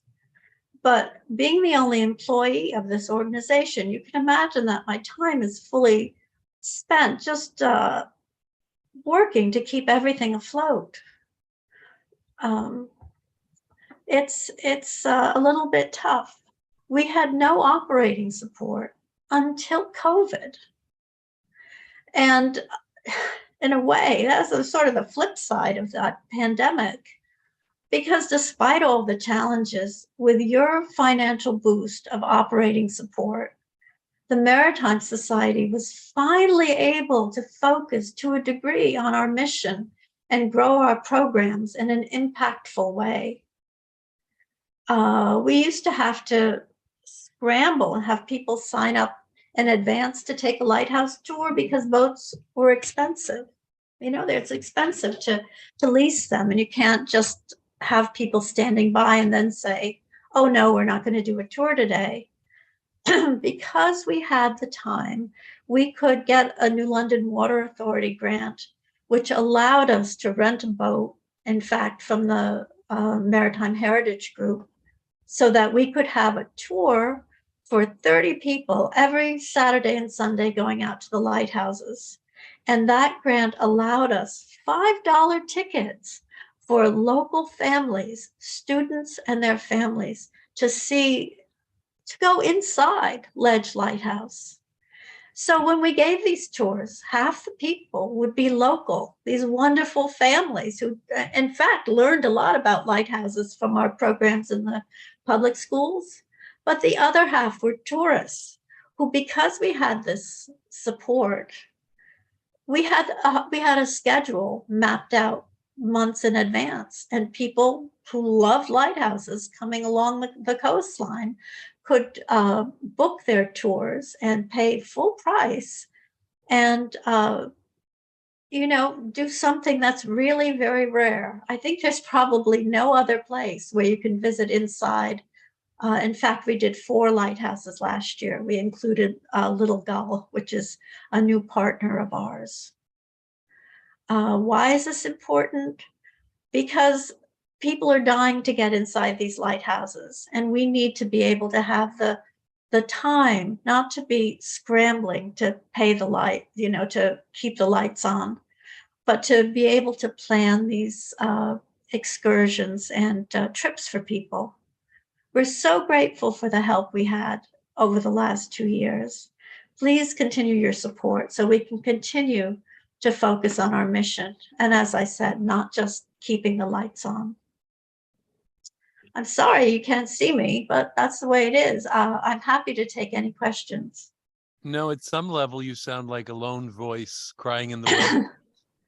So I'm very appreciative. The commentary, I have to tell you, delivery and commentary was evocative of what you're doing and why you need the help and what kind of help you need. I encourage you, obviously, to reach out to the local reps, not to avoid responsibility or shift responsibility, but some of the advocacy should come at the local level to us. It would be helpful, particularly because I'm mad I missed the tour so far, to be honest with you. And what you had to say and what you're doing is very worthwhile. And thank you. While it's an hour-long drive home, to be honest, the testimony and the individual testimony that you're bringing to the table is important because it shows us what good work can be done. So that, I think it's a heavy lift this year. I'll be frank across the board because of what we're looking at versus the baseline budget.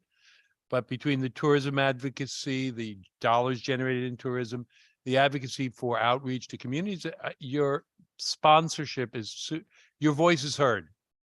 That's thank you. And it's important that you speak up. So thank you. Is there any you. comments? Okay.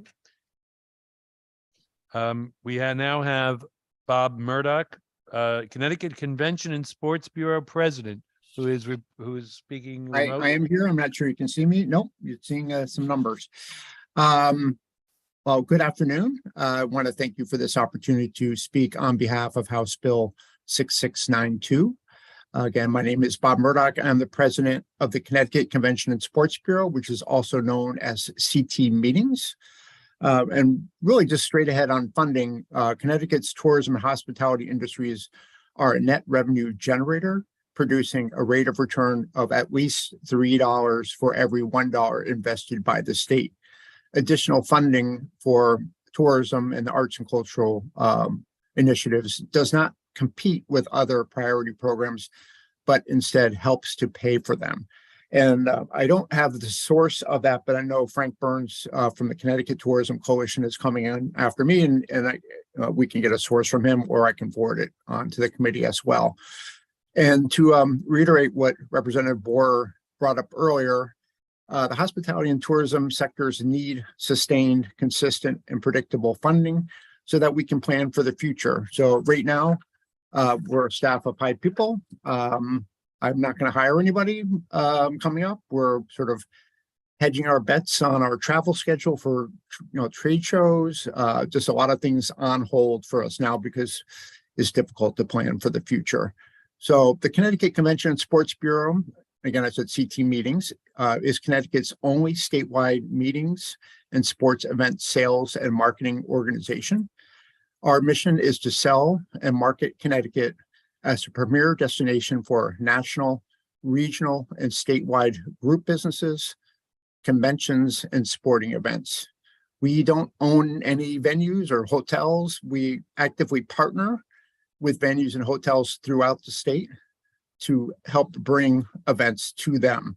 We're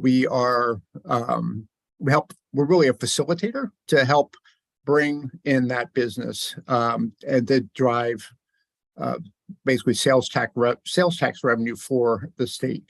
We are partially funded through the DECD and the Connecticut Office of Tourism. Plus, we raise our own private sector partnership support. So we're a 501c6 organization. We would specifically benefit from the tourism marketing line item. And most people don't know about us because we focus on event planners who are making the decisions on where to place their events. And at this point, I really want to thank Noelle Stevenson for her efforts over the past year to give us additional resources to jumpstart our efforts in attracting group business to the state. We were given some additional funding for travel and trade show activation to be able to go out on the road to meet with event planners, to talk about Connecticut. We used some of this funding to take a higher level at these shows, and we historically have been able to by taking on speaking roles and some sponsorship roles, or elevating the brand of Connecticut to event planners. We, under Noel, this is the first time that we were part of the strategic plan presented to the caucus. We are really part of Noel's staff. And in most states, we would be under her directly rather than a vendor to the state. We actively work on bringing events to all areas of the state, and just within the next 3 weeks or so, some of the highlighted events that we worked on to bring to Connecticut are the Society of Women Engineers Northeast Conference, the Student National Medical Association Annual Education Conference, the NCAA Division I Men's Ice Hockey Regional Championships, and the NCAA Division III Women's Basketball Semifinals. So we're actively out in the market selling Connecticut. We've seen, metrics, just our internal metrics on the additional funding from the state, helping us. We basically get leads from event planners that are looking to place events, and comparing 2022 to 2021, we're up 60% on those leads that we're issuing to venues and hotels throughout the state. So really a big impact from Noel's efforts on marketing the state. And really there is a strong demand to meet in person. We are part of tourism. It's sort of, we have a slightly different angle at things. We're less interested in the transient visitor, the leaf peeper, the person that might come to the shore, the family. We're, again, focusing on the groups. And once we secure those groups, we steer them out to the community, to restaurants, to attractions, off-site venues if they need something outside of their main meeting space, getting them active in the community, tying them to local events that are happening during their stay, and really trying to help them have a unique experience while they're in Connecticut. So they come back and they tell their friends who also come back. And, it's really long-term relationships is what we're about. We're working on events as far out as 2030 right now. I think the event and the most furthest out that we've secured so far is 2027, but we're out, going after shows to bring to anywhere in Connecticut. We have all sorts of events, different sizes and shapes that we work on, whether it's a family reunion for 10 or an NCAA men's basketball first and second rounds at the XL Center that will bring in 16,000 people for multiple sessions over multiple days. So we, again, our focus is on driving the larger events for Connecticut. Recovery still is, it depends on what the sector is in the economy for hospitality. The corporate meetings are still quite down. They are the area of meetings and events that do lag behind the rest of the markets. Less people are in the office. Less people are working in that corporate setting, which again affects restaurants and attractions and the meetings as well, especially our larger full service hotels in the cities of Stamford and New Haven and Hartford and others. Not all the hotel inventory the rooms are all active yet. There's still limited employees. People are still trying to rehire. The hospitality is hit across the board on that. And as Scott Dolch from the CRA mentioned earlier, there's limited food service in the hotels. Some will have lunch and dinner, or breakfast and dinner, but no lunch, or only certain days of the week they have meals at these large hotels. So it's definitely some work to be done still. And again, we're all about meetings, events, trade shows, trying to secure those for for the state, comparing ourselves to one of our competitors, which is the Providence Warwick Convention and Visitors Bureau. They have 10 salespeople for Providence Warwick. We have 2.5. I'm sort of a half. I'm president and also sell sports. So there is, a funding challenge for us to compete with our neighbors in Rhode Island right off the bat. So their CVB is 25 people. We are 5. So there's definitely challenges that we face. We're looking to, again, continue to grow partnerships and collaborations across the state. Anybody that's still listening that needs help placing their event, looking for venues in Connecticut, please reach out to me. We're here as a free service to help events come to Connecticut and also help events that are here in Connecticut already grow. I think that's all I have. If there's any questions. Okay, thank you very much. You're welcome. I believe we have a question from my co-chair, Senator Hartley. Thank you, Mr. Chair. And Bob, thank you for appearing before us today. I'm sorry, can you just walk us through again? What is the state? Is it a line item? I know it's in DCD Conservation and Development. I'm about to start digging into those budget sheets, but yeah, can you? No, we're not a separate called out line item. We're just within the statewide marketing program. So it's not called out at this point. We're having some discussions on having a line item, but that's, has not happened at this point. And our funding, we've been around now, we're in our 11th year. We started out in fiscal 2012-13 with $1 million of funding from the state. And we were cut pretty much every year until fiscal 2017, where we have stayed at $450,000 since then. And we were 10 staff members when we started. We were 5, and to grow, to be more competitive in the marketplace, we would utilize that funding basically for marketing and for sales staff to go out and compete with the Providences and lots of other folks that we compete with on a regular basis. And your other funding sources are what, a percentage of what you bringing in? So sure.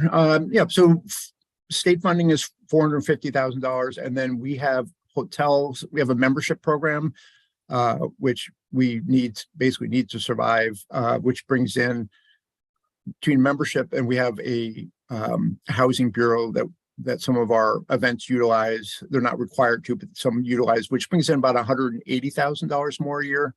So roughly $640,000 a year is our total budget.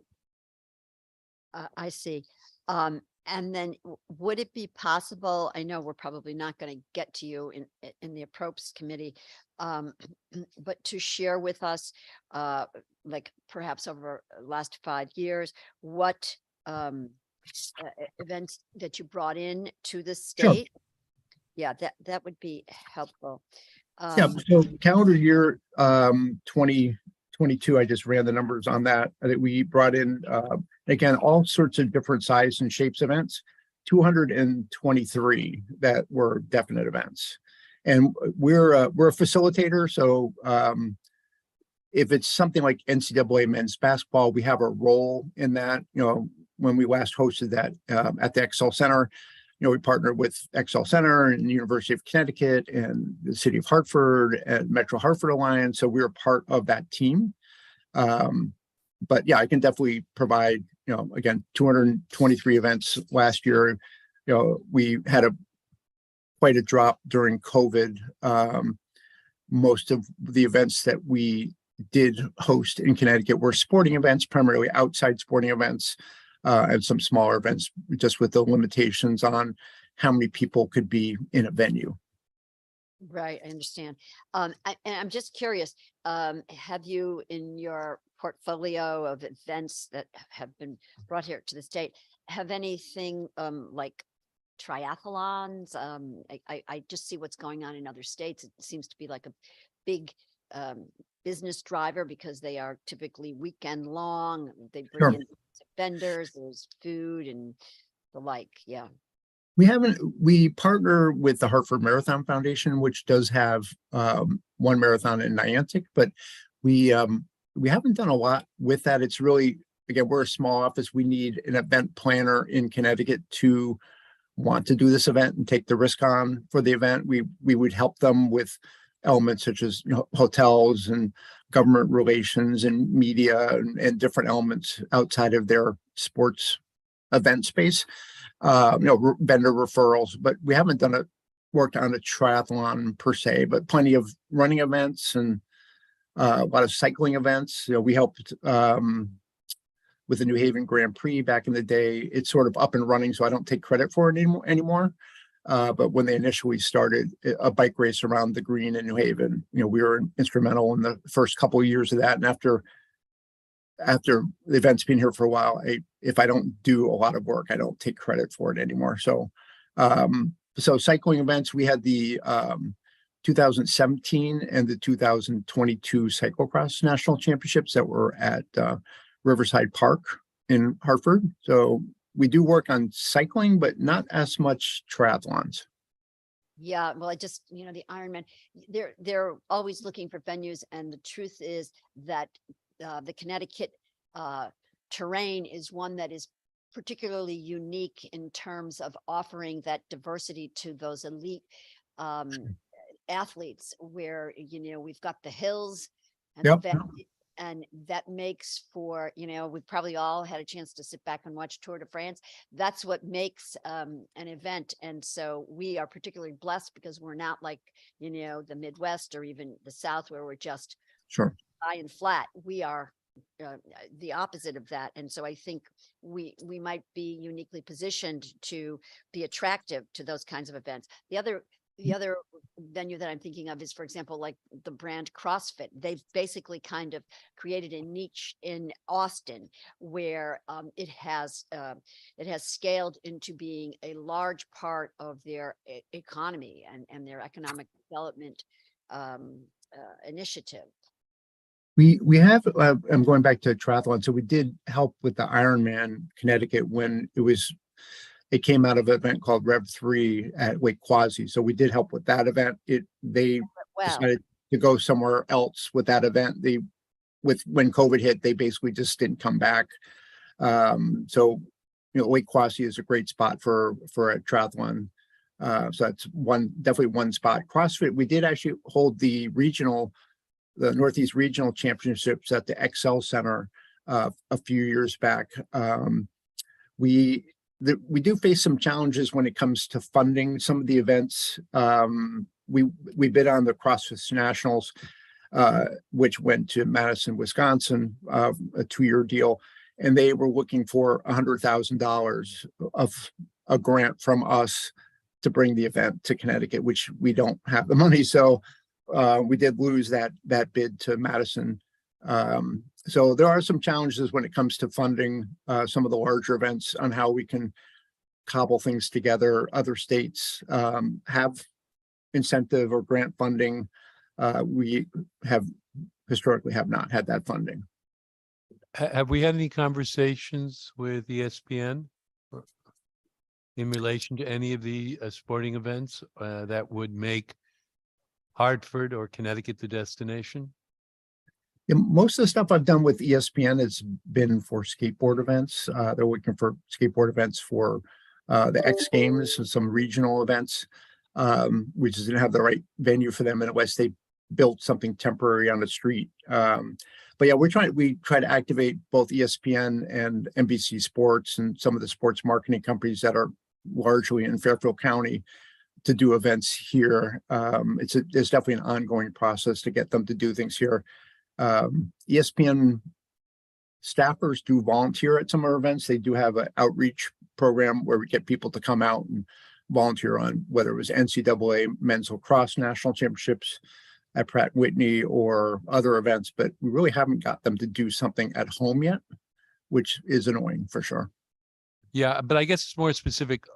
I think the dialogue has to be a direct ask Yeah. of and what we want.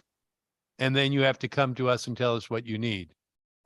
But we need to have the direct ask to the organizers of these events. And then you need, we have a community investment fund. We have various pockets of resources that potentially could be displayed for things that would generate a host of sales tax revenue to the state. So if there's something that's going to drive an activity into the state, I guess what I'm telling you is we want to hear it. Okay, no, that's great. That's great to hear. We're open for business. I did work on a plan back when Commissioner Corse was the commissioner of the DECD, and it didn't go as far because he wanted to be replenished every year, which is a challenge to do. I mean, we can show that people are staying, the economic impact of the event, it definitely has a merit of bringing the event in, but are we going to, as a Connecticut, CT meetings, are we going to get that money? No, it's going to go into the sales tax revenue. So yeah, I can definitely create something and share that further. We do have the framework of what we created in the past. I love to have some kind of fund where I'm not the one deciding whether the event comes. I may have a role in that, but outsiders, can evaluate the event on their own, and we make a group decision on whether the event merits funding or not. The state of Rhode Island does have currently in their sports fund $100,000 for a grant program. They primarily use it for small startup events where there's criteria for the event to fulfill, and if they fulfill it post-event, the money is issued. So I would definitely go that direction as well. No upfront money, but money in the end if they live up to their part of the bargain. Well, you're speaking to the two chairs of the Commerce Committee, and the Assistant Commissioner, I believe, of DECD is sitting in the room. So we're, I think that's kind of, and so I would like us to have that dialogue. I believe my exalted representatives on the left here, Representative Leeper and Boer, I'm not sure in what order. I'll let Brick you and two- frack. Is that what you, is that what you wanted to say? Thank you, Chairman Meskers.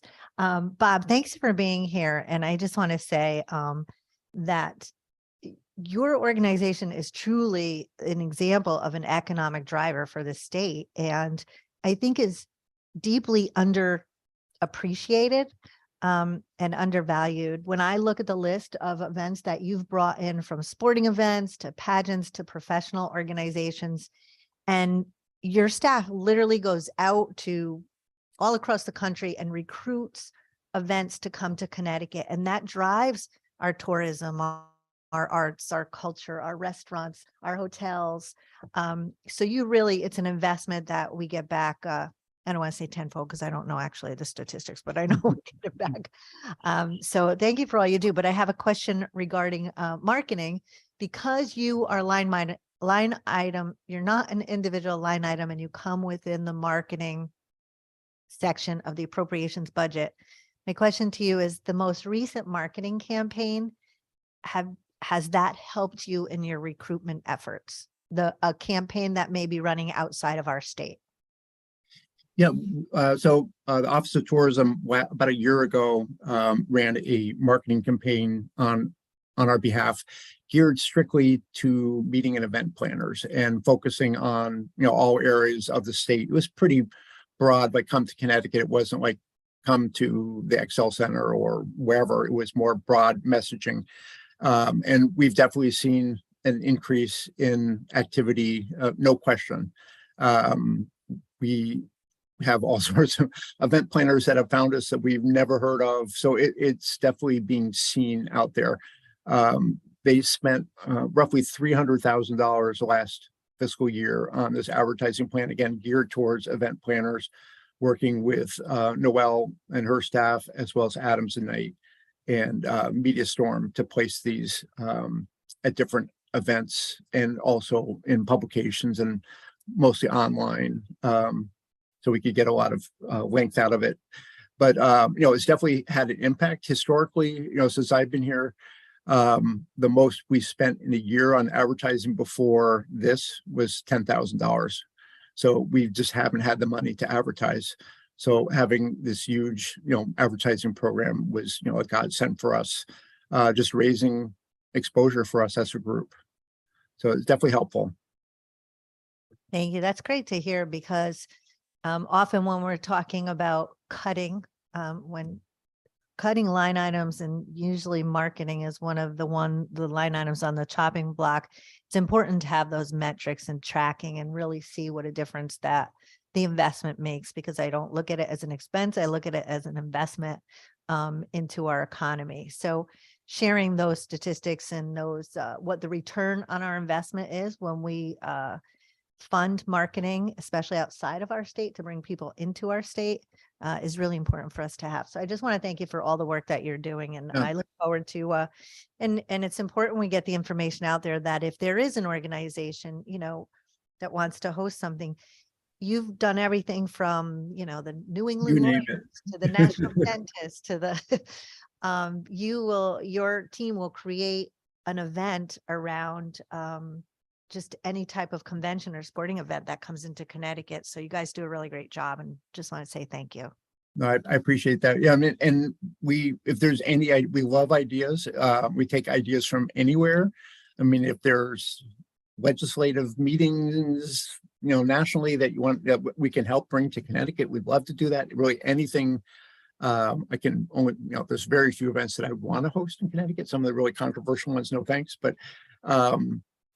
But yeah, we're here to help in any way we can. And just one last question. In addition to letting event planners know what you do, how else do you get the word out, or can you get the word out to the public of the services that you offer? Because there may be somebody, right, who's sitting at home that's part of the, I don't know, some sort of club, and they want to bring the club here and they want to help arrange the event. How do they know about that you can do that for them? I don't think they know that. I mean, we've had such limited resources that we've just focused strictly on event planners. I mean, it is our job to know our Connecticut partners, whether it's the Connecticut Junior Soccer Association or, whatever it is, to go out and to meet with them and like, hey, how can we help you bring events to the state? What are your challenges? How can we help you? But yeah, we just haven't had the staff or the resources to go after the general public per se. Okay, great. Thank you. You're welcome. Thank you. I believe it's now Frack's turn, right? Thank you, Mr. Chair. Thank you. I'll be quick. I just want to thank you for sharing this testimony and all that you do to bring this sort of athletic tourism to our state. My husband actually participated in the New Haven Crit, and it was really fun and a great opportunity to bring, I think, people from all over the state and actually from surrounding states up into New Haven. And similarly, we were so surprised this year to learn that Connecticut hosted the National BMX Championship in Trumbull. And so I don't know if your organization had anything to do with that, but it was another great opportunity to bring people from across the nation, and including my 6-year-old niece who participated. And we were stunned when we heard from our in-laws who live in Arizona. They were coming to Connecticut to participate in the BMX National Championship. So I think including these sporting events in the way we think about arts, culture, and tourism is so important, because they really do drive a lot of economic development. So just wanted to say thanks for that. No, you're welcome. USA BMX, that was an event where we hosted that in Trumbull in like 2006. So I was not here. And then it was basically when I started, I'm like, why don't we have BMX here? So it's, working with the local track. We really only have one track in Connecticut that can host that national event, which is in Trumbull. So working with the track to sort of convince them that they want to do this event, what the benefits are to them. And then, multiple meetings with, that I went to for Parks and Recs and, different town representatives from Trumbull, like, it's going to be okay. This really is a good idea. What are your questions and challenges that you think are out there? So we hosted that in 2018 for the first time, and then they loved it. They had USA BMX had record numbers. They I think it was like 39 states were represented, Canada and Mexico. So they're like no inclination that they were going to do that well here. So they're like, we're coming back. And then we had a little hiccup with COVID. So they couldn't come back sooner. But yeah, that's an event we should have. We're knocking on wood here. And I usually don't say stuff like this out loud, but we should have that back in 2 years. They did even stronger numbers this past year. The track was great. They made the logistically easier. The town of Trumbull sort of figured out what the event was, and they allowed camping, which is a major thing for this group. It's families driving RVs from around the country coming to Connecticut and wanting to stay at the track. So a lot of effort by a lot of people throughout Connecticut to make that happen. So we're just part of the team, but sometimes I have to sort of cajole people, like, really, you want to do this, and I'm going to keep talking about it for like years until you actually do it. So yeah, a lot of what we do is relationship building. We're going on the road, meeting with event planners. We may not get an event. I may meet with someone next week, and I may not have an event of theirs for 3-4 years from now. So it's all relationship building and trust building with these folks. Thank you very much for answering the You're welcome. Thank you. questions. And now I'm going to go on to Jeff Shaw, Connecticut Nonprofits Alliance, Senior Policy Advisor. And Thank you. Jeff, thank you for your patience. Thank That's you. fine. Good afternoon, Senator Hartley, Representative Meskers, Senator Martin, Representative Harrison, and members of the Commerce Committee. My name is Jeff Shaw, Senior Public Policy Advisor at the Connecticut Community Nonprofit Alliance. The Alliance is the statewide association representing community nonprofits. And thank you for the opportunity to testify today in support of House Bill 6692, an act authorizing arts and culture and tourism grants. You've heard a lot, so I'll be brief. I joined the many arts and culture organizations that spoke previously, and we commend the committee for introducing this bill and acknowledging the importance of arts and culture industries and the creative economy. Arts, cultural, and historic preservation programs that enrich our communities are provided by hundreds of nonprofit organizations across the state. Visual and performance artists and cultural organizations enrich the quality of life for every community in Connecticut and contribute substantially to the state's economy. The proposed legislation builds on the momentum the legislature has achieved over the past few years to acknowledge the value of the creative economy and to provide support as they rebuild from the devastating impact of the pandemic.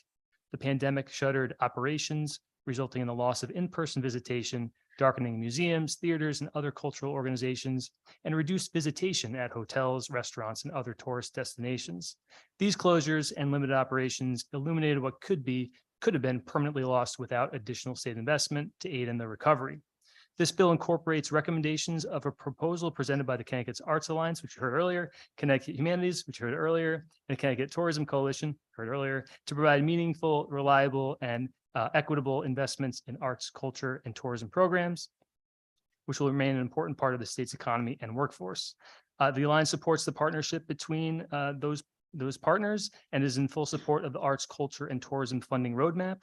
Again, as you heard, the roadmap addresses underfunding by proposing an annual investment across 5 priority areas, including the Office of Tourism, Connecticut Cultural Fund, Tourism Fund earmarks, infrastructure, and workforce development. The annual investment is meaningful at a level that fully supports tourism and cultural organizations in making Connecticut a more attractive place to live, work, and visit. It's reliable, it's consistent over time to minimize operational disruption and improve long-term planning. It's equitable, distributed so that arts and cultural organizations have equal access to funding opportunities and so that Connecticut can compete with neighboring states for visitors. We must continue to support the arts, cultural, and tourism industries so they can thrive in the years ahead. Thank you so much for the opportunity to testify. Senator Martin. Thank you. Thank you for your testimony. So I've been listening to a few nonprofits come up and speak, and I've been sort of curious to know a little bit more about how are the operations of those organizations funded. Well, in terms of, well, a lot of different ways. Certainly, every organization is different, size, focus area. some organizations rely heavily on grants, whether that's state funded, whether they apply for community foundation grants, national grants. Certainly the fundraising dollars, which I mentioned in my testimony, unfortunately took a huge hit during the pandemic, not being able to host in-person events, annual galas, that kind of thing. So this proposal hopefully will create that reliable source of grant opportunities for arts and cultural nonprofit organizations. What about the controlling salaries and the cost of labor in particular for these nonprofits? I sort of see different organizations here today, and I guess they're asking for additional funding from the state of Connecticut. How do we measure? Some entities will say 5%, 10% can only be used for administration, right? For the overhead portion of this. How do we control that? Should we grant additional funding? Well, again, every organization is kind of different, so it's hard to give you a direct answer. I know that a lot of nonprofits really need flexibility in their funding. If an organization has a multi-million-dollar annual budget, perhaps their leadership needs to be paid more because it's a more complex organization than an organization that's smaller, has one full-time employee. But yeah, I think it's really different, and certainly some grants or some so some grants do have limitations on that as in terms of what can be used for salaries. But at the end of the day, if there's anything we've learned through the pandemic is, nonprofit funding really does need flexibility, and we really want to leave it in the hands of the senior leadership, including the boards of directors, which oversee the organization, and those executive level positions to make the right decisions to see their organization succeed now and in the future. Okay, I think you got the idea of my concern, right? Is sometimes when you get a lot of money into any entity or any business, you may spend more on the administrative side, and you got more chiefs than you got Indians, to so to speak, that are not, or making decisions, and you don't have the workers. So I'm just concerned about that. That makes sense?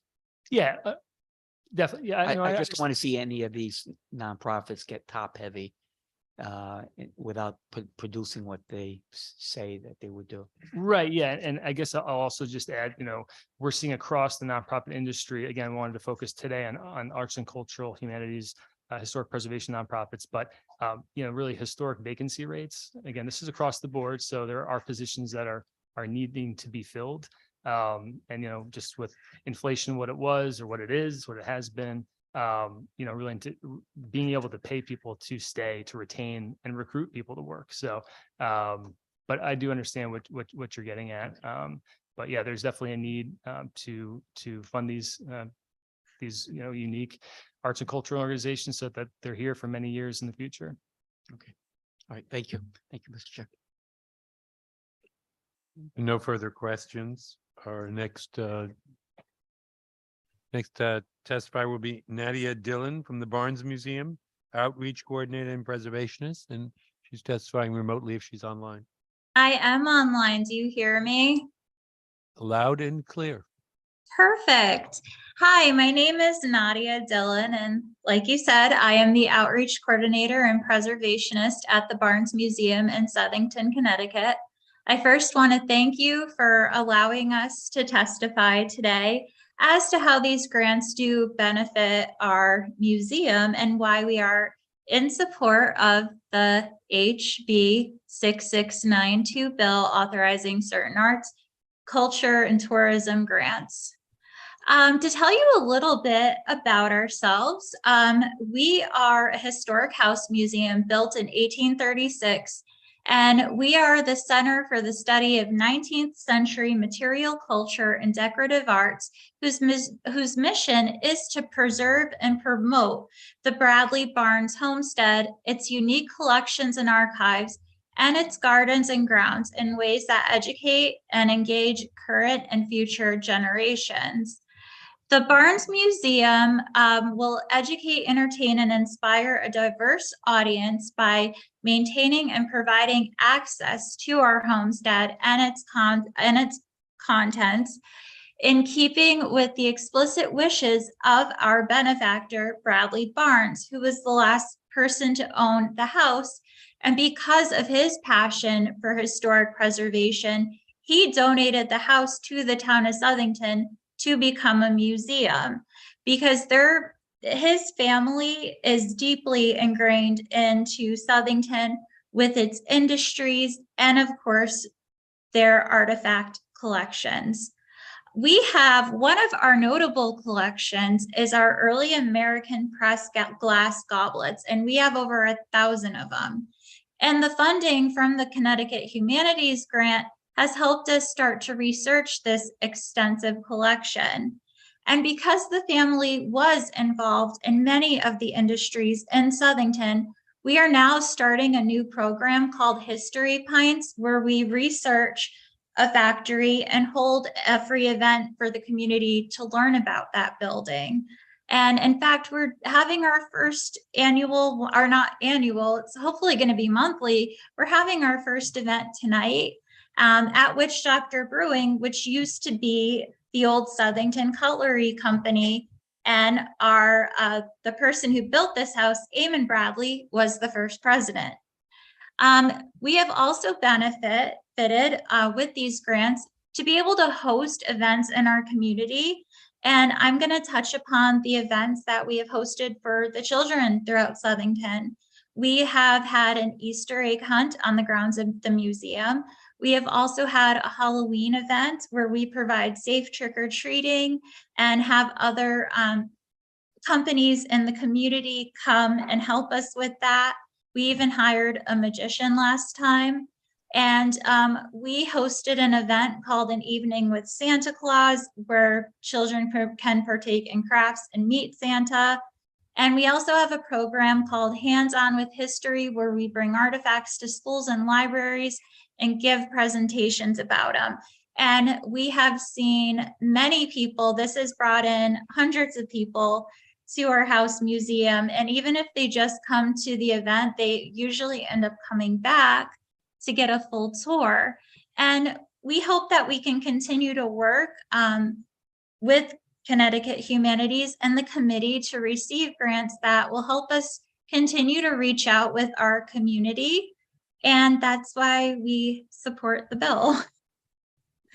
And thank you again. Thank you very much for the testimony.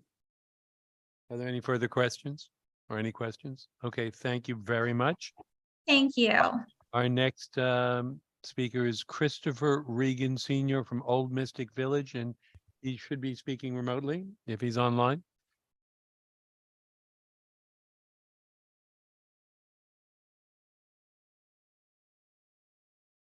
I guess we'll go back if Christopher Regan comes back online. The next speaker is Edward Chiucciarello from Rocky Hill Historical Society, President. That was some pretty good Italian there. Very nice. Very nice. Ciccarello. I'm half Italian, you should know. It was Very easy. nice.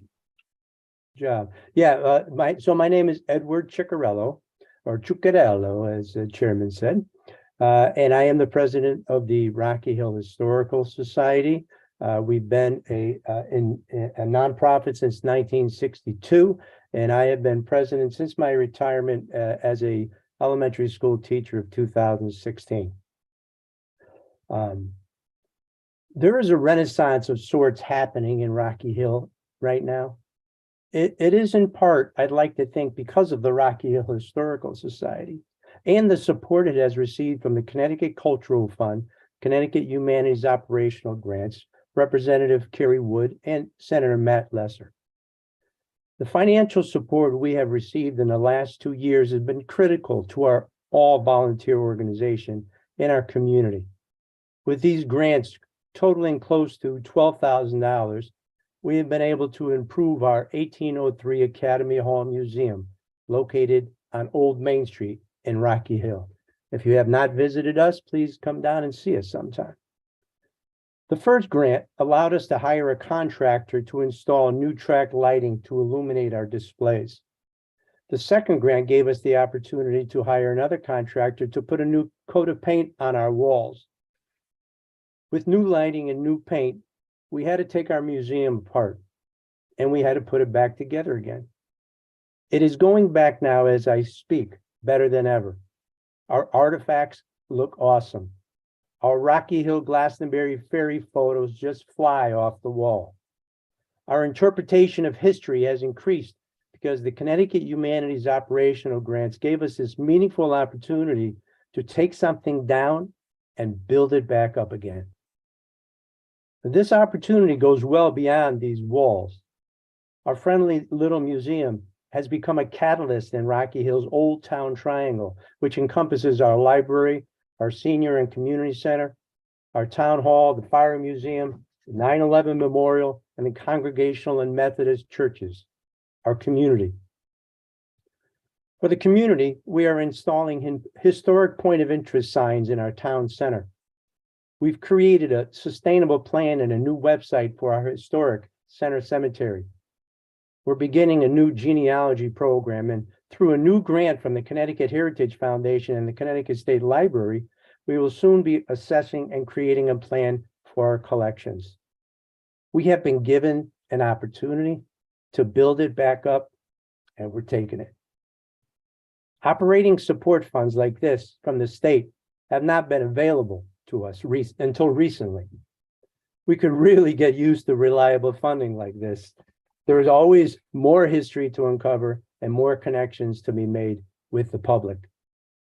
The true test of our work will come in April, when our local schools bring their 10 classes of third graders on their annual historic tour of Rocky Hill. The new hands-on exhibits, the perfectly lit displays, the new 65-inch TV hanging on the freshly painted walls. As a retired teacher, I'm pretty confident these students are going to be blown away. And we couldn't have torn it all down and built it back up without the Connecticut Humanities Grants. So I thank you for the opportunity for testifying today.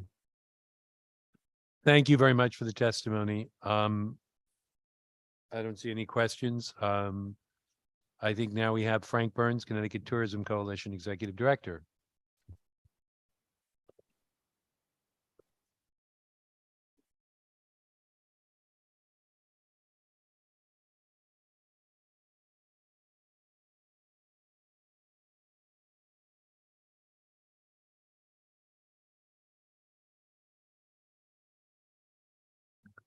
Sorry about that. That would help. So we'll go back again. And Frank Burns, if you are here, he should have been testifying directly. He's not here. So if he comes back remotely, let me know. Corey Gertz from the Mystic Aquarium, COO and CFO, testifying remotely. If you are still, oh, good. Think you'll be promoted, and then I will ask you to speak.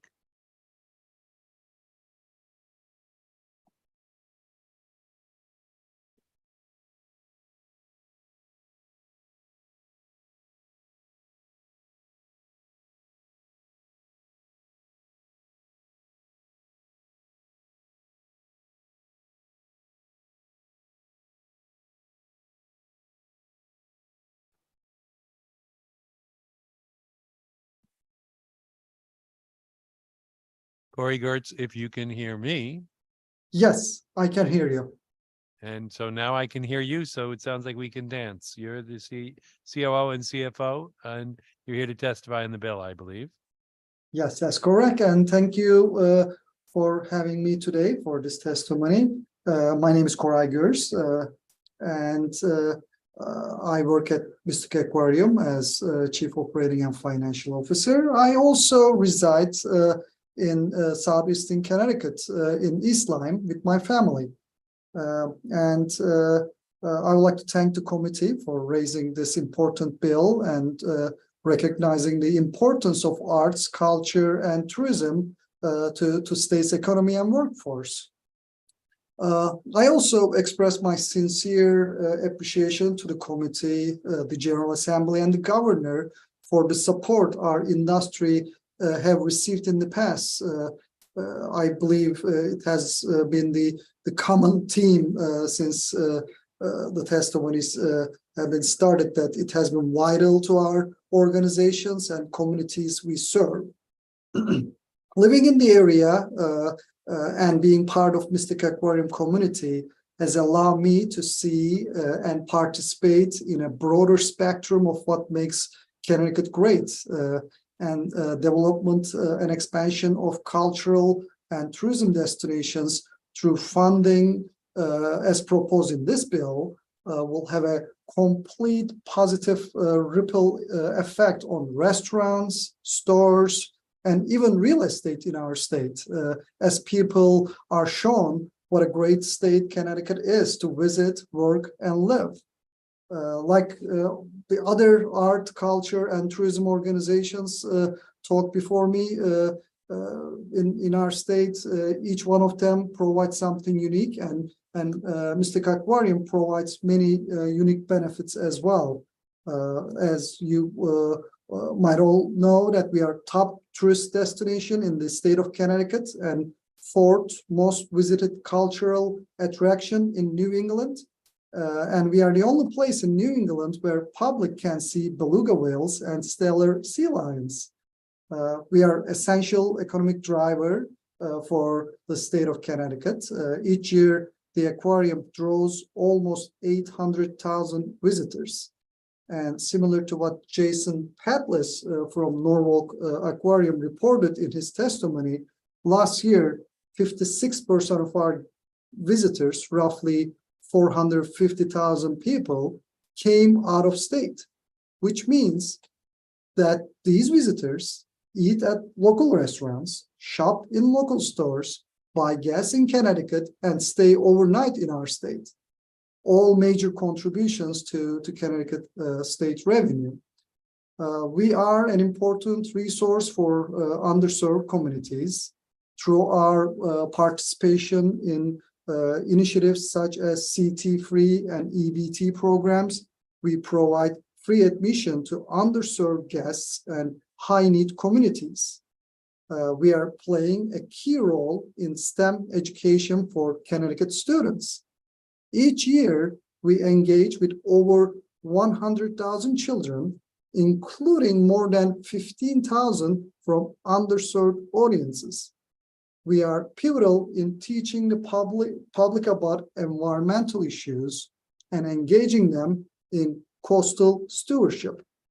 I guess more importantly, we can break about inspiring the children in our state above all. This bill ensures that the Mystic Aquarium and the other organizations in our industry can be a resource for our residents and drive people from out of state to visit and spend money in Connecticut. As our beloved Senator Heather Summers stated earlier, this bill represents an investment, not an expense. I thank you for your continuous support and appreciate your attention and consideration for this impactful bill. And Mystic Aquarium look forward to working with all the stakeholders as we continue to improve the arts, culture, and tourism in Connecticut. Thank you.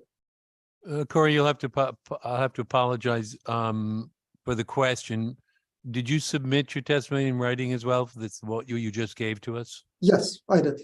Okay, good, because there is enough detail there that I really want to go over on a line-by-line basis, so I appreciate that. Absolutely. If there are no questions, I think you've overwhelmed us, so we'll move on to the next. We have Kelly Mattis from the Mystic Aquarium, VP of Education and Conservation, who is also testifying remotely. Well, hello. As my white balance happens on Zoom, can you hear me okay? You're quite bright and showing up. All right, there we go. Well, good afternoon. Thank you so much for having me. As you indicated, my name is Kelly Mattis, and I both live and work in Mystic, Connecticut. And I'm here today to support, like many others, Raise Bill 6692 focused on arts, culture, and tourism. I want to thank the Commerce Committee, including Senator Summers, for the opportunity to support this bill. Obviously, it's an important focus for Mystic Aquarium, as you have heard from a number of our representatives today. I do believe I am the last. Dr. Mancini and Craig Gerst just now spoke of the significant contributions of these areas to Connecticut's economic success. I speak to you today as the mother of 2 middle school age children, as well as the Vice President of Education and Conservation here at Mystic Aquarium. So engaging and caring for children is literally my entire life. From both these personal and professional aspects, I know the grants included in this bill have the ability to create incredible opportunities. In alignment, Mr. Chairman, with your remarks previously at the beginning of this hearing, I have seen firsthand how so many arts, culture, and tourism-focused organizations have struggled due to the inconsistent funding, how programs have had to be cut, and how prices for participation in the programs that remain have risen exponentially to keep up with the rising costs, which is creating a real issue in the lack of access and equity. I've also seen the benefit the consistent and reliable funding has had for these institutions to not just survive, but to expand and grow and serve the residents of our incredible community, as well as the millions that choose to visit our state because of our unique cultural resources. My home of Southeastern Connecticut is a particularly vibrant culture and tourism center, as you know. I don't know that there is a top 10 list of the places to visit that Mystic has not appeared on. I've chosen to live in this area because my 11-year-old daughter can explore her passion for creating art at the Mystic Museum of Art. She can participate in summer theater programs and witness the incredible artistry of a ballet on the beautiful stage at the Gard Arts Center. She can search for frogs in the vernal pools of the Denison Pequot Seapost Nature Center and come face to face with the incredible creatures living unseen under the ocean surface here at Mystic Aquarium. From my professional side at Mystic Aquarium, as Karai just mentioned, we have an incredible reach in education and conservation.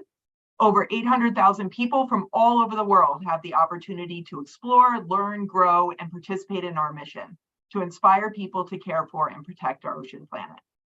Additionally, over 100,000 children engage with us in this mission through a huge array of programs that draw from all over New England and the tri-state area. And thanks to upgrades in virtual technology, students from as far away as San Jose, California and Puerto Rico have actually benefited from our programming this year. Specifically in 2022 and 2023, Mystic Aquarium benefited from the Connecticut Humanities Cultural Fund Operating Support Grant. This allowed us to fund our education team to deliver impactful programming for students, special experiences for teachers, upgrade our digital technology, and support our operating efforts. But there's so much more we can do.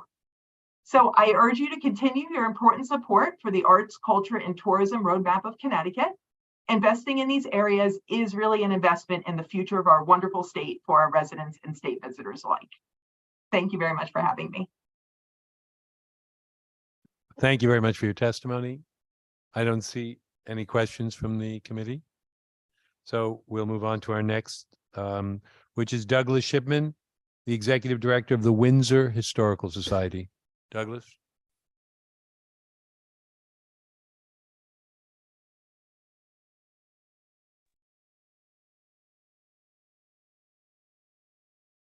Douglas, if you're on, you'll need to unmute yourself. Yes, thank you. I just did that. The format changed all of a sudden. Can you hear me okay? You might need to open your video if you choose to as well. Can you hear me okay? Yes, we can hear you fine. Great, we have no video, but that's fine. It's up to you. I think you are in control of that, although I'm not sure. What happened to that? There we go. There are some people that would prefer not to see my face. I will, there you go. Hopefully you can see that now. I've heard the same, don't worry. Great.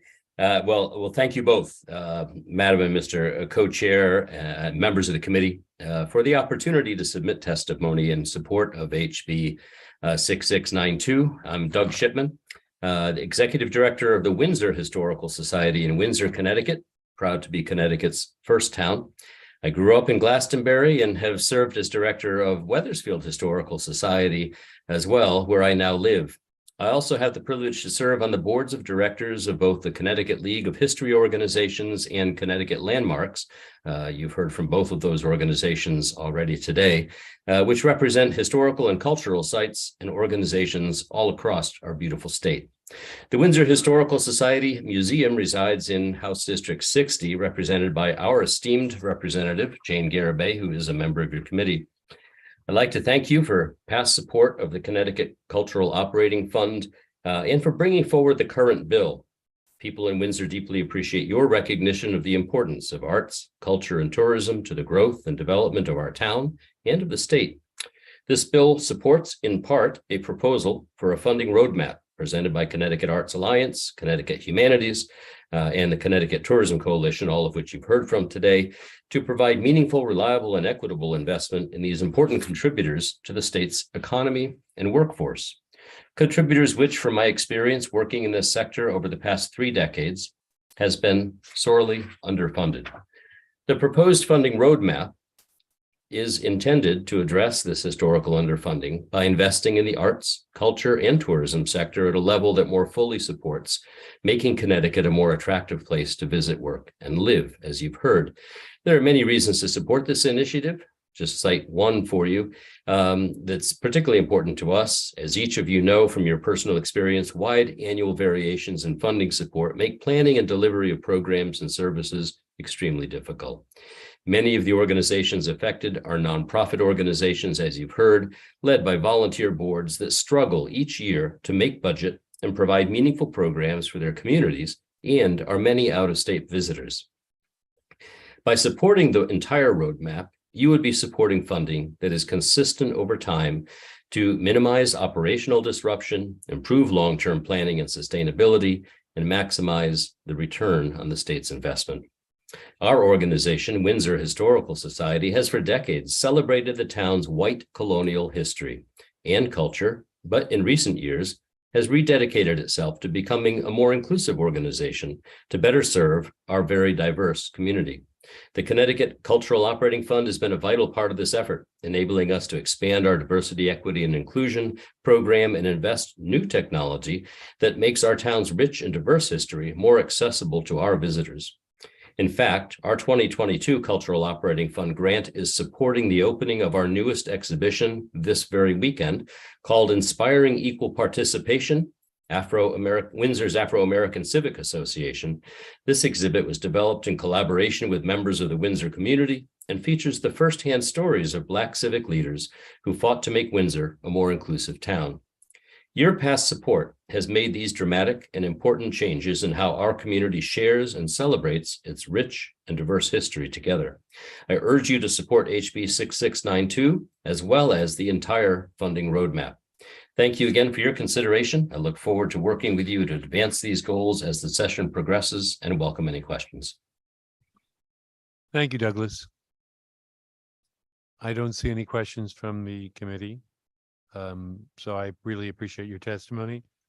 Next up, we have Bruce Sievers from the East Haddam Historical Society. He's president of the East Haddam Historical Society, testifying remotely. Bruce, if you're on the line, you need to unmute, and you can also open up your video, I believe. Yes, thank you. Thank you much. We can hear you perfectly. Excellent, great.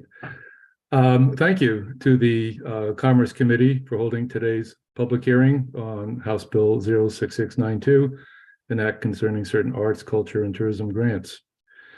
My name is Bruce Sievers, and I'm the president of the East Haddam Historical Society and Museum.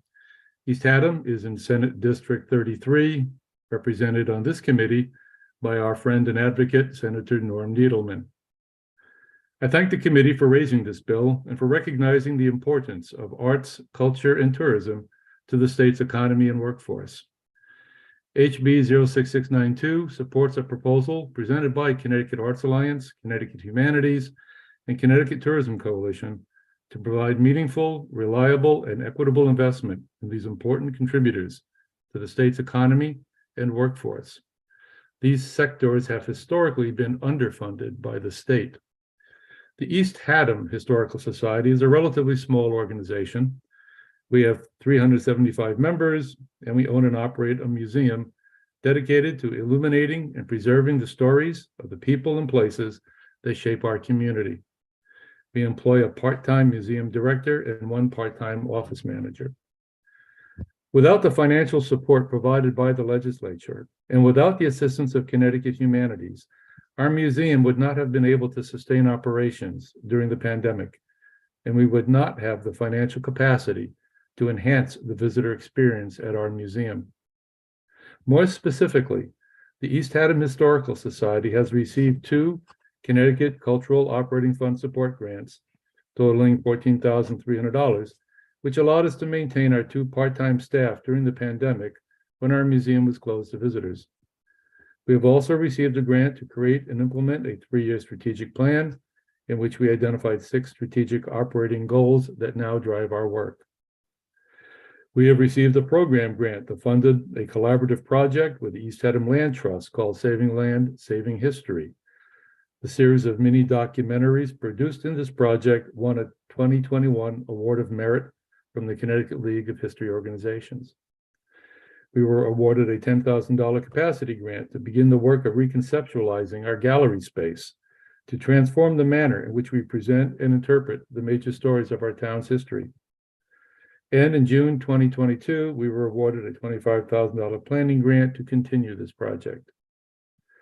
The East Haddam Historical Society and Museum, through our series of educational programs, local history documentaries, our digital history website, and permanent and temporary exhibits, engages our members and visitors from throughout our region to invest their time and money in support of the arts and culture.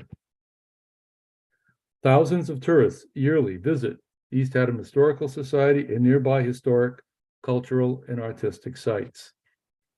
Continued and increased state funding for arts, culture, and tourism-focused organizations like the East Haddam Historical Society is an investment in our local communities to promote education, community activism, and awareness, employment, and well-being. Thank you to the committee for holding this public hearing. East Haddam Historical Society looks forward to working with you as the session progresses. And I'm free to answer any questions. Yeah, thank you very much, Bruce. I appreciate you hanging in there with us. So just one question. You've probably heard some earlier testimony where it was suggested to us that we wait till we have a completed strategic plan before we move forward with regard to resourcing this sector. You have comments? Actually, I just jumped on the hearing, so I don't have the context of previous discussions at the hearing. If it's a matter of time that you're referencing, I'm not sure what the time delay would be until a full strategic spending plan is developed. Is that what you're referring to? Yeah, now there was a suggestion that we put in place a strategic plan first before we consider any allocation changes. That's all. Just curious. You had any thoughts on that? Well, my thought would be that whatever in the strategic plan, that a priority goal would be to aid or provide financial support, to small and medium-sized historical societies and cultural and arts organizations such as East Haddam. It's sometimes difficult to compete if it's a competitive grant to compete with obviously much larger organizations, and there are the heavy hitters in Connecticut, but as has been said, I'm sure the vast majority of the organizations that benefit from the cultural arts tourism roadmap grants are small and medium-sized communities and organizations like East Haddam's. So I would urge that that be a priority goal in the strategic plan. Thank you very much. Appreciate your input. You're welcome. Thank you. Thank you. Next up, Peter Armstrong from the Mystic Seaport Museum. Dave Mystic is well represented today.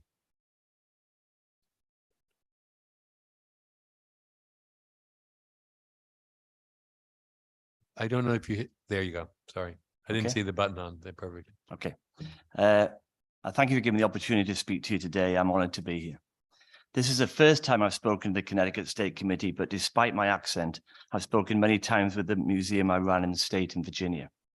But I wanted to congratulate first the effectiveness and professionalism of the Challenging Fund for the Arts and Culture, which I've witnessed by working here for the last 2 years. My contacts, both Liz Shapiro and the DECD and Jason Mancini at Connecticut Humanities, have been excellent, both in helping me to understand the system and guide the funds in the most effective way. There was a question earlier by the Senator about grant control and how we ensured that grants were used. I can say that we have a pretty onerous and long grant application that we have to make. Once that grant application is made, then we report back to the granting organization in great detail. And if a certain amount of level of money is reached, then there's an audit taken of the museum as well. So there's a pretty strong control over how that money should be spent and where it should be spent. Some of the committees may also be aware that Mystic Seaport receives no appropriation from the state and no line items, just putting that out there.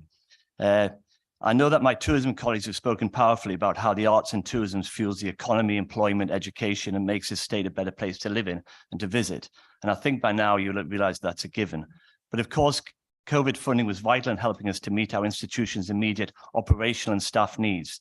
Practical support meant that Mystic Seaport Museum would emerge from COVID cloud as stronger, more deeply connected to our Connecticut roots and recommitted to our values. Following a period of devastating layoffs, we were able to employ craftsmen, curators, and shipwrights, tour guides, museum interpreters, and visitor experience staff. We went from 86 positions during the depth of the pandemic to 219 in December 2022. These are real impactful jobs impacting real families. State funding also sparked an increase in our visitation. We were closed in April 2020, and now we have 248,345 visitors at the end of 2022, a larger number that we had pre-academic visits in 2019. But I want to kind of shift the conversation a little bit and tell you that the state support does so much more than that. It's a profound acknowledgement of the quality of the multifaceted working our institution does. We see it as a seal of approval. It attests to our organization's excellence and the quality of its governance, leadership, and finances, which in turn allows us to leverage private philanthropy. Last year, for every $1 we were given by the state, the museum raised $6 privately. A private-public partnership is very powerful. For example, when Connecticut Humanities 2020 were able to provide staff training and to re-examine the relationship of the museum with our local Indigenous and Black voices, the work led to private fund support for free admission to SNAP. The funding helped our institution to address the predominantly white lens in which we shared the maritime story of the past, and will lead in 2024 to the opening of a major exhibition highlighting the role of Black and Indigenous people in the maritime New England story, which is funded by $4 million from the Mellon Grant. Private and public partnership is extremely powerful. Finally, public money for innovation and education has allowed us to launch our Center for Experiential Education. In less than 6 months, the center has engaged 26 students from the New London Youth Service through experiential maritime education anchored in positive youth development designed to enhance social, emotional, and leadership skills, and potentially sparked an interest in maritime careers, but also given us a potential staffing pipeline for the future. So it's a mistake to assume that funding for tourism and the arts is purely for entertainment and for leisure activities, when in fact working in partnership with organizations like Connecticut Humanities and the state, we can target it so that it fuels the state economy, opens the door to new private funding, and leads directly to changing the lives of individuals and the expansion of opportunity in our state. As the museum approaches its 100th year birthday, I'm determined to lead with your help to be an agent of change, to have a positive impact on the community in which it exists. But we need your help to do so. That concludes my statement. Thank you. Peter, thank you very much for your testimony. I don't think any of us would argue about the impact the entire Mystic complex and the Seaport Museum has on both, the state and on Mystic. So I thank you for your contribution there. I think it was the information of a 6-to-1 leverage in terms of private donations is a meaningful, impactful statement as well. So I really appreciate. I don't know if we have any questions or comments from the group. So Peter, thank you very much. Thank you. Next up, we have Robert Krett from the Connecticut Historical Society. He's the Executive Director and CEO. Robert. And thank you for your patience and your testimony. Thank you for your patience. I know it's been a long day. Good afternoon. My name is Robert Krett. As mentioned, I'm the Executive Director for the Connecticut Historical Society, and I'm here today to speak on behalf of the Arts, Culture, and Tourism Roadmap. The vision of the Connecticut Office of Tourism is to position our state as a world-class tourist destination that is vibrant, diverse, and inclusive. The arts and culture sector includes some of the state's most significant world-class organizations that are committed to creating meaningful and relevant experiences for visitors that explore cultural diversity and strive to shape our identity. These two organizations, or these two sectors working together, to me, is a brilliant match and not operating in a silo. The major challenge for both sectors is a lack of sustained, consistent funding, and up until now, the lack of an aligned strategic direction. The beauty of circumstances in Connecticut is that there is already in place an infrastructure for arts and cultural organizations that is in place. The problem is that not enough people know about these hidden gems, and we do not want to be hidden gems any longer. This initiative would create an environment where the rising tide will indeed lift all boats. At the CHS, recent funding from the Connecticut Humanities has enabled us to significantly expand our cultural heritage arts program. We've been able to outreach to 16 different cultural communities across 24 towns and cities in Connecticut. We are meeting people where they are. We listen to what they value about their culture and their history. We provide support and expertise in helping them document their stories and events that are meaningful to their lives. And we provide programmatic opportunities to share Connecticut's diversity with each other. As an example, we work closely with the Hmong community that has been in our state for over 40 years. Funding from Connecticut Humanities has enabled us to do the needed outreach and follow-up and to connect with generations of new Hmong leaders. It also provides an infrastructure to digitize, catalog, and maintain a 25-year documentary record of the Hmong community events and cultural activities and to make them available. In my career, I've had the good fortune to live in other parts of the country and have firsthand experience with the positive impact of cultural tourism. In Chattanooga, Tennessee, there were very few tourists before significant investments in arts and culture in the 1990s and early 2000s. Today, tourism accounts for $1.5 billion in annual revenue in the Chattanooga area. In Santa Fe, the state museum system was created in 1917 with 4 museums. Art markets and galleries emerged, and today there are over 12 museums, the Santa Fe Opera, and more than 250 art galleries. Tourism accounts for $7.1 billion in annual revenue in New Mexico.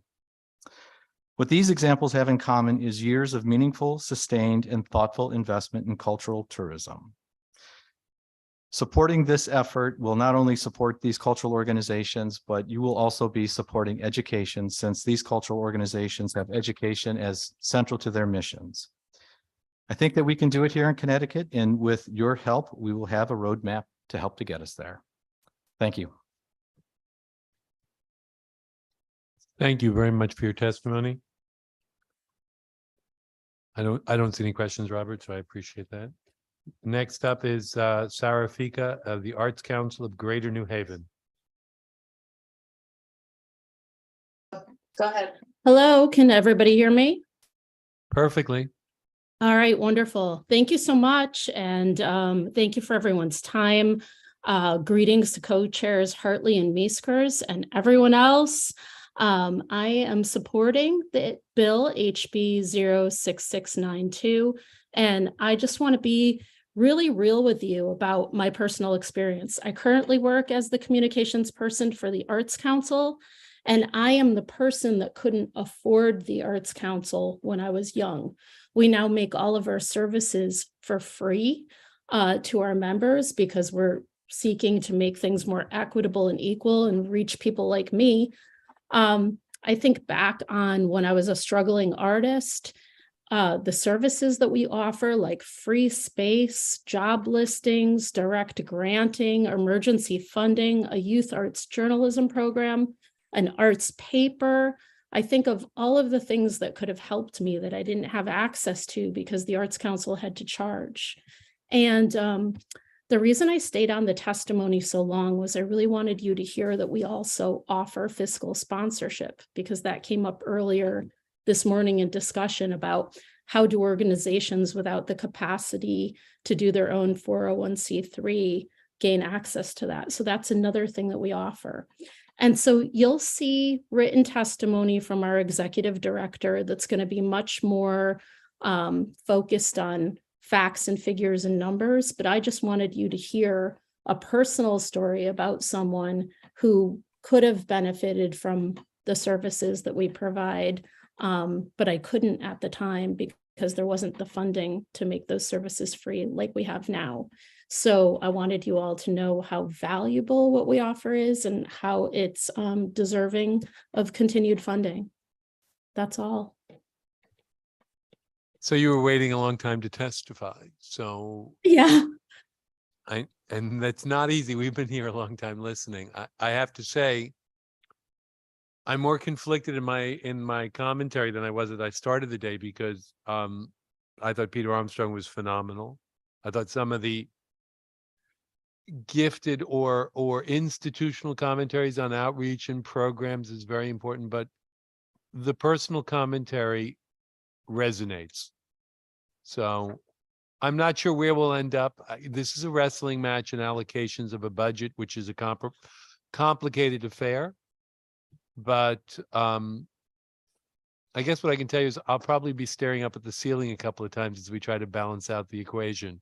And you'll be making me stare at the ceiling. So well, yes, just remember this. I was a starving artist. I didn't have a college degree. I lived in an illegal factory.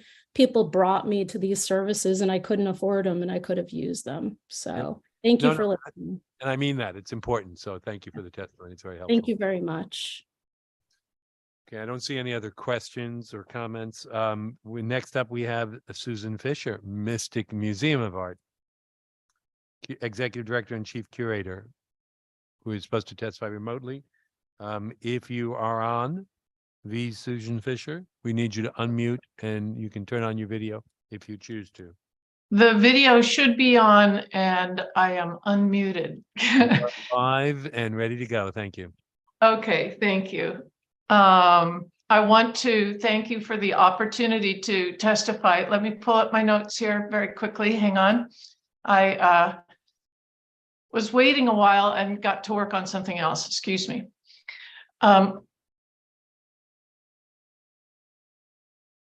Good afternoon, and thank you for raising House Bill 6692. My name is Susan Fisher. I'm the Executive Director and Chief Curator of the Mystic Museum of Art, MMOA. And it is a difficult honor, but it is an honor to speak after Peter Armstrong, a colleague and a very beloved member of the community here. It's wonderful, personally and professionally wonderful to be included in this conversation that has such a potential to have a tremendous impact, not just in this region, but I think that can resonate throughout, in fact, New England as a model. MMOA, Mystic Museum of Art, is a case study of the efficacy, I believe, of state funding. An artist membership organization for more than 100 years, MMOA achieved its transformation into a fully programmed museum in 2022, thanks to funding from Connecticut Humanities and the Office of the Arts. Our special exhibitions set a new standard of excellence and program delivery and community impact. It's a wonderful story to tell, and here are some highlights. MMOA welcomed more visitors than ever before, more than 5,500 over the summer alone. By September, daily visitation had tripled over pre-pandemic levels. Visitors came from 1,626 unique zip codes. 44% came from out of state. State funding enabled us to leverage an additional $108,000 in business and individual sponsorships. MMOA applied its first ever admission fee of $10 over the summer with a goal of $25,000. We reached 41,380, and our membership income rose $5,000. The new museum store featuring local artists drew more than $9,000 in sales. At the same time, we expanded access. Thanks to CT Humanities Summer at the Museum funding, Connecticut families of children 18 and under with an adult visited for free, as did veterans, active military, and their families. Summer school programs and retirement homes enjoyed free tours and talks. Overall, fully 20% of our visitors visited for free. Media coverage reached farther and lasted longer than ever before. Articles and reviews appeared in national publications such as Broadway World and the Saturday Evening Post, as well as regional papers. The thing is, it wasn't just the quantity of visitors, it was the quality of their engagement with the exhibitions and with each other that proved so successful. More than 1,000 visitors created self-portraits in our quote unquote visiting artist gallery. MMOA offered public programs every Tuesday night all summer long. We made sure they ended by 6:30 so that our patrons would go have dinner here in Mystic. In the end, we know that funding for these exhibitions was successful because our visitors told us so. Here are just a few quotes. We drove all the way from New York City just to appreciate this amazing exhibit. Beautifully exhibited, love the humor, and presentation is very special. Thank you. A beautiful exhibition that offers an insight about modern US history. Thank you. Lots of good artwork. I love this museum, very informative and so much fun to look at memorable times in America. State funding made all of this and our plans to continue on this trajectory possible. MMOA thanks the committee for recognizing the importance of arts, culture, and tourism to Connecticut's economy. Thank you.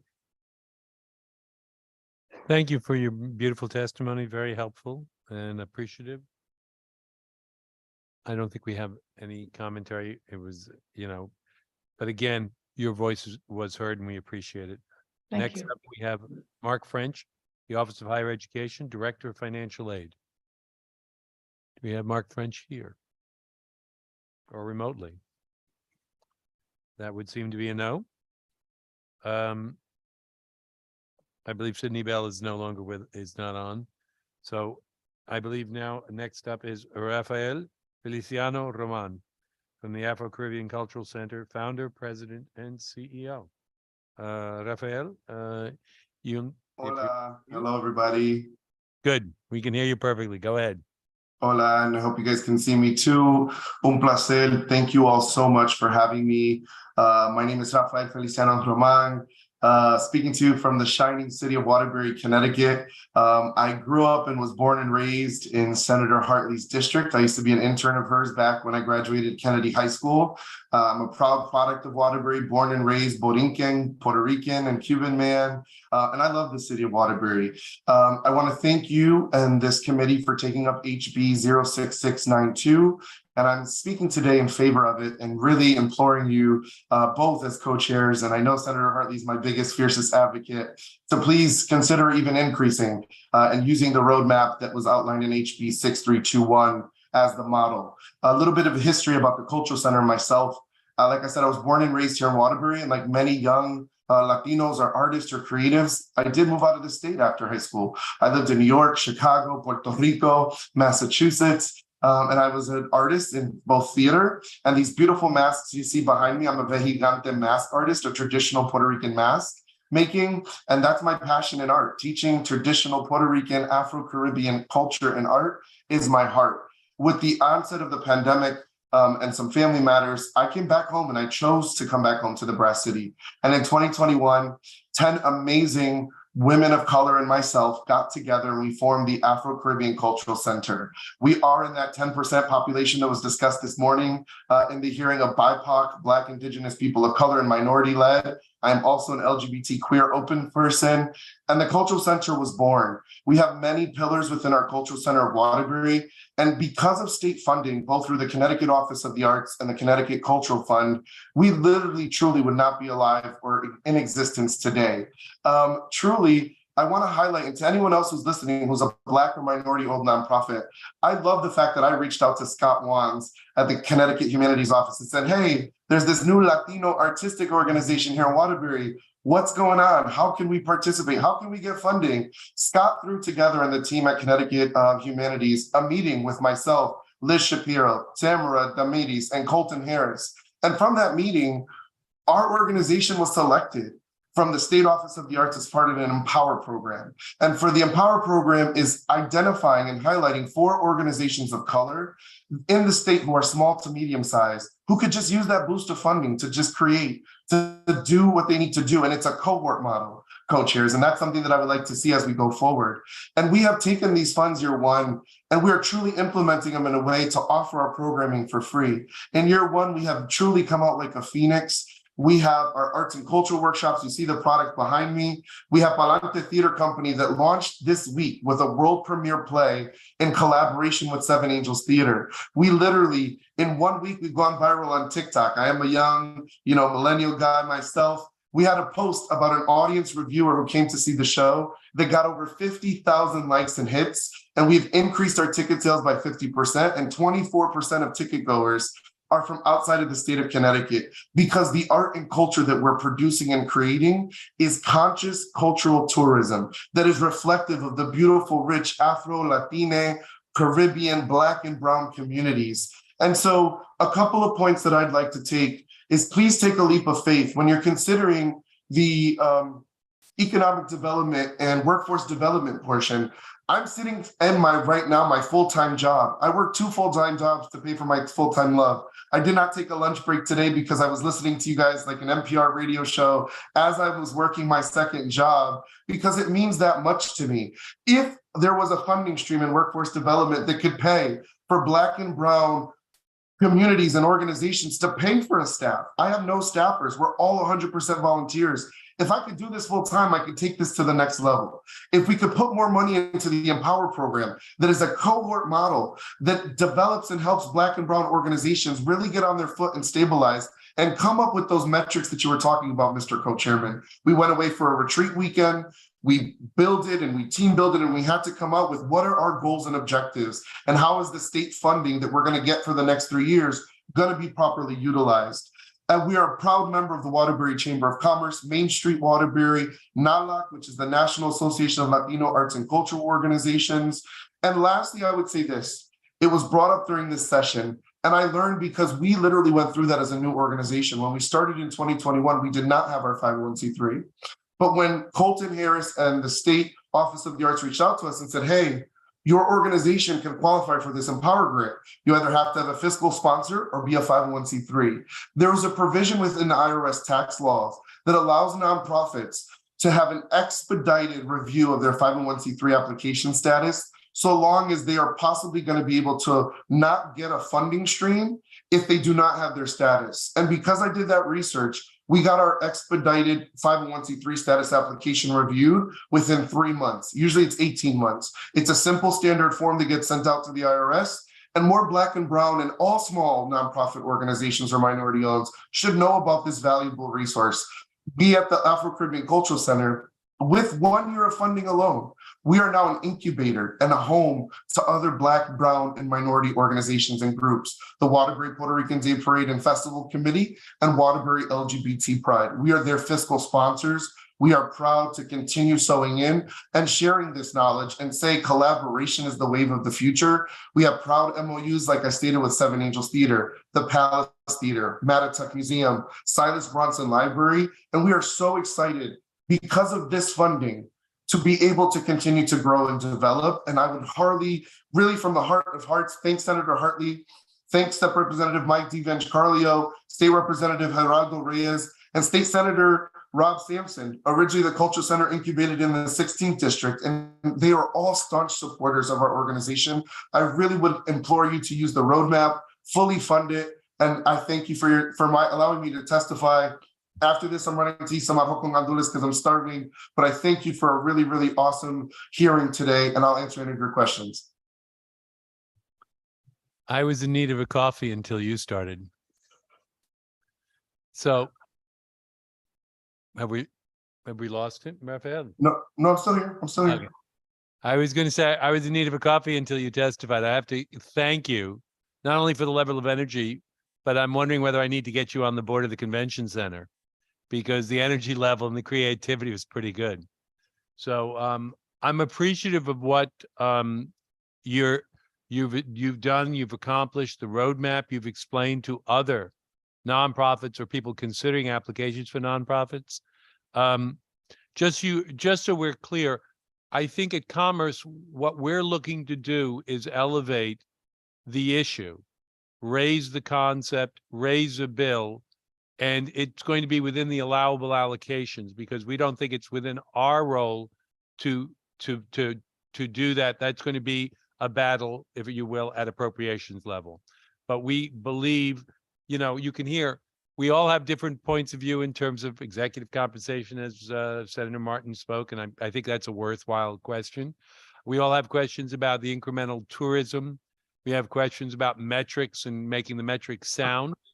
And then from, I think it was Kalita Jones, if I have the name right, I thought she was evocative in the question of inclusivity and outreach to the community at whole. So there's a lot of work to be done. I think the reason we're having this testimony is to hear from the community. So, you certainly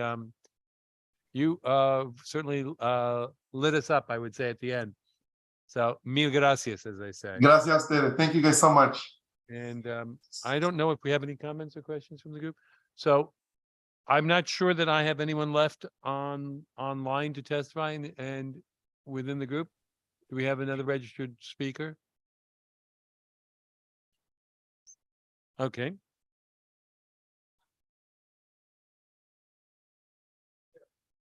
James. And then I have David Hayes. Right, sure. I apologize. Yep. James, if you I'm going to get a little help on that, James. Anyone hear me okay? Yeah. Sure. It's Bizdira. I only pronounce it 5 or 6 times every day, so don't worry. We got it. Bizdira, not a problem. I just was like, I wasn't sure if I pronounced every consonant. Very good. So go ahead, James. Well, We'd good love to hear afternoon, everyone. Chairs Hartley and Meskers, ranking members Martin and Harrison, and distinguished members of the Commerce Committee. My name is Jim Bizdira, and I have the privilege of being the president of the Community Economic Development Fund, also known as CEDF. And I'm appearing today to testify in support of HB 6675, which results in the repeal of the original legislation that created the CEDF program. Our organization is a mission lender, lending to startup and existing micro and small businesses owned by low to moderate income and minority individuals that cannot obtain traditional bank financing. I believe the written testimony we have submitted carefully explains our role as a mission lender, our history, and our contributions to this great state. So if I may, I will just move directly to the reasoning for our request. Under the current statute, the types of loans and services that the Community Economic Development Fund can offer is very limited.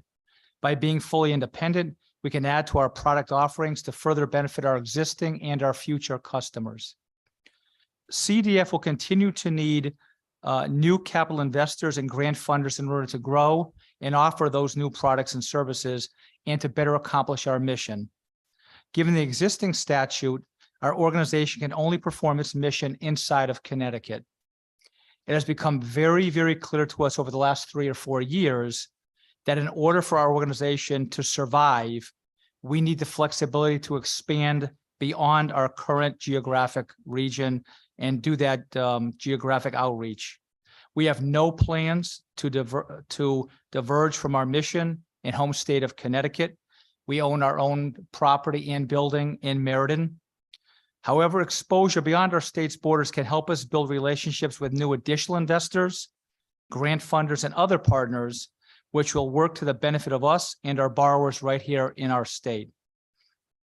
There is ever increasing competition from regional and national small business lenders entering the Connecticut marketplace and from existing in-state community economic development entities that are now offering micro and small business loans, which are directly competing with us.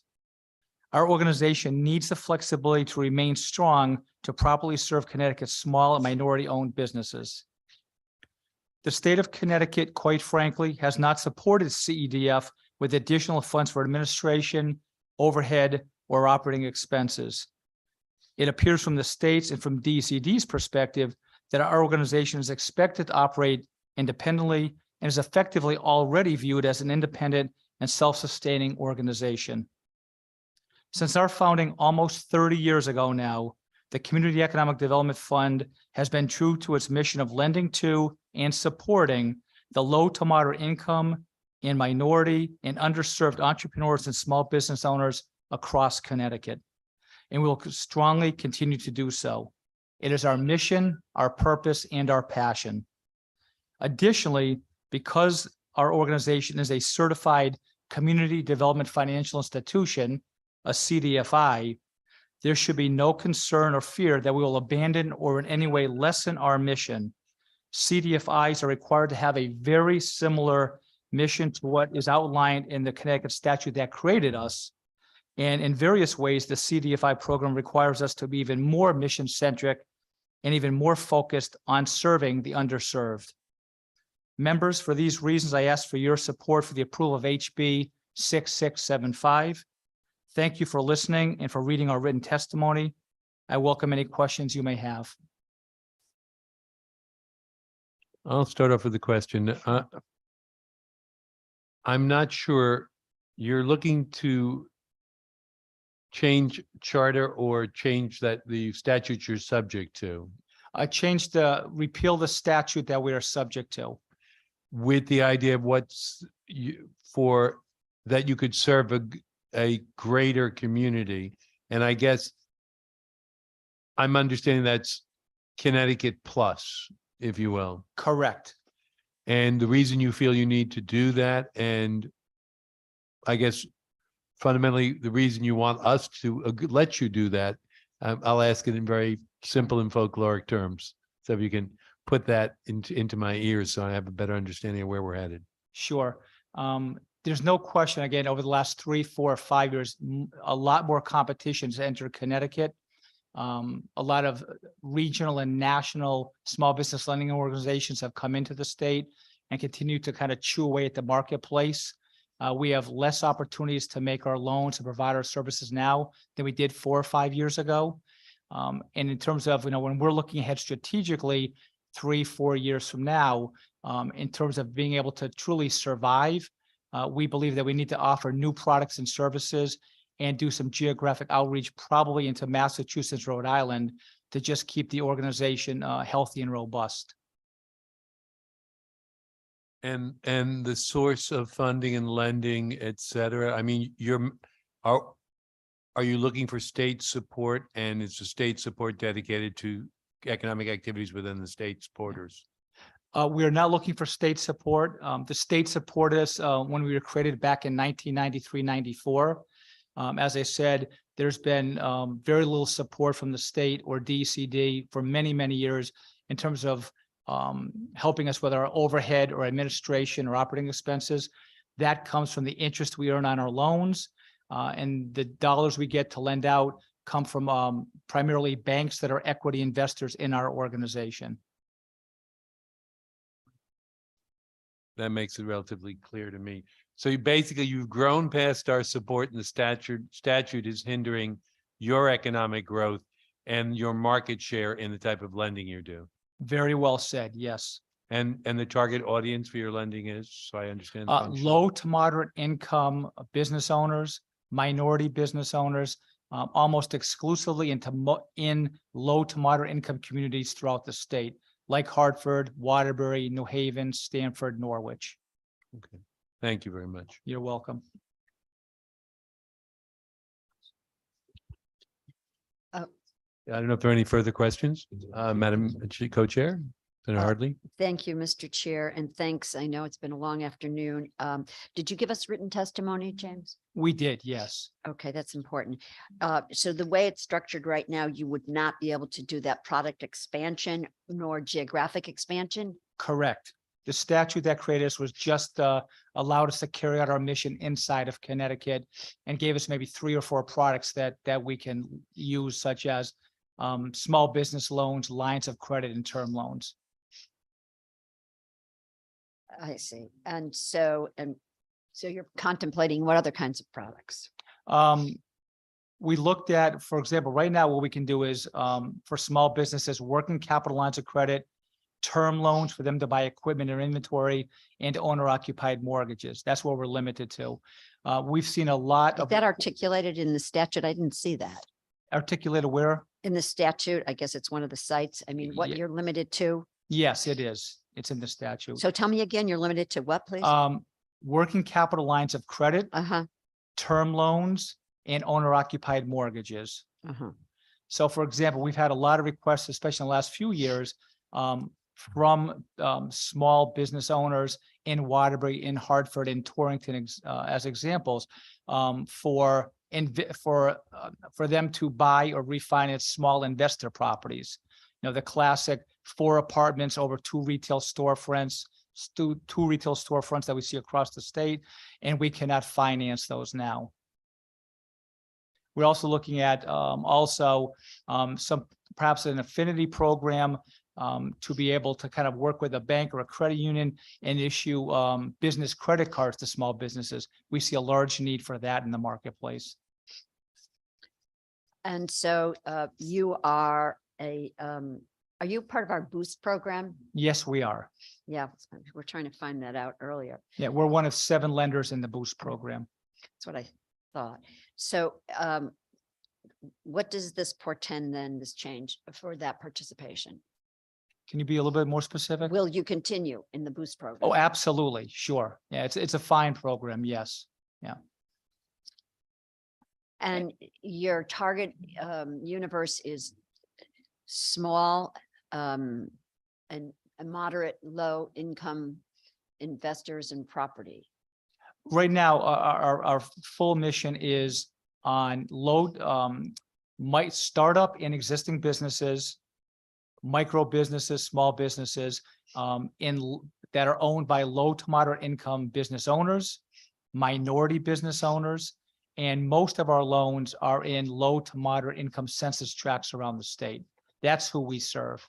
And again, you can kind of put into a bucket of the startup businesses and small businesses that cannot obtain traditional bank financing or from a credit union, either because they're brand new companies or the owners of those businesses have low personal credit scores, or perhaps there's no collateral for those loans.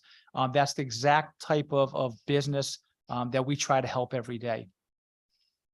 And so aside from your product line changing, your geographic reach expanding, your mission is not going to change? That is correct. It's been, again, almost 30 years. It's what excites us. It's our passion. When I say us, it's myself and 14 team members that comprise the organization. We love what we do. And as I said, in addition to that, being a certified community development financial institution, CDFI, we're required to continue to serve the underserved as we've been doing. As I said, the CDFI program, which is governed by the U.S. Treasury, their guidelines, policies, parameters, and requirements are very similar to the statute that created us. And so as you stay as a CDIF, then you stay with that mission. Correct. Okay. Got it. You also talked about the fact that there is more competition now in this space. But yet you're unique in terms of your universe and your target potential clients. That's becoming more competitive in Yes, it is. that area. Yes, it's- for example, we're one of 3 or 4 SBA, Small Business Administration microloan lenders in the state. Mhm. And we're very proud. We've been the #1 SBA micro lender for 10 years in a row now. There's at least 2 or 3 other out-of-state entities that are actively looking to become SBA micro lenders inside of Connecticut.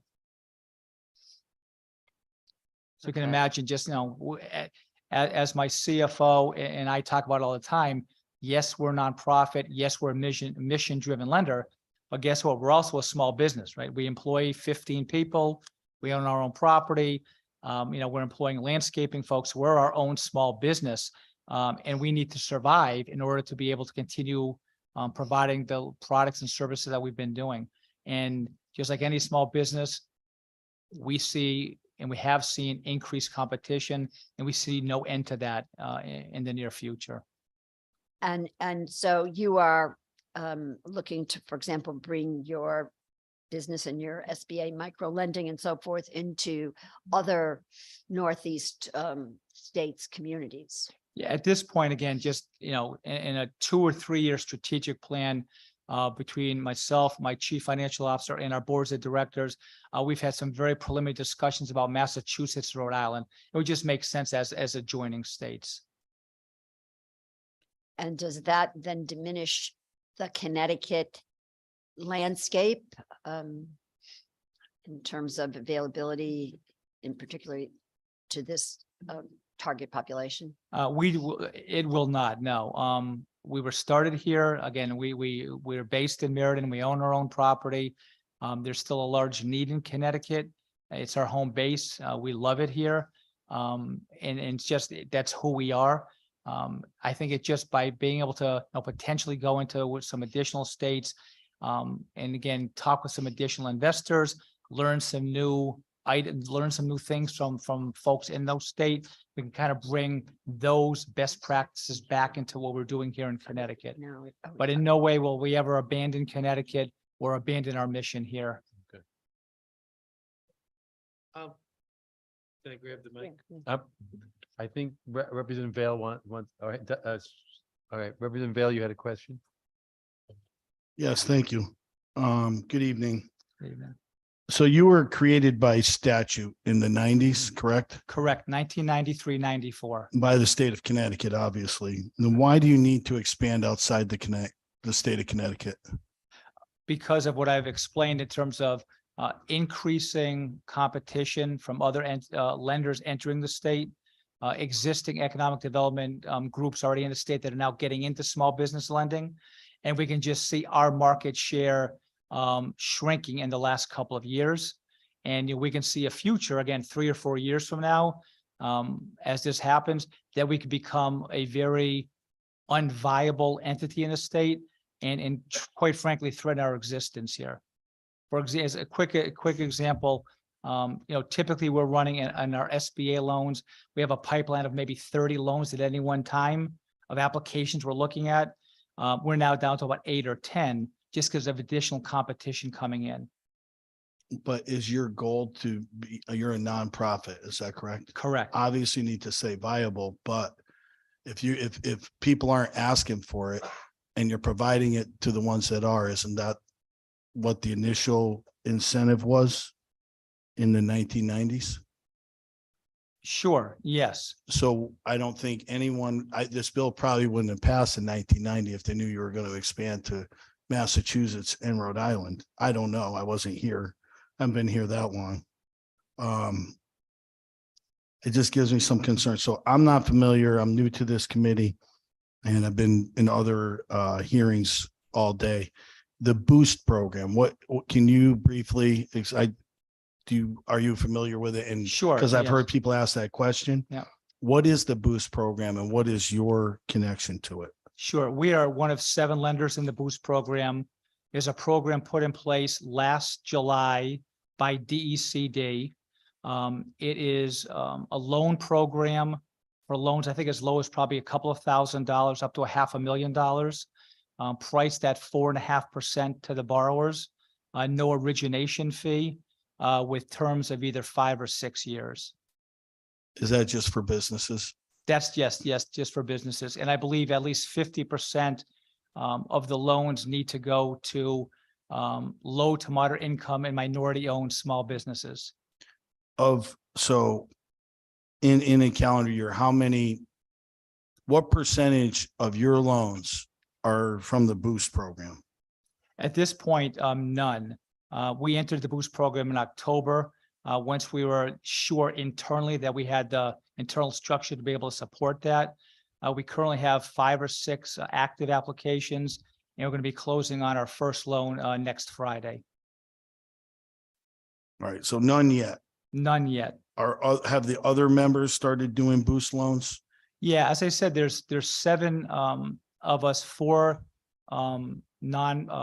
mission lenders based in Connecticut, 3 from outside the marketplace. I think New York and Pennsylvania.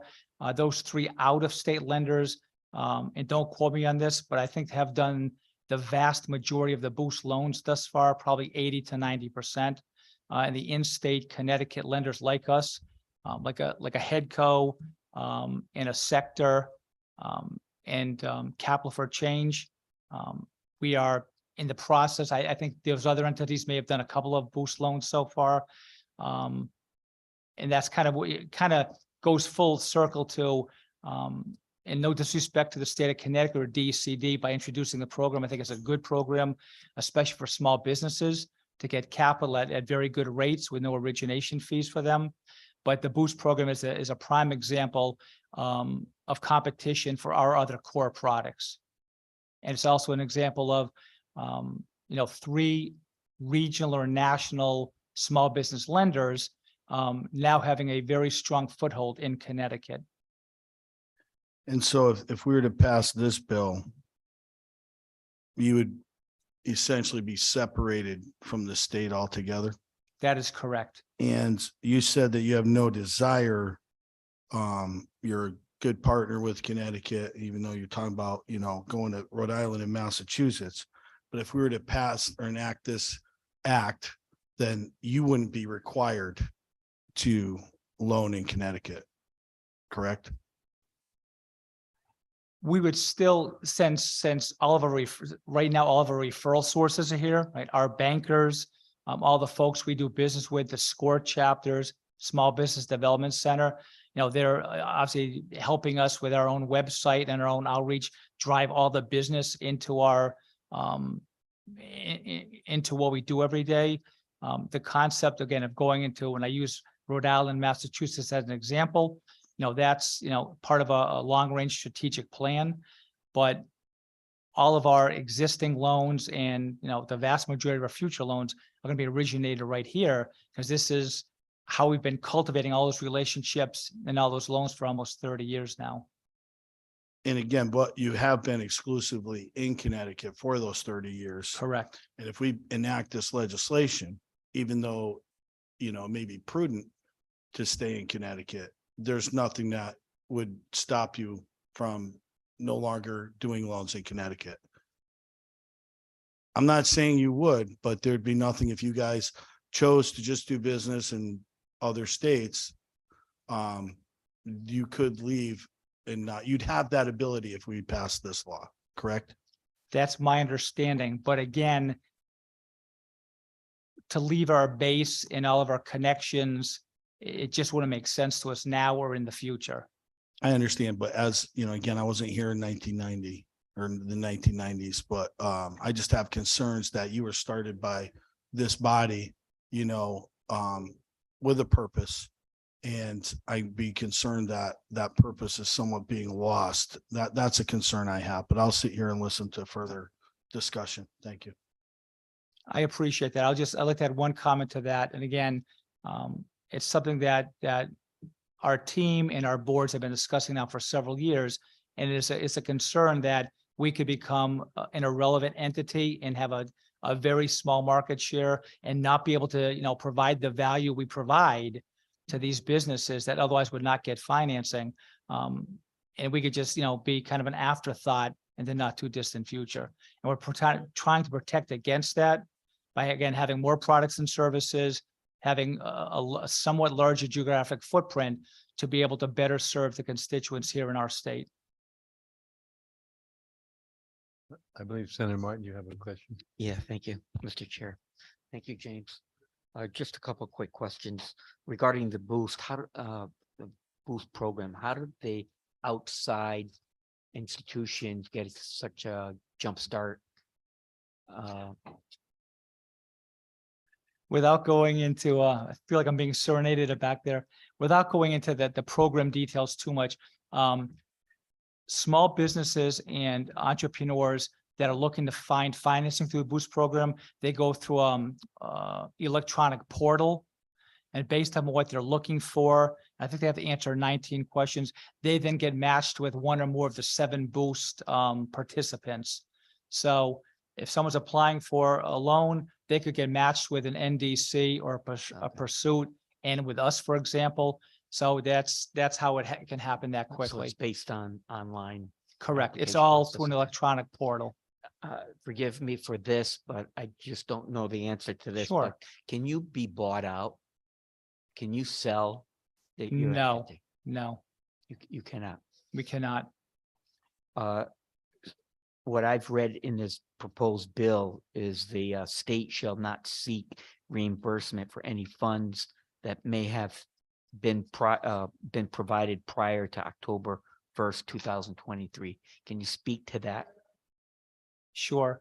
When we were formed back in 93, 94, the state provided a certain amount of funds. I think it was up to $10 million into the organization for loans, for startup costs, for community development programs that we were involved in.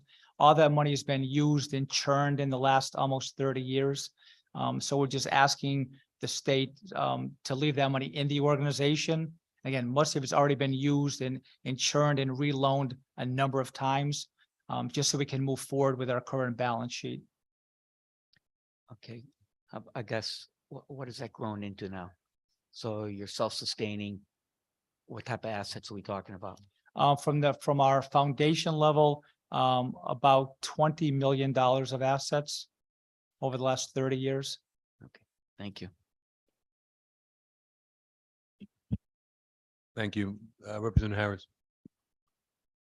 So I'm gonna feed on Senator Martin's line of questioning, which he started what I had to say. So you were given approximately $10 million from the state of Connecticut to start this organization. And then let's talk, I guess, about your balance sheet. So you've taken that $10 million and you have an asset of what now? Including the property we own, and the investments and loans we've made, about $20 million. So half of it is really to the state of Connecticut. Yes, from the originations, if you will, but that money went into, at the time our organization started, and I was not there either, back in 1993, 94, we had 2 locations, one in Hartford, one in Bridgeport. You know, the hiring of all the staff that started there. For the first few years of the organization, the Community Economic Development Fund did a lot of community development grants into Bridgeport and Waterbury and other parts of the state, that money went to use to grow neighborhood organizations, to do more outreach, and to help neighborhoods stabilize and get stronger.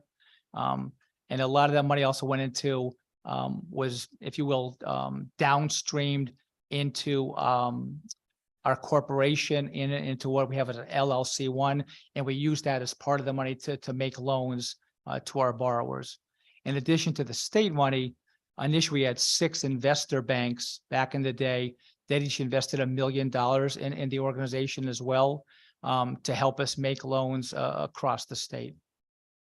So if I understand what you're saying, the state gave you 10 million, you had 6 other investors who each gave you $1 million. So you had $16 million to start the corporation. And you've grown by $4 million over 30 years. It's a little bit more complicated than that. In addition to the 6 bank investors, we brought in about another 20 investors, other banks that have come in. Whether it's some of the small banks in the state like Dime Bank, Chelsea Groton Bank, Webster Bank, People's United, Citizens are all investors in ours. And that money, you know, has been churned over the years, yes. And the money that we have that we've used to lend out, we usually do at least a couple of community development projects each year where we'll help coordinate in various neighborhoods some upgrades. Let's say we did one in Meriden a few years ago where the business community wanted the main strip in Meriden, West Main Street and Colony Street, where a lot of the businesses are. What they were requesting was, for an example, to beautify those streets. So they wanted additional planters and garbage receptacles. So we helped coordinate that group in Meriden. I think we put in $10,000 or $15,000 of our own money with other folks' money to make those projects go. So in addition to the lending and business advisory and business education, we're also doing some, you know, some community development work as well, directly using our own funds. So is it possible for you to submit to us your latest financial statements, just so we can kind of get a picture of how this Sure. is all laid out? That would be helpful, I think. Absolutely. We actually, I dropped off about 3 or 4 weeks ago at the LOB mailroom, 188 copies of our 2022 annual report. I guess one didn't make it to my desk. We'll make sure we get those out. Not a All right. problem. Thank you. You're welcome. So I was sitting here listening to the conversation and the questions, and I want to thank all of our esteemed members for the questions. So we're having a bifurcated conversation because what I'm hearing is that there's a problem in the market and there's a problem in competition in the market. And that's an issue of the market share, market size, market service. I don't know that I'm necessarily 100% agreeing with Representative Vail, but I understand his point. And I think one of the points that I do agree with is, do you need a waiver of geographic activity? And, or because I'm trying to understand why I let you out of my grasp legislatively and put you into the hands of the federal government with my $10 million gift, if you will. And therefore I lose any kind of oversight from that point of view and potential. I don't know whether under the regulatory framework you'll go, whether you can then do a mutualization, you can eventually do a share sale and issuance and totally disappear off my planet. And certainly once, if I would say yes, not that I have the power in this committee, even as chair, but if we were to say yes and you disappeared, I don't know how I'd ever get you back. So I think there's a couple of issues I'd like broken down in request, which is one, you're finding competitive issue in terms of market share, products, restrictions in the statute. That's going to have to go through LCO and smarter minds than mine to say, can we widen and broaden the impact statute? Are we comfortable if your core business stays in Connecticut, that as you grow your business, 10% of it goes to Massachusetts, 10% goes to Rhode Island, but I'm building a bigger entity that might go across the 3 states? I don't know that I'm particularly, I personally, I can't speak for the committee, object to that. But I think giving you a get out of jail free card in a way to my oversight is of concern, because I would tend to believe that you're doing good work and you're genuine. But the next guy, it will eventually come and I no longer have a carrot or a stick. So I'm just trying to figure out whether there's a statutory way to get you comfortable for your business model and still have the oversight so you do the work I think that we're all interested in, which is growing the state, the economic, the economy of this state. Because what I'm hearing is, and I'm sympathetic that you need to grow something in Rhode Island and Massachusetts to survive. And I'm not willing to say you should not survive or do not progress.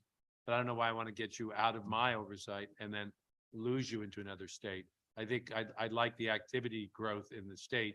And that may be how we look with DECD on the boost programs and whether you need some kind of most favored nation status within some of the programs. So I don't know whether that conflicts with commerce and interstate commerce, but if there's something we can do to benefit you with your state activities. But you know, that 10 million, I mean, I'm sitting here telling the tourism committee, good luck on 58.5 million. And you're saying, can I have 10 million? I don't know how that plays out. That's personal. I mean, And I appreciate that. And I'll just say, it's not us having the 10 million, because again, that money has been churned out and loaned out and been repaid and loaned out again. And there's also been a fair amount of charge-offs of our loans, right? You can, I think, appreciate. the 10 million is still there because you knew what to do as a banker. The 10 million wouldn't have been there if we hadn't written the check. And true. the capital that's grown and the other contributions are all valid. And the churn, but if anyone tells me that when I buy a share in a bank and the shares go up, they don't tell me it's churn and they want the money. It's still my money when I buy shares in a private bank. So I understand the earnings and I understand that that I don't know if it was a grant or a loan or an investment, but I need to go back and look to see when the money went there and what our expectations are. But certainly the expectations that you're going to be regulated by us. So there's that opens up a whole can. I have to go back and look at all the history because, you know, Sure. unfortunately I was old enough in 93 to be able to read it, but I haven't seen it.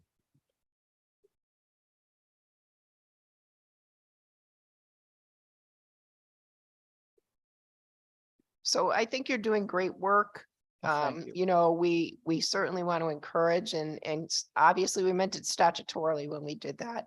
But I think we're charged with making sure that, you know, a $10 million investment by the taxpayers of the state of Connecticut still requires you to keep your business model in Connecticut. And I think to, you know, the other representatives' point of view, you're free to go and leave Connecticut even.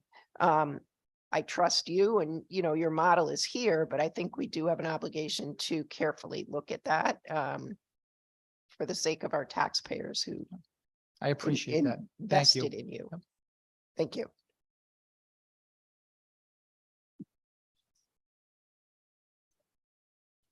That was my pleasure. Any other further questions? Look, thank you very much. Go ahead.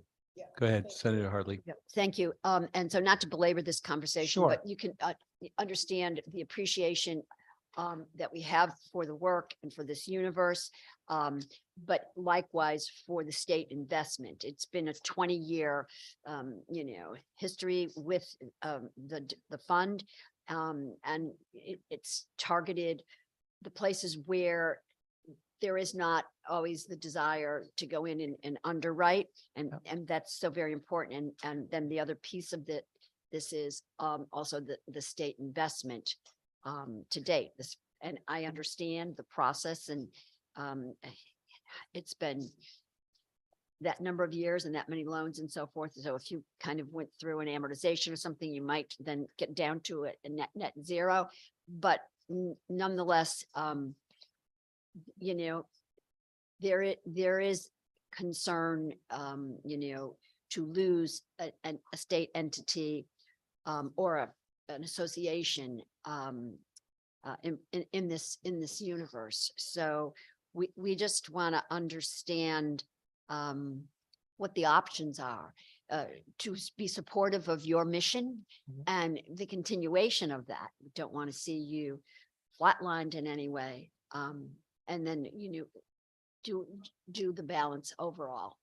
So thank you for being with us, and we'll, you know, continue to try to roll up our sleeves on this. I'd encourage you to have a conversation with DECD on this. I'd encourage you to have conversations with the community banks and the banking regulators for the state of Connecticut, so we could figure what kind of charter you might need for your business progress. I'm definitely interested in seeing your business progress.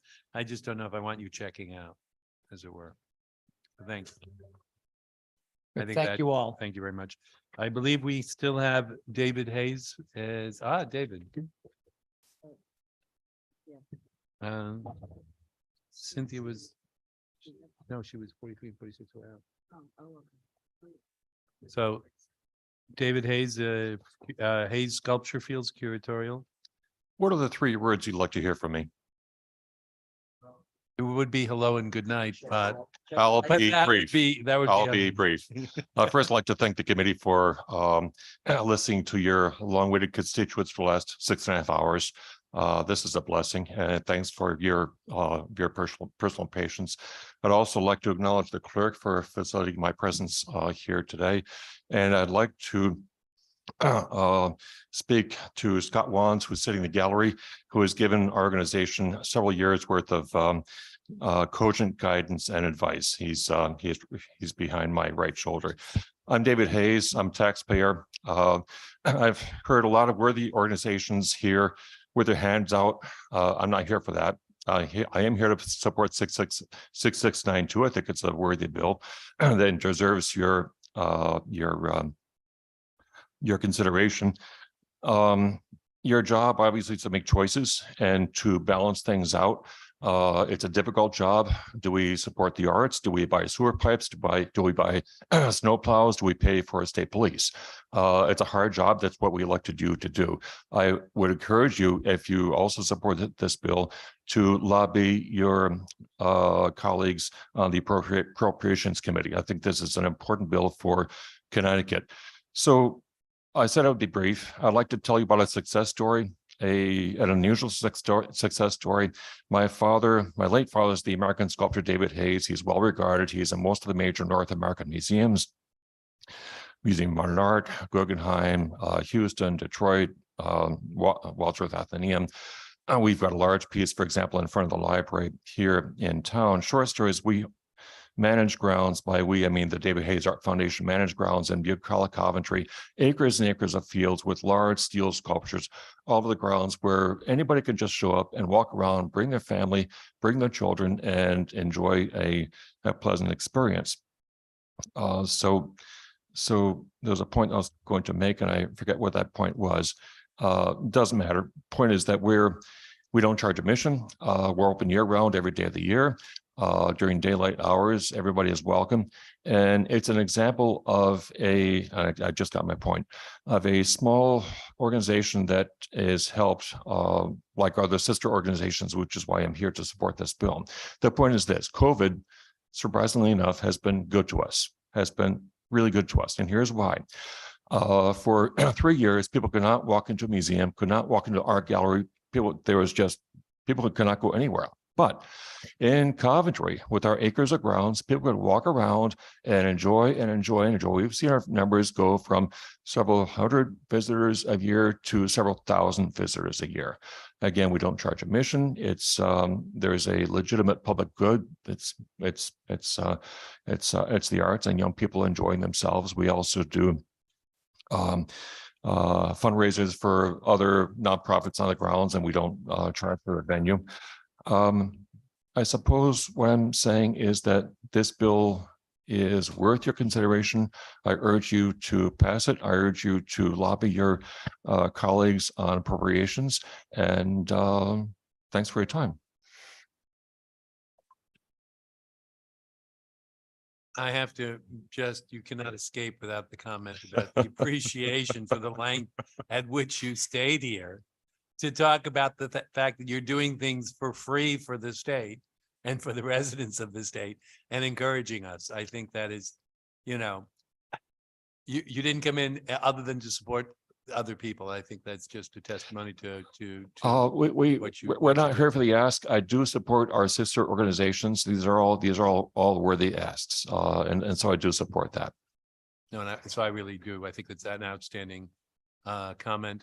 Thank you, Chair. I don't want to be recorded and repeated thanking everyone to show up because God knows how long the day took. And if I keep on saying that, I'll be here all night. But I do really appreciate it. Thank you. Bye. Thanks. Thank you.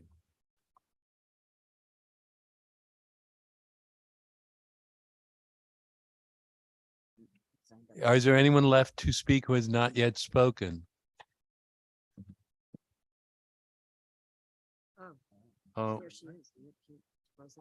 Rachel Linda hold on, Rachel, the Eastern Regional Tourism District. God bless you for your perseverance. Hi, hello. I wish I could say hi and good night, but and you'll have to forgive me, I've got my cheerleader in the background. My 11-month-old daughter is here beside me, and I want her to see at an early age what it takes to support your passion and to set a good example even at a young age. So if you hear her in the background, I apologize. But good evening. My name is Rachel Lenda, and I am employed with the Chamber of Commerce of Eastern Connecticut. I'm the Administrative Partnerships Manager there, and I spend the majority of my time providing the daily operations and business management for the Eastern Regional Tourism District. We're right under the Connecticut Office of Tourism. We're legislated money. And additionally, I write grants for the Chamber too. And on top of my daily work schedule and being a mom, a new mom, I'm also a musician and a leader in Connecticut's live music culture.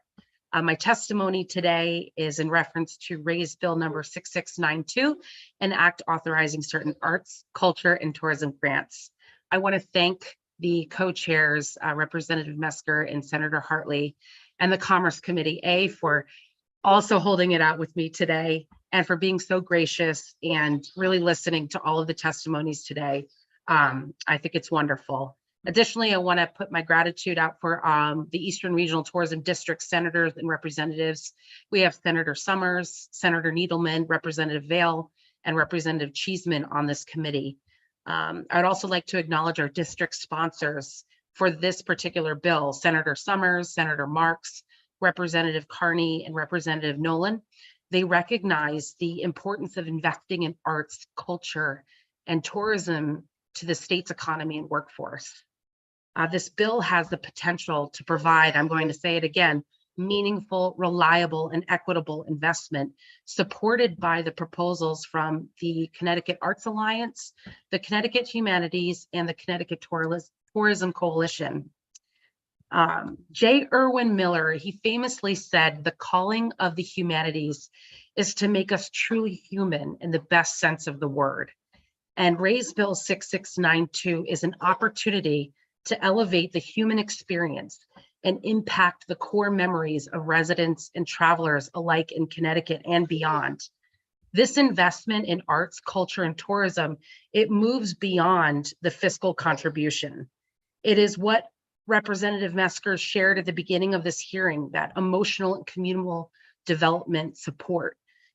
We're investing in lifelong connections that people carry when they travel.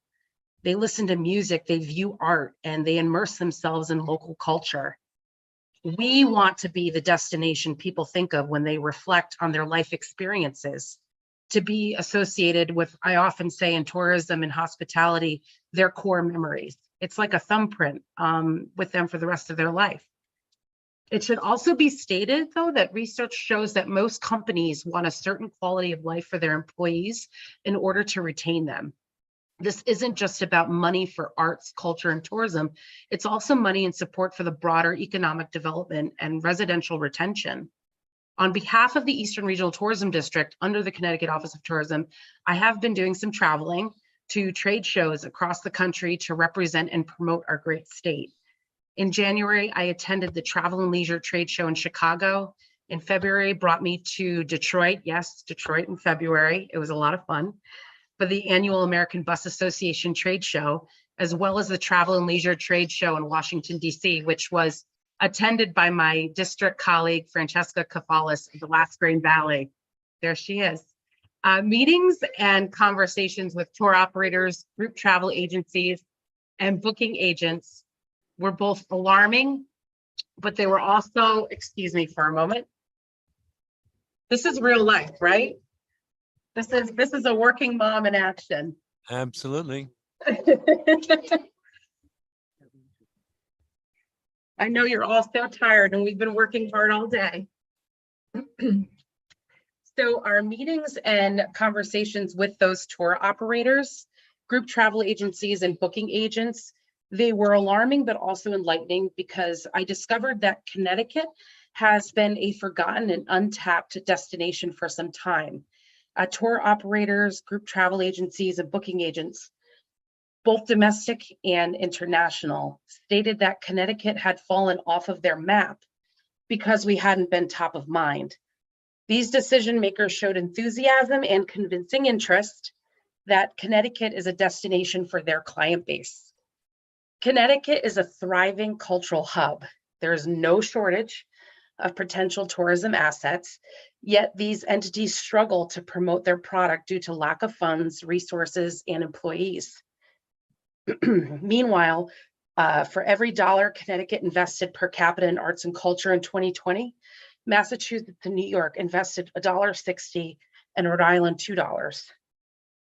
At $1.11 per capita, pre-pandemic state funding for tourism ranks lowest amongst our neighbors. Rhode Island is over $5, New York over $3, and Massachusetts at $1.65. And the sources for these statistics are from Destination International, U.S. Travel Association, and Discover New England. I'll conclude with this. It is time that we took our cultural and tourism assets and gave them the attention that they so desperately deserve.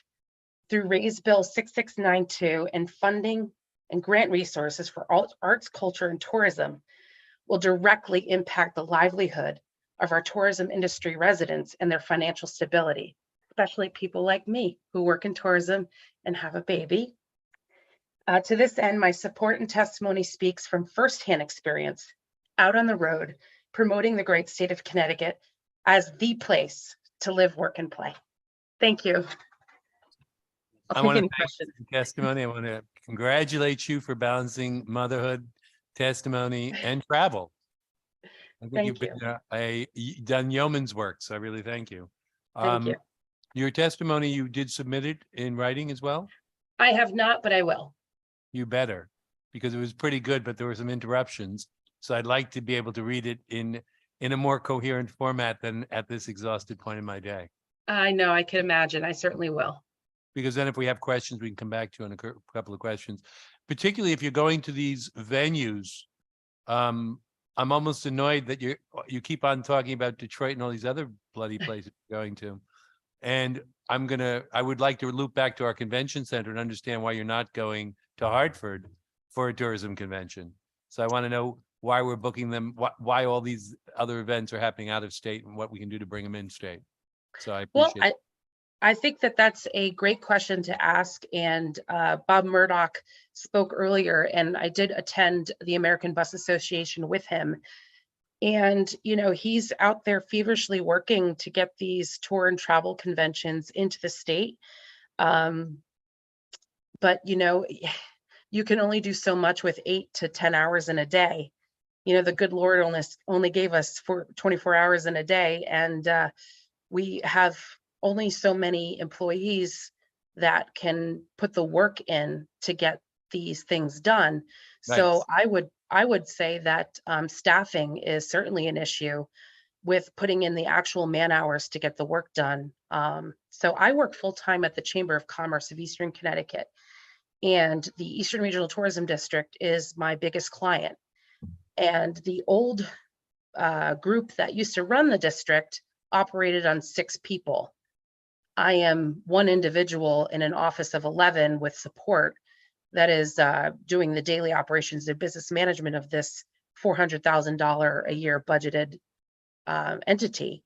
So I think that by this bill being introduced and hopefully adopted and ratified, that we'll have the opportunity to put more funding into putting people in positions where they have the ability to go out and sell and procure relationships and build that trust with people. And I know Bob mentioned trust in his testimony, and that's a big thing because these tour operators and event planners and meeting professionals, they want people that they can rely on to come back year after year.